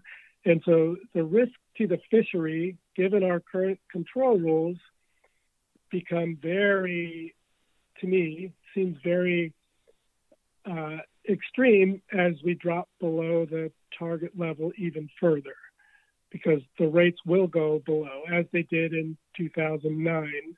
That the reason the quota went down so fast was because we basically we didn't have a retrospective issue. We just had a failure of recruits for some 5 straight years that brought the stock down kind of due to natural variation. And because of our control rule, the fishery suffered, a very severe drop. And, whether that was 100% necessary, we'll never know. That gets to the question of the risk to the stock. And also, so risk to the fishery, I think, is a big issue. If we next year have a further decrease in the ABC, I think you can see that in that risk table too. You'll be dropping below, and that rate will come down even further.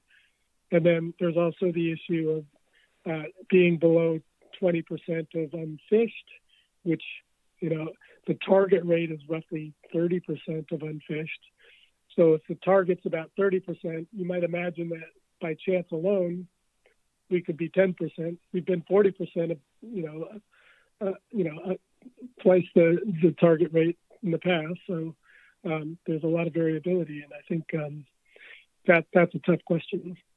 So in terms of risk to the fishery, I think the strategy taken this year was reasonable and good. I don't think there's much risk to the stock because the rate is already being ratcheted down quickly as it was this year. That was the tier 1B. The B represents the fact that we're below the target. And that means the actual FMSY rate's not even being used.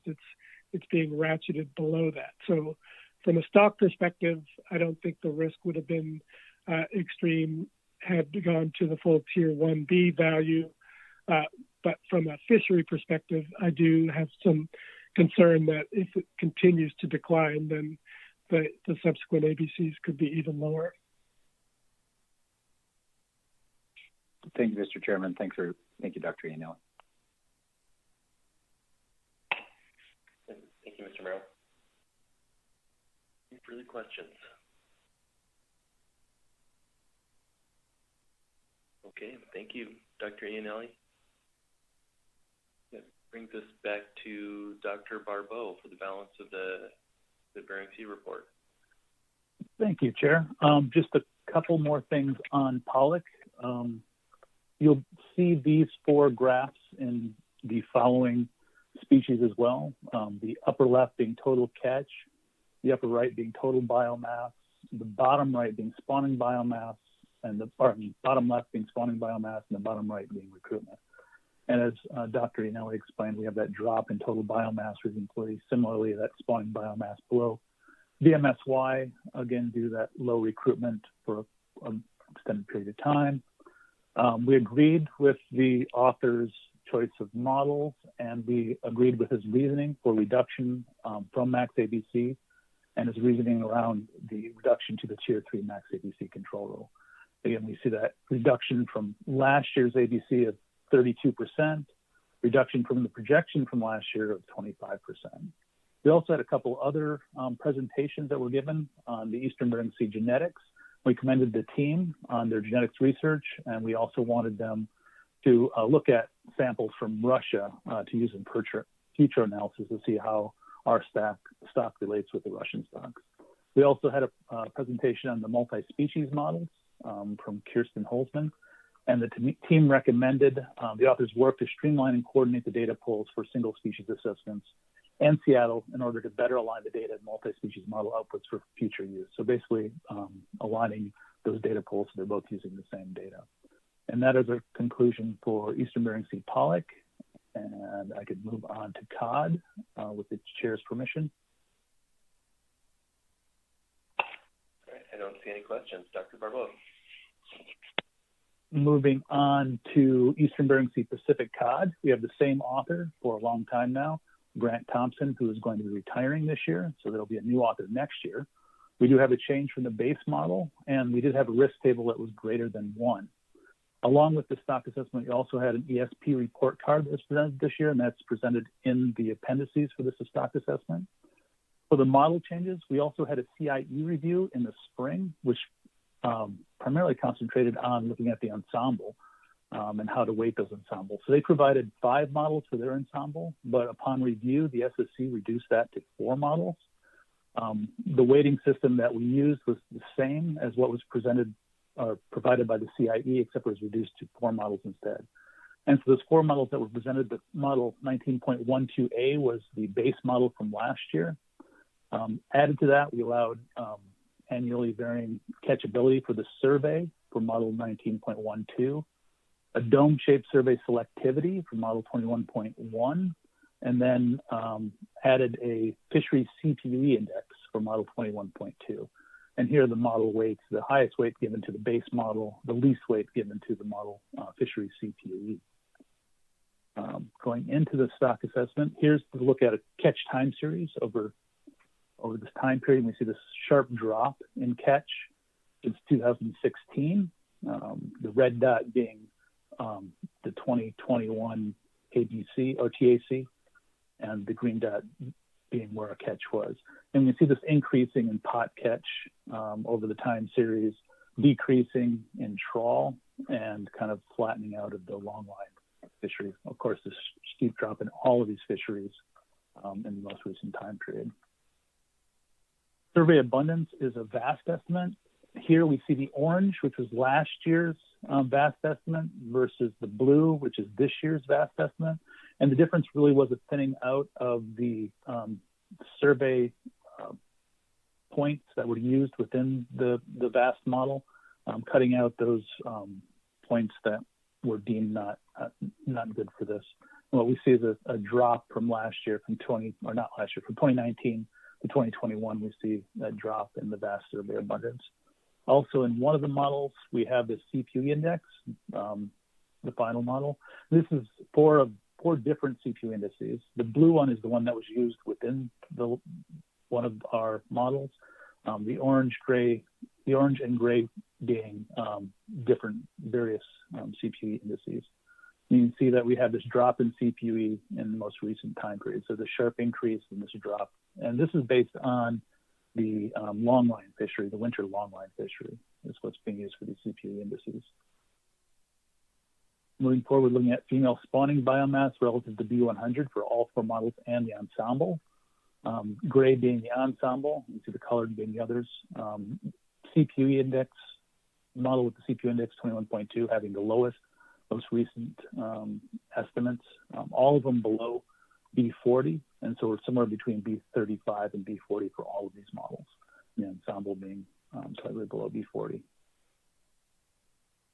Looking forward for recruitment, all of the models agree on this large 2018 recruitment, but low recruitment during those warm years from 2014 through 2017, that high in 2018, low 2019, and then a slight increase in 2020 up to the mean. Moving forward to models looking at full selection fishing mortality rate, we see that sharp drop in fishing mortality rate in most recent time periods kind of flattening out over the last 5 years. In most of the models agree that model with CPUE actually has a delayed peak in fishing mortality, but all of them agree that we have this drop off in the most recent time series. Looking at all of the models, the team adopted the SSC4 model ensemble for September, and the team also adopted the SSC weighting recommendations. You can see across all the models, the highest being model 21.1, that dome-shaped selectivity on, dome-shaped selectivity on the bottom trough survey estimate. The lowest being the model with the CPUE indices in it, but across all of them, the average being, of course, in between all of them. When we look at the models from last year, this is the black line, which is our ABC from 2020.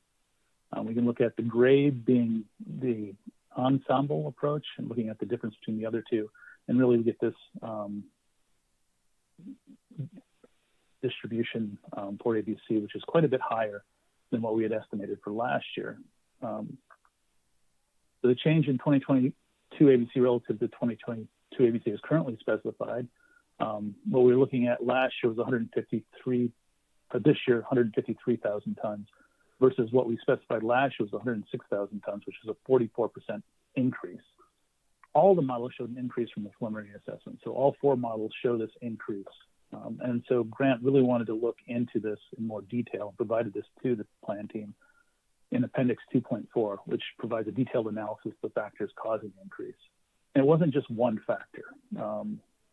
3 changes in the data file accounted for about 85% of the increase in the projected 22 ABC about evenly.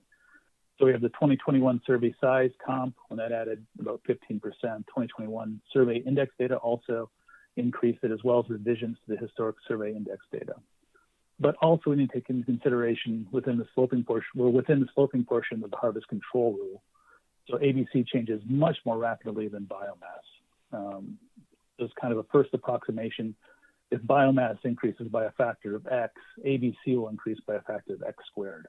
So when we're on that control rule, if we increase biomass even small amount, we basically square that in ABC. And that kind of accounts for that large change in ABC from last year's projection.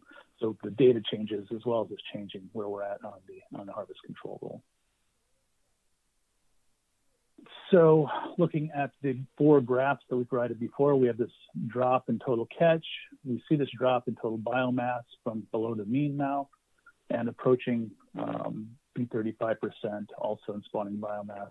And then we have that low recruitment for quite a long time period. The 2018 recruitment is expected to be much higher. So again, we have that increase from 2021 of 24%. Versus what we had projected is a 44% increase from what we projected last year. And the team recommended further considerations of ways to synthesize the SCP report card more succinctly. The team also recommended more standardized approach to continued development of models appropriate for the ensemble and weighting of those models for use in management. In addition, the team wanted the authors to explore drivers for weight length residuals, especially in recent years, and how that's changed over time with changes in the environment. And that's what I have for Eastern Bering Sea Pacific cod. If the team has any questions, I can answer them now. Council. Thank you, Dr. Barbault. See if there are any questions. Look like how about if you want to go ahead and take Aleutian Islands cod, and then we'll take an afternoon break after that. Excellent. So for Aleutian Islands cod, we have new models that were presented, tier 3 models that were presented. We have the same author, Ingrid Spies. We do have a recommended change by the author, but the team continue with the Tier 5 assessment. And one of those reasons is that we haven't had a survey in the Aleutian Islands from 2018. So we wanted to be able to compare the age-structured models with the Tier 5 model with new data in it. We also had a risk greater than 1 for this stock. But for the Tier 5, what we see is this drop in survey abundance. So of course, the random effects model is going to follow that. The author did get a number of calls from industry talking about a drop in CPUE, and she wanted to investigate that as well. What we see in the trawl fishery, in the winter trawl fishery, is the sharp drop in CPUE in the last couple of years, about 2020 and 2021. We don't see that similar drop in the non-wintered fishery, but we were able to see that sharp drop in CPUE in the trawl fishery. Moving forward, we see catch also dropping in the Aleutian Islands, this blue line being all of the catch. We see an increase in the state fisheries since 2005, but we see a drop in trawl fisheries and in the longline fishery as well. We don't get a change from last year, so it's 20,600 ABC, the Tier 5, based on that 2018 stock assessment and an M of 0.34. So again, no changes in that stock. And that would be it for Aleutian Islands. Oh, wait.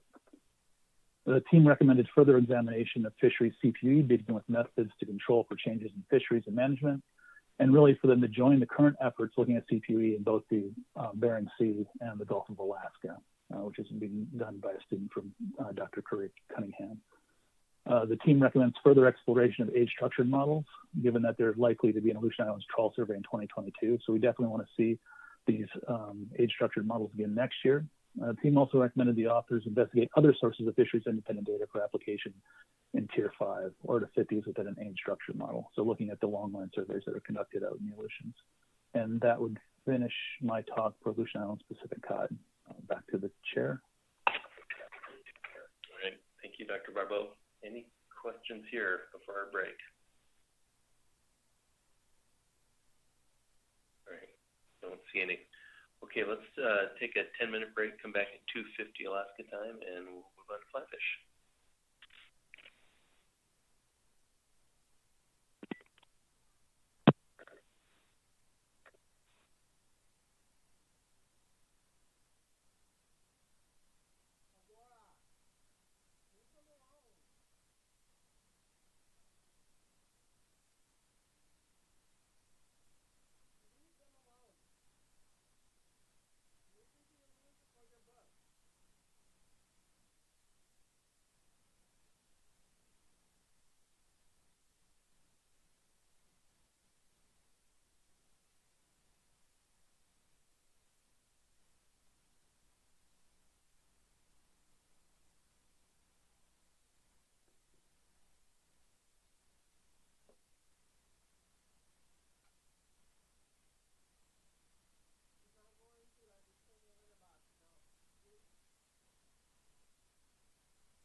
please come back to order.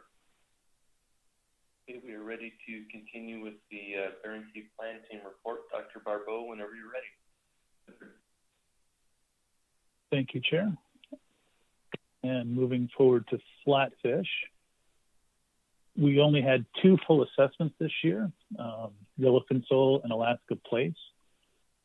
Greenland turbot, airtooth flounder, Kamchatka flounder, northern rock sole, flathead sole were all partials, and other flatfish was an off year. If we look at the big differences, there's really not much difference in all of these from last year's. All it is catch projected forward. The big difference here in northern rock sole is really due to a large recruitment coming into the system and growing up into the fishery. The yellowfin sole, we have that slight decrease from last year, 14% in ABC and 22% change from ABC and OFL. And Alaska plaice, a small increase across the board. Looking at yellowfin sole, we did have new models presented, both of which were using BAST estimates as survey biomass indices. One which used just the Eastern Bering Sea and one that used the Eastern Bering Sea and Northern Bering Sea, but neither of those were accepted for moving forward. We're sticking with the base model, and the risk assessment for the stock risk table was above 1. If we look at the 4 graphs that we've seen before, catch has been rather stable over the last few years, being very close to the mean.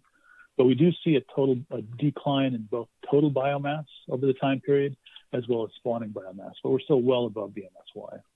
And what we see are these large recruitments which are working into the system, but really low recruitment for that time period. So again, we're looking at that from 2021 ABC to 2022, a 14% decline versus what was projected for last year, a 22% decline. One of the things that we did discuss quite a bit at this plan team meeting was the risk table.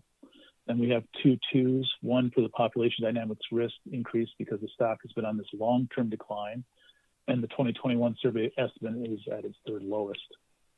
The environmental and ecosystem risks was increased because of thermal exposure and the fish condition in the Northern Bering Sea.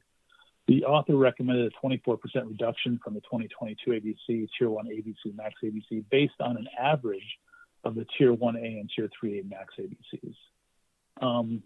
The plan team generally works on consensus, and since I've been on the plan team, I think 4 years now, we've never actually voted on anything, and this was the one time where we did need to come to a vote, and when we did vote, we came to a tie, a 6-6 vote team, and going with the author's recommendation of Tier 1A, Tier 3 average versus just a straight Tier 3 ABC average, and we came to a tie, so we deferred to the author's recommendation for this stock.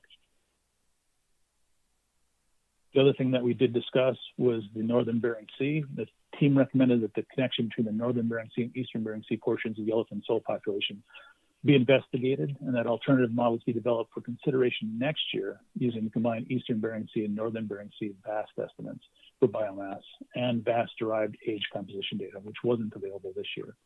And we took a bit of time looking at the evidence for or against the connection between the Eastern Bering Sea and Northern Bering Sea for yellowfin sole. Looking at the distribution from the bottom trawl survey, we see no real disconnect between the southern and eastern and northern Bering Sea. We also see, with these increasing temperatures, average yellowfin sole CPUE in the Norton Sound area from the ADF&G survey is actually increasing over that time period as well. So a lot of evidence that we want to take into account next year for the stock assessment. The team also recommended that differences in length and weight and age for yellowfin sole between the areas Northern Bering Sea and Eastern Bering Sea be investigated because there seemed to be a bit of difference between the 2 regions. And the team recommended the authors investigate impacts of management changes since 2008 in yellowfin sole fishery on fisheries data and subsequent impacts on estimates derived from these data, including mean length and age length and weighted age and selectivity. For the Amendment 80 fleet, there's different retention requirements, and figured that might have some impact on the data that's being collected by observers. That's a conclusion for yellowfin sole. Moving on to Alaska plaice. There were no new models. This is the longest running model of all of our stock assessments for the Bering Sea. It was 11 years that this model has been used. No change in base, and no risk greater than 1. We look at catch has been rather stable over this time period as well, but we do see this change in biomass similar to the elephant sole, where we're getting both a drop in total biomass and spawning biomass. We're still well above BMSY, but we do have this long-term drop. We do see some new recruitment coming in, but it hasn't quite hit the fishery yet or spawning biomass yet as of this long, low recruitment. So we see a 3% increase from 2021, a 6% increase from 2022 ABC. Like elephant sole, the team recommended that the authors explore the relationship of the southern part of the stock in the Eastern Bering Sea to the northern part of the stock in the Northern Bering Sea, and consider developing models that include the Northern Bering Sea data. Again, looking at the bottom trawl survey, we see no real big disconnect between Northern Bering Sea and Southern Bering Sea. What we do see is this drop in the Eastern Bering Sea of biomass in the surveys and this increase in the Northern Bering Sea. To the point in 2021, we actually have more fish estimated in the Northern Bering Sea than we do in the Eastern Bering Sea for this stock. And that is what I have for flatfish. If there's any questions, I'd be happy to take them through the chair. Thank you, Dr. Barbeau. I don't see any hands raising. Okay, moving on. Thank you, Chair. Moving on to rockfish. We only had one full stock assessment this year, and that was northern rockfish. Pacific Ocean perch, black spotted, and rough-eye were both partials, and short raker rockfish and other rockfish were off years for this year. Both for POP and black spotted, we have very little change. We do have this increase in the northern rockfish with change in models, a 24% increase from the 2021 and a 28 to 29% increase from what was projected from 2022. Looking at northern rockfish, we have the same author, the same model, and no increased risk for this stock. The number of tows in 2019 and 2020 targeting the stock has doubled, and we see that also in total catch. So we have total catch going up, but we're still well below the ABC for this stock. We see this increase in total biomass kind of leveling off in recent years, similar for spawning biomass. Even though we've had low recruitment, we have those large recruitments in 2006 and 2005 for the species, long-lived species. What we see is that 24% increase in ABC from 2021 and a 28% increase over what we had from the projection for the last year. And that's what I had for rockfish. I could move on to others. The chair. All right. Dr. Barbeau, okay. Please proceed. Okay, thank you. Moving on to other species. We only had one full assessment for other species, being Attica mackerel. We had partials for skates, and then no assessments for shark or octopus for this year, being the off cycle. We've seen not much change. For other skates, it's tier 5, so we had no change. And for Alaska skates, just a small change from last year's projection. Attica mackerel, we get a slight increase, 7% increase from last year, 15% increase from last year's projection. Looking at Attica mackerel specifically, it's the same model as last year and the same author. No change from the base, and we have no increased risk for this stock. Female spawning biomass in 2022 is 39% of the unfished spawning biomass, so below B40, so we're at tier 3B. Below average recruitment since 2013. We see catch has been above average for the time series, but fairly stable over the last few years. We see this drop since early 2000s in total biomass as well as spawning biomass down to just below the BMSY, not below, slightly above BMSY. Again, we have low recruitment for that time series. Looking at a 7% increase from last year's and 15% increase, or 7% from 2021, 15% increase from what we projected. This is primarily, even though we have a lower estimate, what that is primarily due is this change in selectivity, which changes the FOFL and FABC. So we have this increase in FABC and FOFL resulting in an increase in the ABC. area apportionment, we're using the same area apportionment as we had last year, which is based on the 4-year weighted average. Because we haven't had a Moose Island survey since 2018, we're still using the same apportionments as we have 2018 through 2020.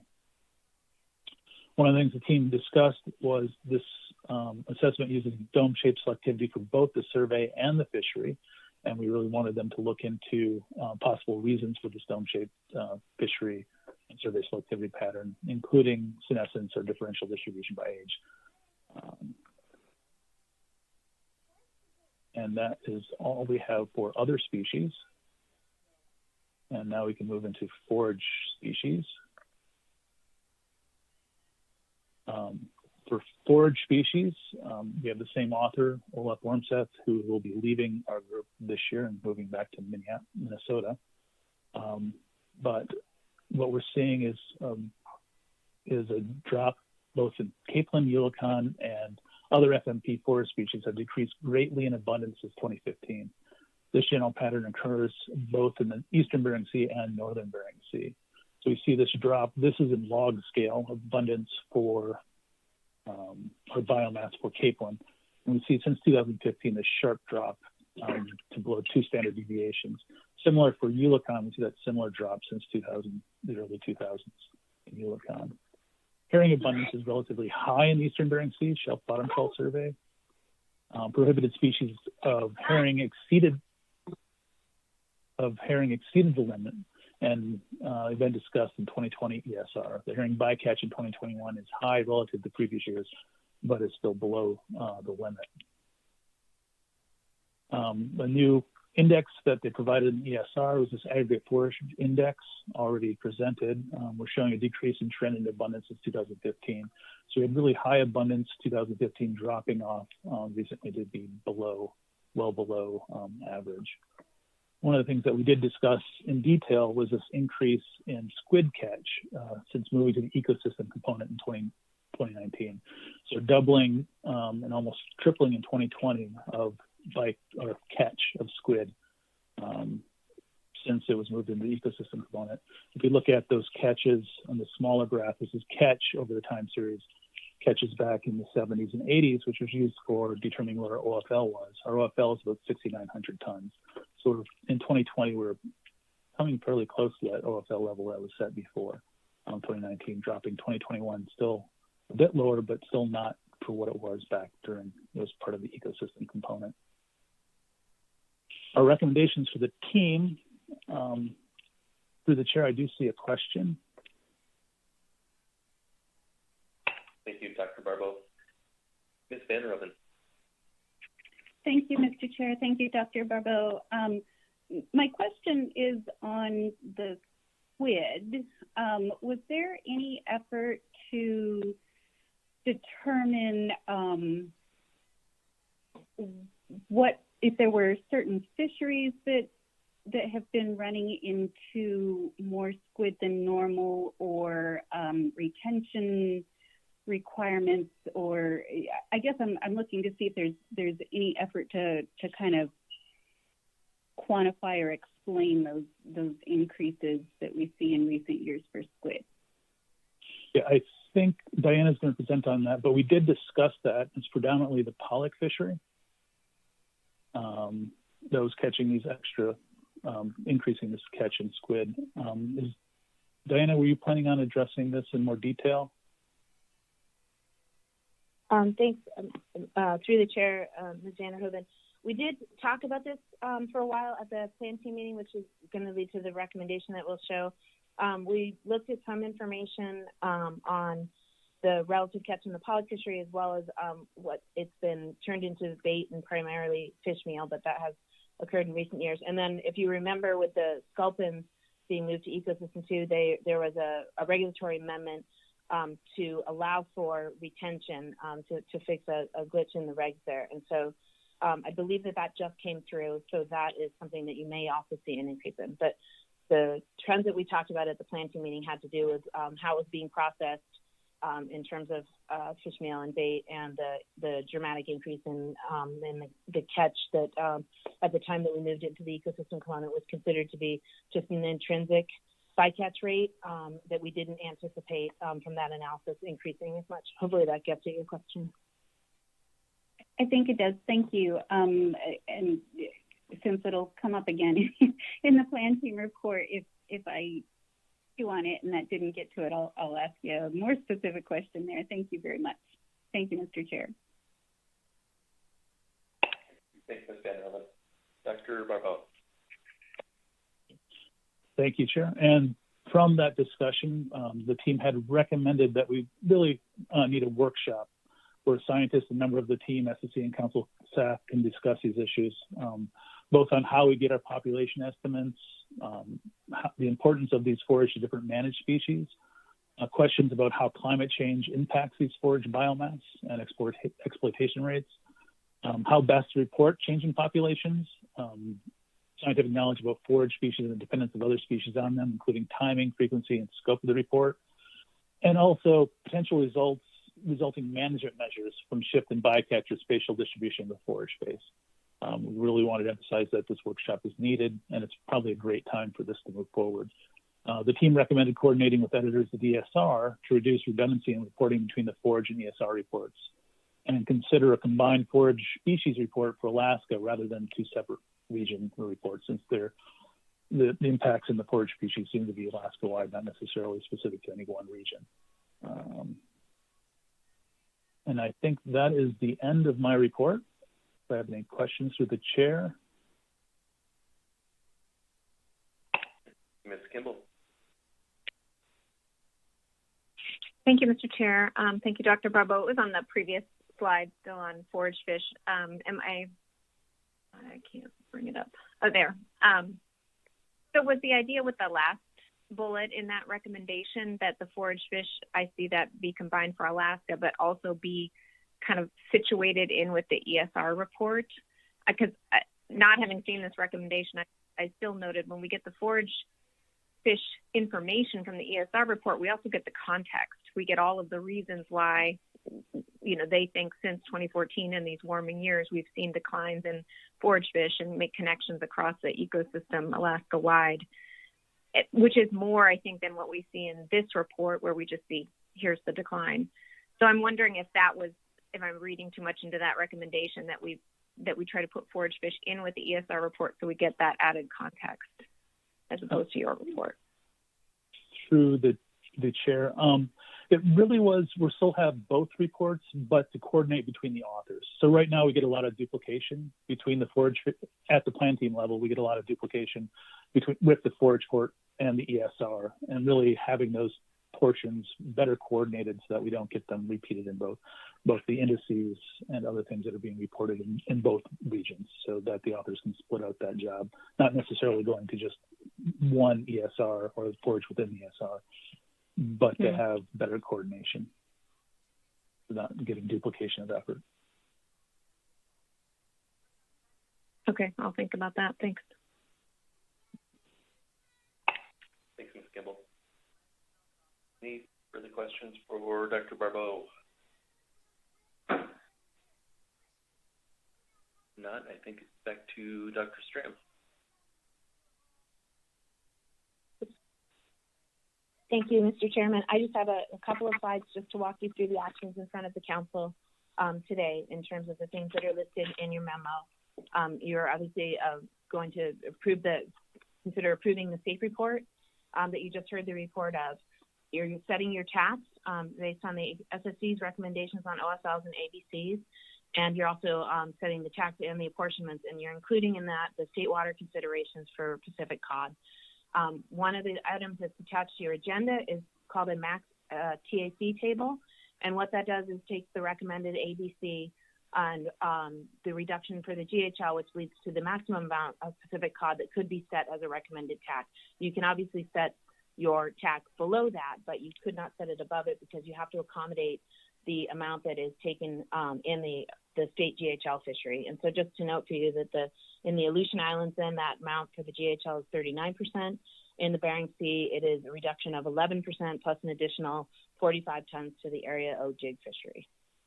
The next thing that you take as an action at this time is your flatfish flexibility reserve for yellowfin sole, northern rock sole, and flathead sole. So once you set your TAC, you take the ABC surplus for each of those 3 species, which is all listed in Table 7 and would be modified based on changes in the TAC. And note whether or not you wish to use all or some or none of that as the discretionary buffer for your ABC reserve.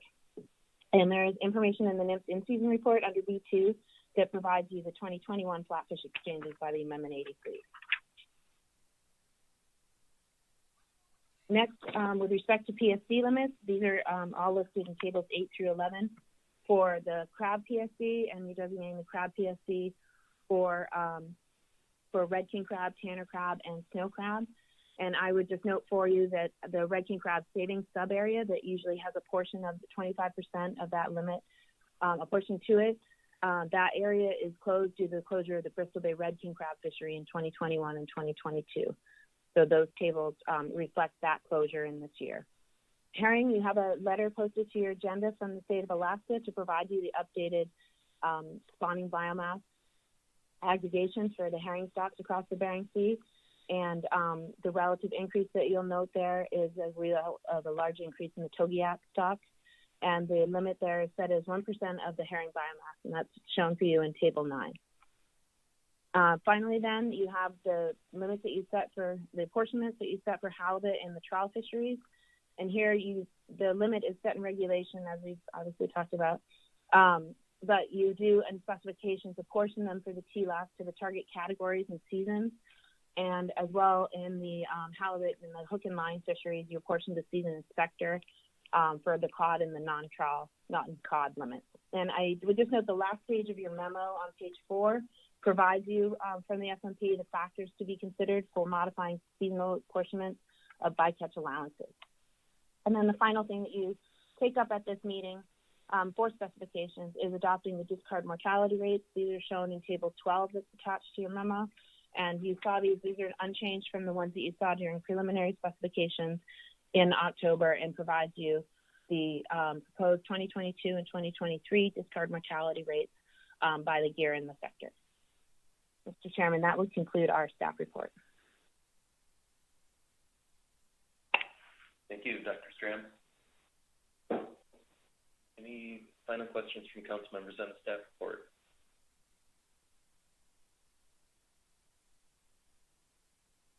Okay. All right. Thanks again, Dr. Stram, Dr. Iannelli, and Dr. Barbeau. Okay, that will bring us to our SSC report. It is 3:15 Alaska time. We're well ahead of schedule. I don't anticipate going past 4. We can see what kind of progress we make on our SSC report. I don't, in any event, I don't anticipate we'll get into public testimony today, but we can certainly make some progress on the SSC report. I believe we'll have Dr. Ann Hollowood providing us that report. Can you hear me? Yes, we can. Good afternoon. Yeah, thank you. Okay, I think a presentation is going to be loaded. Yeah, we can stand by while it's being loaded. Okay, so good afternoon. My name is Ann Hollowood. I'm here on behalf of the SSC to provide SSC and deliberations regarding the Joint Plan Team report and the Bering Sea Aleutian Island groundfish specifications under IC3. And joining me is my co-chair, Sherry Dressel, and you'll see why it's a little awkward for me to wait to say what's on the next slide. Hello, Mr. Chair and members of the board. For the record, this is Sherry Dressel, the other co-chair of the SSC. And the reason that I'm here is 2 of our members are stepping down from the SSC this year, Dr. Ann Hollowood and Dr. Matt Reamer. And the SSC wants to recognize their long-standing and their exceptional service to the SSC. Their service has honestly been invaluable to us, and we're grateful for everything they've done, both for the SSC and for the council family, towards the sustainable management of fisheries in the North Pacific. We'll miss both of them greatly, and we wish them all the best. Clearly, I thank you for those comments, and it's been an honor to work for all of you for all of these years, and I'm sure that Matt Reamer feels the same way as I do, that the business of this council is truly remarkable, and the amount of information that is brought to bear to ensure that we are managing these resources using the best available scientific information is really amazing. But from the observer program to the surveys to the ecosystem reports to the stock assessment authors and the plan teams, and then this body, as well as the council itself, it really is outstanding. I think I can take the reins now, and we at SSC also wants to appreciate the contributions of Dr. Grant Thompson, Olaf Ormseth, and Martin Dorn. They all, in their own way, have had unique contributions to the science that the council receives every year. Of course, you see Dr. Thompson regularly as plan team co-chair for the Bering Sea and Aleutian Islands, as well as his work that's really outstanding on the management of cod stocks in the region, and Olaf's work on forage fish, skates, and squid when they were managed as a separate species, as well as more recently Alaska Place has been really outstanding. And finally, the work of Martin Dorn on Gulf pollock has been really instrumental in ensuring that those stocks continue to be managed in a sustainable way, and he leaves a wonderful legacy for that population, and I'm sure Cole Monahan will take over. Fortunately, Martin is staying on as crab plan team co-chair, and crab plan team member, and he will continue to provide information to this body. So to move on from those acknowledgments, we have several comments. This is a series of 4 slides. The first is with regards to the risk tables. SSC just reminds the authors of our advice from the October report that the authors should evaluate the risk of the ABC exceeding the true but unknown OFL and whether a reduction from the maximum ABC is warranted. And in several instances, authors cited the fact that the TAC is set well below the ABC. And yes, that's certainly a conservation piece, but this action is really about the ABC. And so we encourage them to continue to focus on that issue. Secondarily, our general comments focus on the use of time periods for natural mortality rates. Several authors have done this.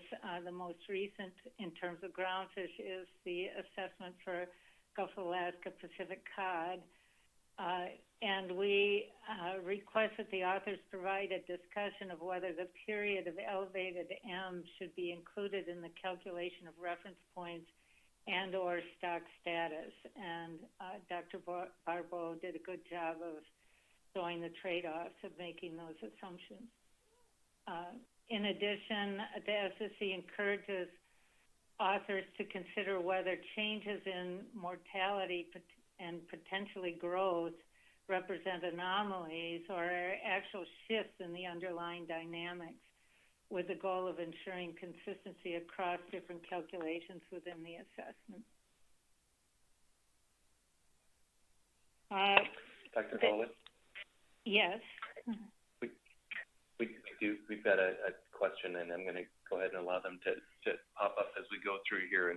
And before you move too much further, I'd just like to thank Dr. Dressel for running through the acknowledgments. We're gonna drag you into tomorrow with these presentations, Dr. Holowitz. We'll have a chance to say additional thanks. But before we did move on, I did want to express my sincere appreciation to you and Dr. Reimer for your long service and dedication to the SSC. It's really very much appreciated. And with that, we'll go to a question from Ms. Kimball. Thank you, Dr. Holowitz. On the previous slide, I'm glad this came up again. I just wanted to make sure I understood what the recommendation was in your first bullet. Is it that each individual author, they decide, you're not making a general policy call, I guess, or guidance, but each individual author would decide whether a period of elevated mortality, like due to the blob and Pacific cod, whether that gets included, and then provide a discussion of why that is or why it isn't, but that kind of decision remains with the individual stock assessment author. Is that how I interpret that? That is correct, but it's actually whether or not that elevated natural mortality is continuing into the future. So is this a discrete natural mortality event that has come, and this, your example of the marine heat wave is a good one, and that process has dissipated such that that period of elevated M doesn't need to be carried forward in the calculation of the reference points or our deliberations about stock status. And that's really what this is leading to, yes. So it will be stock by stock, and the particular issue is that they make sure that they provide some guidance to the plan teams and the SSC with respect to whether or not to continue that elevated M in a specification process. Thank you. Thanks for that explanation. I am a little worried. It says network lost. We're trying to reconnect. I may not be able to advance the slides. It looks like I can, so I'm going to continue. So just to be sure you're all seeing this slide should read general assessment comments 3 of 4. Is that what you all are seeing? Dr. Holland, I'm seeing 2 of 4 at this point. Oh, okay. Let me see. How about now? Oh, there it is. Okay. 3 of 4. All right. Thank you. I apologize. The internet in my hometown is not so wonderful. As was shown in some of the assessments, and Dr. Barbeau mentioned this, the VAS model results can be sensitive to the number of knots used to structure the analysis. And because of that, the SSC recommends that all assessment authors consider whether the number of knots used is sufficient to provide a robust analysis to compare models with alternative numbers of knots when possible.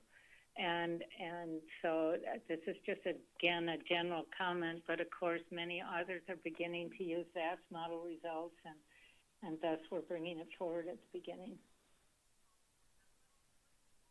Okay, and then our last slide of general comments refers to the situation that we had in this assessment cycle where some authors made changes to their recommendations after the plan team had concluded. And while this places us in a difficult situation where we have the SAFE report and then the plan team report, and then the author has changed his or her recommendations in midstream. And so what we're recommending is that the SAFE report and its recommendations continue to be there as they were during the plan team meeting, but that the requests for changes are documented in the plan team minutes. And of course, if there are some cases where the author will identify something during a plan team meeting and the plan team utilizes the updated information, certainly, of course, that kind of thing where we would continue to operate as we always do. This would be really a change that occurred after the plan team deliberations were concluded. And of course, this doesn't include things like typos or transcription errors or other editorial issues that typically come forward. It just has to do with the cycle of events and our ability to track what's going on. So that ends our comments on the sort of general comments. I have a series of slides now on the ESRs, and as we have stated in the past, we felt that the general summaries and integrated sections on the physical environment, seabirds, and regional highlights were information dense and provided an excellent synthesis that was quite informative to our decision making. You'll see in a comment later on regarding the economics report that the SSC in October encouraged a holistic review of how economic and social science information is communicated and applied to council decision informing analytical products. And it was our understanding that there will be a workshop focused on this, and we certainly encourage that goes forward and that it's transparent and inclusive in the individuals that are included in that workshop should it occur.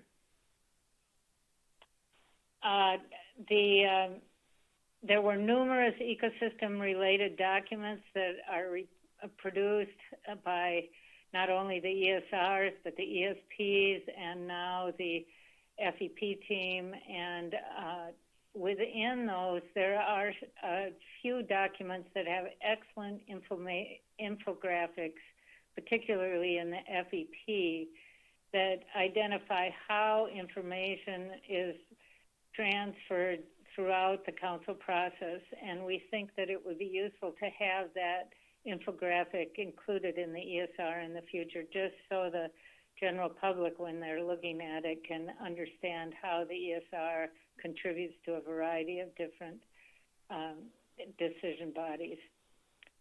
We had an update that indicated that the briefs are planned for the Eastern Bering Sea, Gulf of Alaska, and the Aleutian Islands, and a second outreach video is being developed and summarized.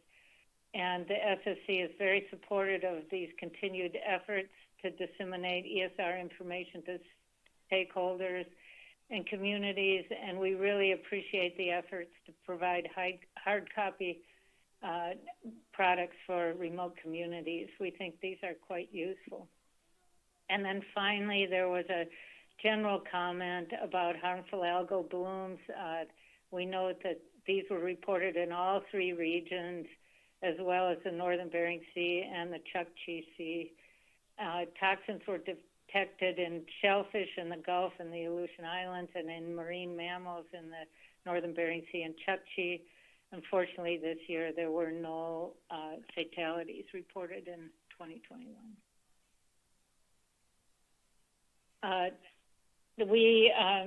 Our minutes also reflect that we noted that due to COVID-19 implications in terms of 2020 survey cancellations, there were some of the gaps in data products in 2020 were filled by state and university partners, tribal governments, and other community members. And the SSC suggests that going forward, it might be important to look back on those and see what lessons were learned from these collaborations. And in particular, the SSC noted that perhaps Coric Inc. could be approached to see if they might be interested in organizing a local effort to monitor sea temperatures in the Norton Sound region. That would just be an example.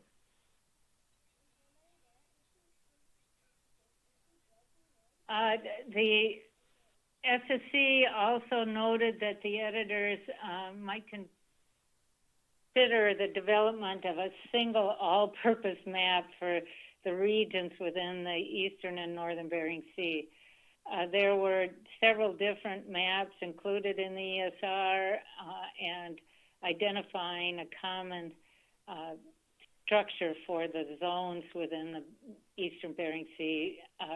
It would certainly be appreciated, and it would make the differences in comparing different information sources across disciplines much easier to resolve, and so we encourage that there is some effort to standardize those regions. This is the next slides are a series of issues of concern that came out of the ESR report, and certainly I can run through these. You received a complete report from Dr. Ivan Ortiz and Beth Sidden, and so perhaps I might move relatively quickly through this if that's appropriate for the chair, acceptable to the chair. That sounds good, Dr. Holwood. Okay.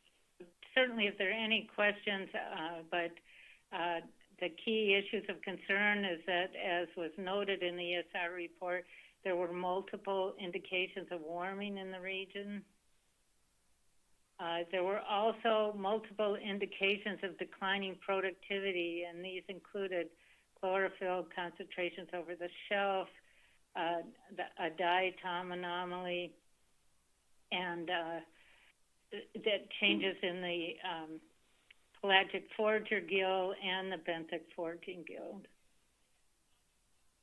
There were also multiple indications of declining productivity in the biomass of crabs, including hermit crab.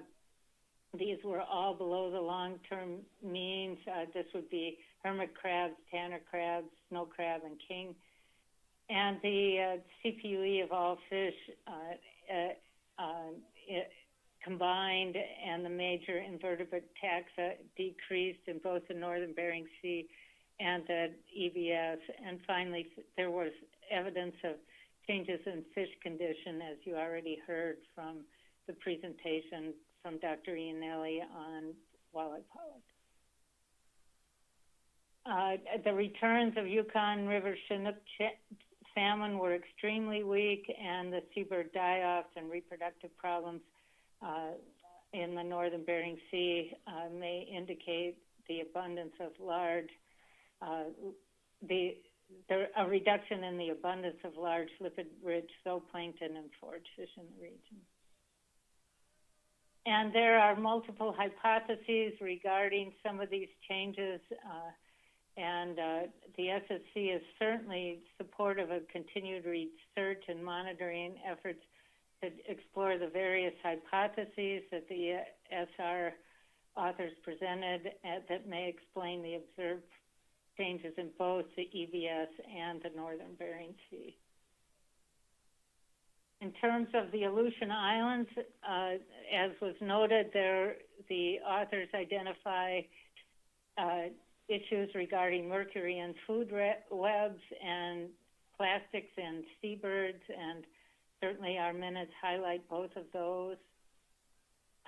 The physics of the region showed some changes in the winds, as well as the sea surface temperature and the existence of the marine heat waves, as well as changes in the eddy kinetic energy. And in terms of biology, both plankton and fish-eating seabirds in the Aleutian Islands experienced good reproductive success in 2021, and there were no remarkable seabird die-offs.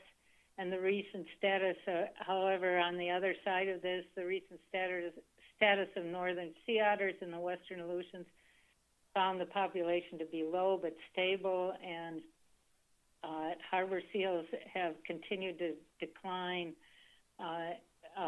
over in the region. Our main comment here is that the SSC notes that there has been no integrated ecosystem study in the Aleutian Islands for over a decade, and the Aleutian Islands Ecosystem Plan, and it suggests that it's well past time to review this region in an integrated way, and so the SSC strongly highlights the need for consideration of an integrated study in the region, as well as, sorry, you were missing a slide, as well as our highlighting the importance of conducting the need for surveys in the region, and that should be 2022, and continued work, particularly the bottom trawl surveys in this region, and supports taking this integrated approach. In terms of the, so that ends our summary sort of the ESR reports, and so I'm happy to answer any questions with respect to that. Okay, I don't see any hands, so I will continue. The plan team also, from the joint plan team report, we received some information on the EBS and MBS surveys that you were already summarized by the plan team, so I won't revisit that. And the SSC in general concurs with the joint plan team in support of these efforts, particularly the research projects that are anticipated. This includes tagging of Pacific cod, a comparison of 15-minute and 30-minute trawl durations, and then looking at various ways of looking at fish conditions, both with a fat meter and physiological blood chemistry. And then finally, an assessment of the implications of changing the corner stations of the EBS grid. And we agree with the idea of looking at all of these, but certainly the issues regarding the corner stations in the EBS grid is something that needs to be considered by the crab plan team before it is adopted. The SSC also received an update on the essential fish habitat, and our major contributions to this issue will come in our February meeting when we address all of these issues. So I'm going to now move to the overall joint plan team report, and our general comments here is that as we reported in October for crab, the truncated time between the receipt of new survey information and the stock assessment due dates for the plan team review continue to be an issue, as well as the difficulty in communication between stock assessment authors under a pandemic and telework conditions. And of course, we're all hopeful that these will be alleviated over time, but we did acknowledge that the joint plan team suggested that one way to improve the efficiency and consistency of the stock assessments might be to have some informal out-of-cycle reviews. And this was done in anticipation of the CIE review for the POP assessments in the Gulf of Alaska, and it worked really well. And so the SSC is certainly supportive of that effort to go forward. In addition, with respect to the using gray traffic light colors for ambiguous ESP indicators, that JPT suggested that this would be a good approach where the time trend would continue, but the interpretation of whether a decline or the time trend is a good thing or a negative reflection on stock status. When it's ambiguous, certainly that color, we agree that that color might be changed to gray. And finally, we recommend that a work group is put together to address the first bullet here, to see if there are any options for perhaps changing the timing of selected crab or groundfish assessments in terms of the cycle of review to alleviate some of the issues associated with the time truncation that is noted in the first bullet. Okay, as I mentioned, that the economic safe. Oh, I'm sorry. Dr. Howard? Yes, go ahead. Yes, let's go to Ms. Baker.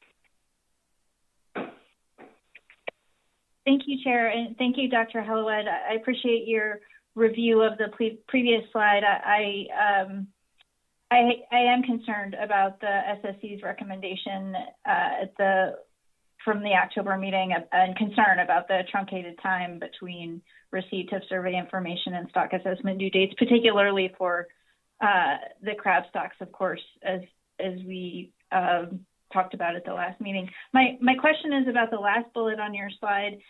Can I assume that to mean that the SSC recommends a work group of plan team members, or did you talk about who might be the best type of participants in that work group? Yes, so through the chair and Ms. Baker, we did discuss this, and it has implications that affect the region as well as the council in terms, and of course the tax setting process. And so I think it would have to be a work group that represented all of the various actions associated with our current cycle of tax setting to ensure that we don't disrupt the process that we have, which is an excellent one and based on the best available science. So we recognize the importance of incorporating in-year survey information to the extent that we can, but what we're hoping is the work group might be able to look at that and see whether or not there are any stocks that could be taken up in an off-cycle situation that might allow us to either find efficiencies in the delivery of information or perhaps change, in the case of crab, maybe the openings could occur at a different time so that there could be a little more time between the setting of the ABCs and the OSLs for crab stocks. And we just didn't feel that we were able to make a firm recommendation without the input of a variety of individuals involved.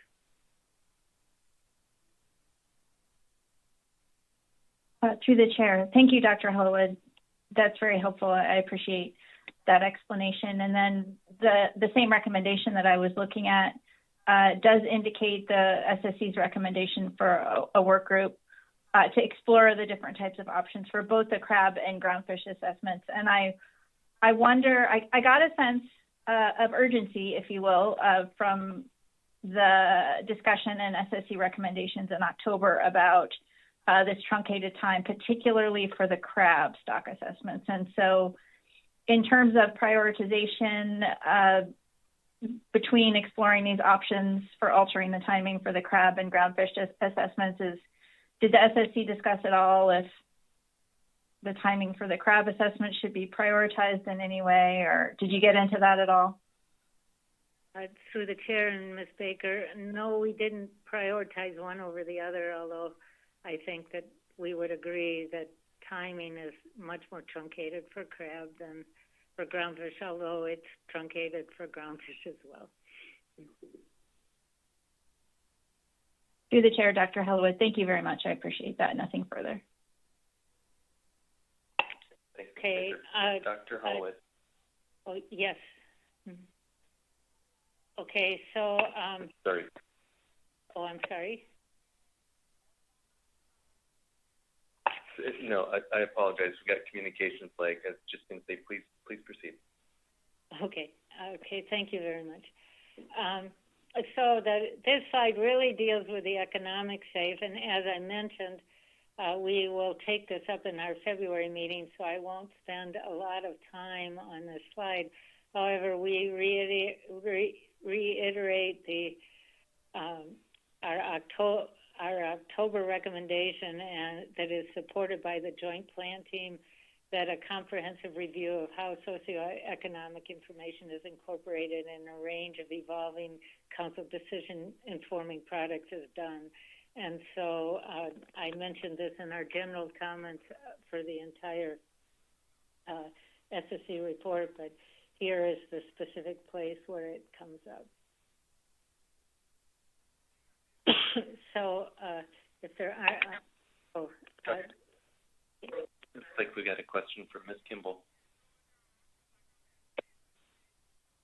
Thank you, Mr. Chair. Thank you, Dr. Hollywood. On that last recommendation on the previous slide, I just wanted to know a little bit better about what that means. What is the action associated with that? And is the underlying objective to figure out how to incorporate socioeconomic information into all council decision-informing products like we currently do, or are you still talking about the assessment process?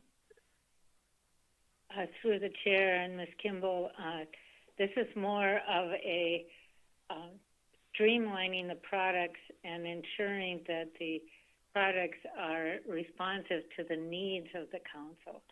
And so as we have been moving through this process of having ESRs and ESPs and the economic safe and now the social sciences plan team, and the LKTKS, there are just multiple places where social or economic products are brought forward to the council. And the key is to identify which products are for what purpose, and to make it very clear to the public and to the council and to the SSC and the plan teams on where to access that information for the purposes of each body, whether it's the FEP or the social sciences planning team or the SSC or the groundfish and crab plan teams. Thank you. That does sound really helpful. And then who does the SSC envision doing that kind of a review? Is that a plan team task? Is that an SSC task? Who does that work? Through the chair and Ms. Kimball, we certainly felt that the social sciences planning teams would certainly be a body that would be involved in this. Certainly they would rely on input from the ESRs, the ESP, the SSC itself, and plan team representatives, as well as FEP bodies as well. And so I think that it would involve a broad spectrum, but I think the intent would be that it might start with the SSPT. And certainly we'll discuss more in February. Thank you, Dr. Holland. Thanks, Ms. Kimball. Mr. Twite. Thank you, Mr. Chair. Dr. Hollywood, on this effort, is the SSC aware of whether other councils are also tackling this in a similar fashion, or is the SSC just thinking about this strictly from a North Pacific Council perspective? Through the chair and Mr. Twite, our example was a seesaw workshop that took place, I think 2 years ago. It was pre-pandemic because it was an in-person workshop that was conducted by NOAA as part of an ecosystem approach to management workshop that NOAA had sponsored. And so while the idea of it came from a national effort.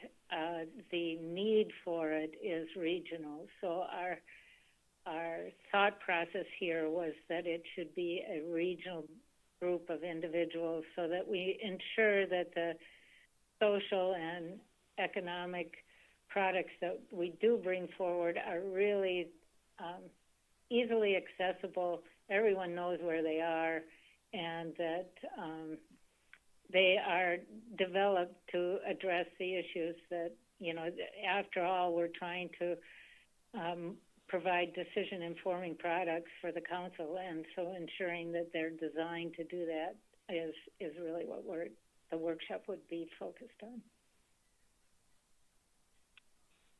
on. Thanks. I asked because as I was thinking about Ms. Kimball's question and your answer, it struck me that this could quickly become a very large task.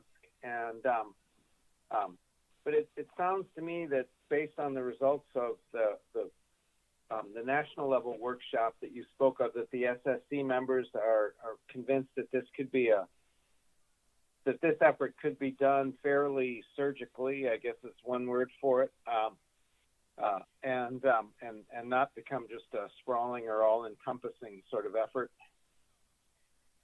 Through the chair, Mr. Twite, we certainly are not encouraging a massive effort. This is meant to streamline and make more efficient the delivery of this information to the council. So we do think it will be targeted and focused in its nature. And we brought it up also in our October minutes, and of course the JPT is building on that recommendation. And as I said, we will discuss this in more detail in February. Thank you. That's really helpful.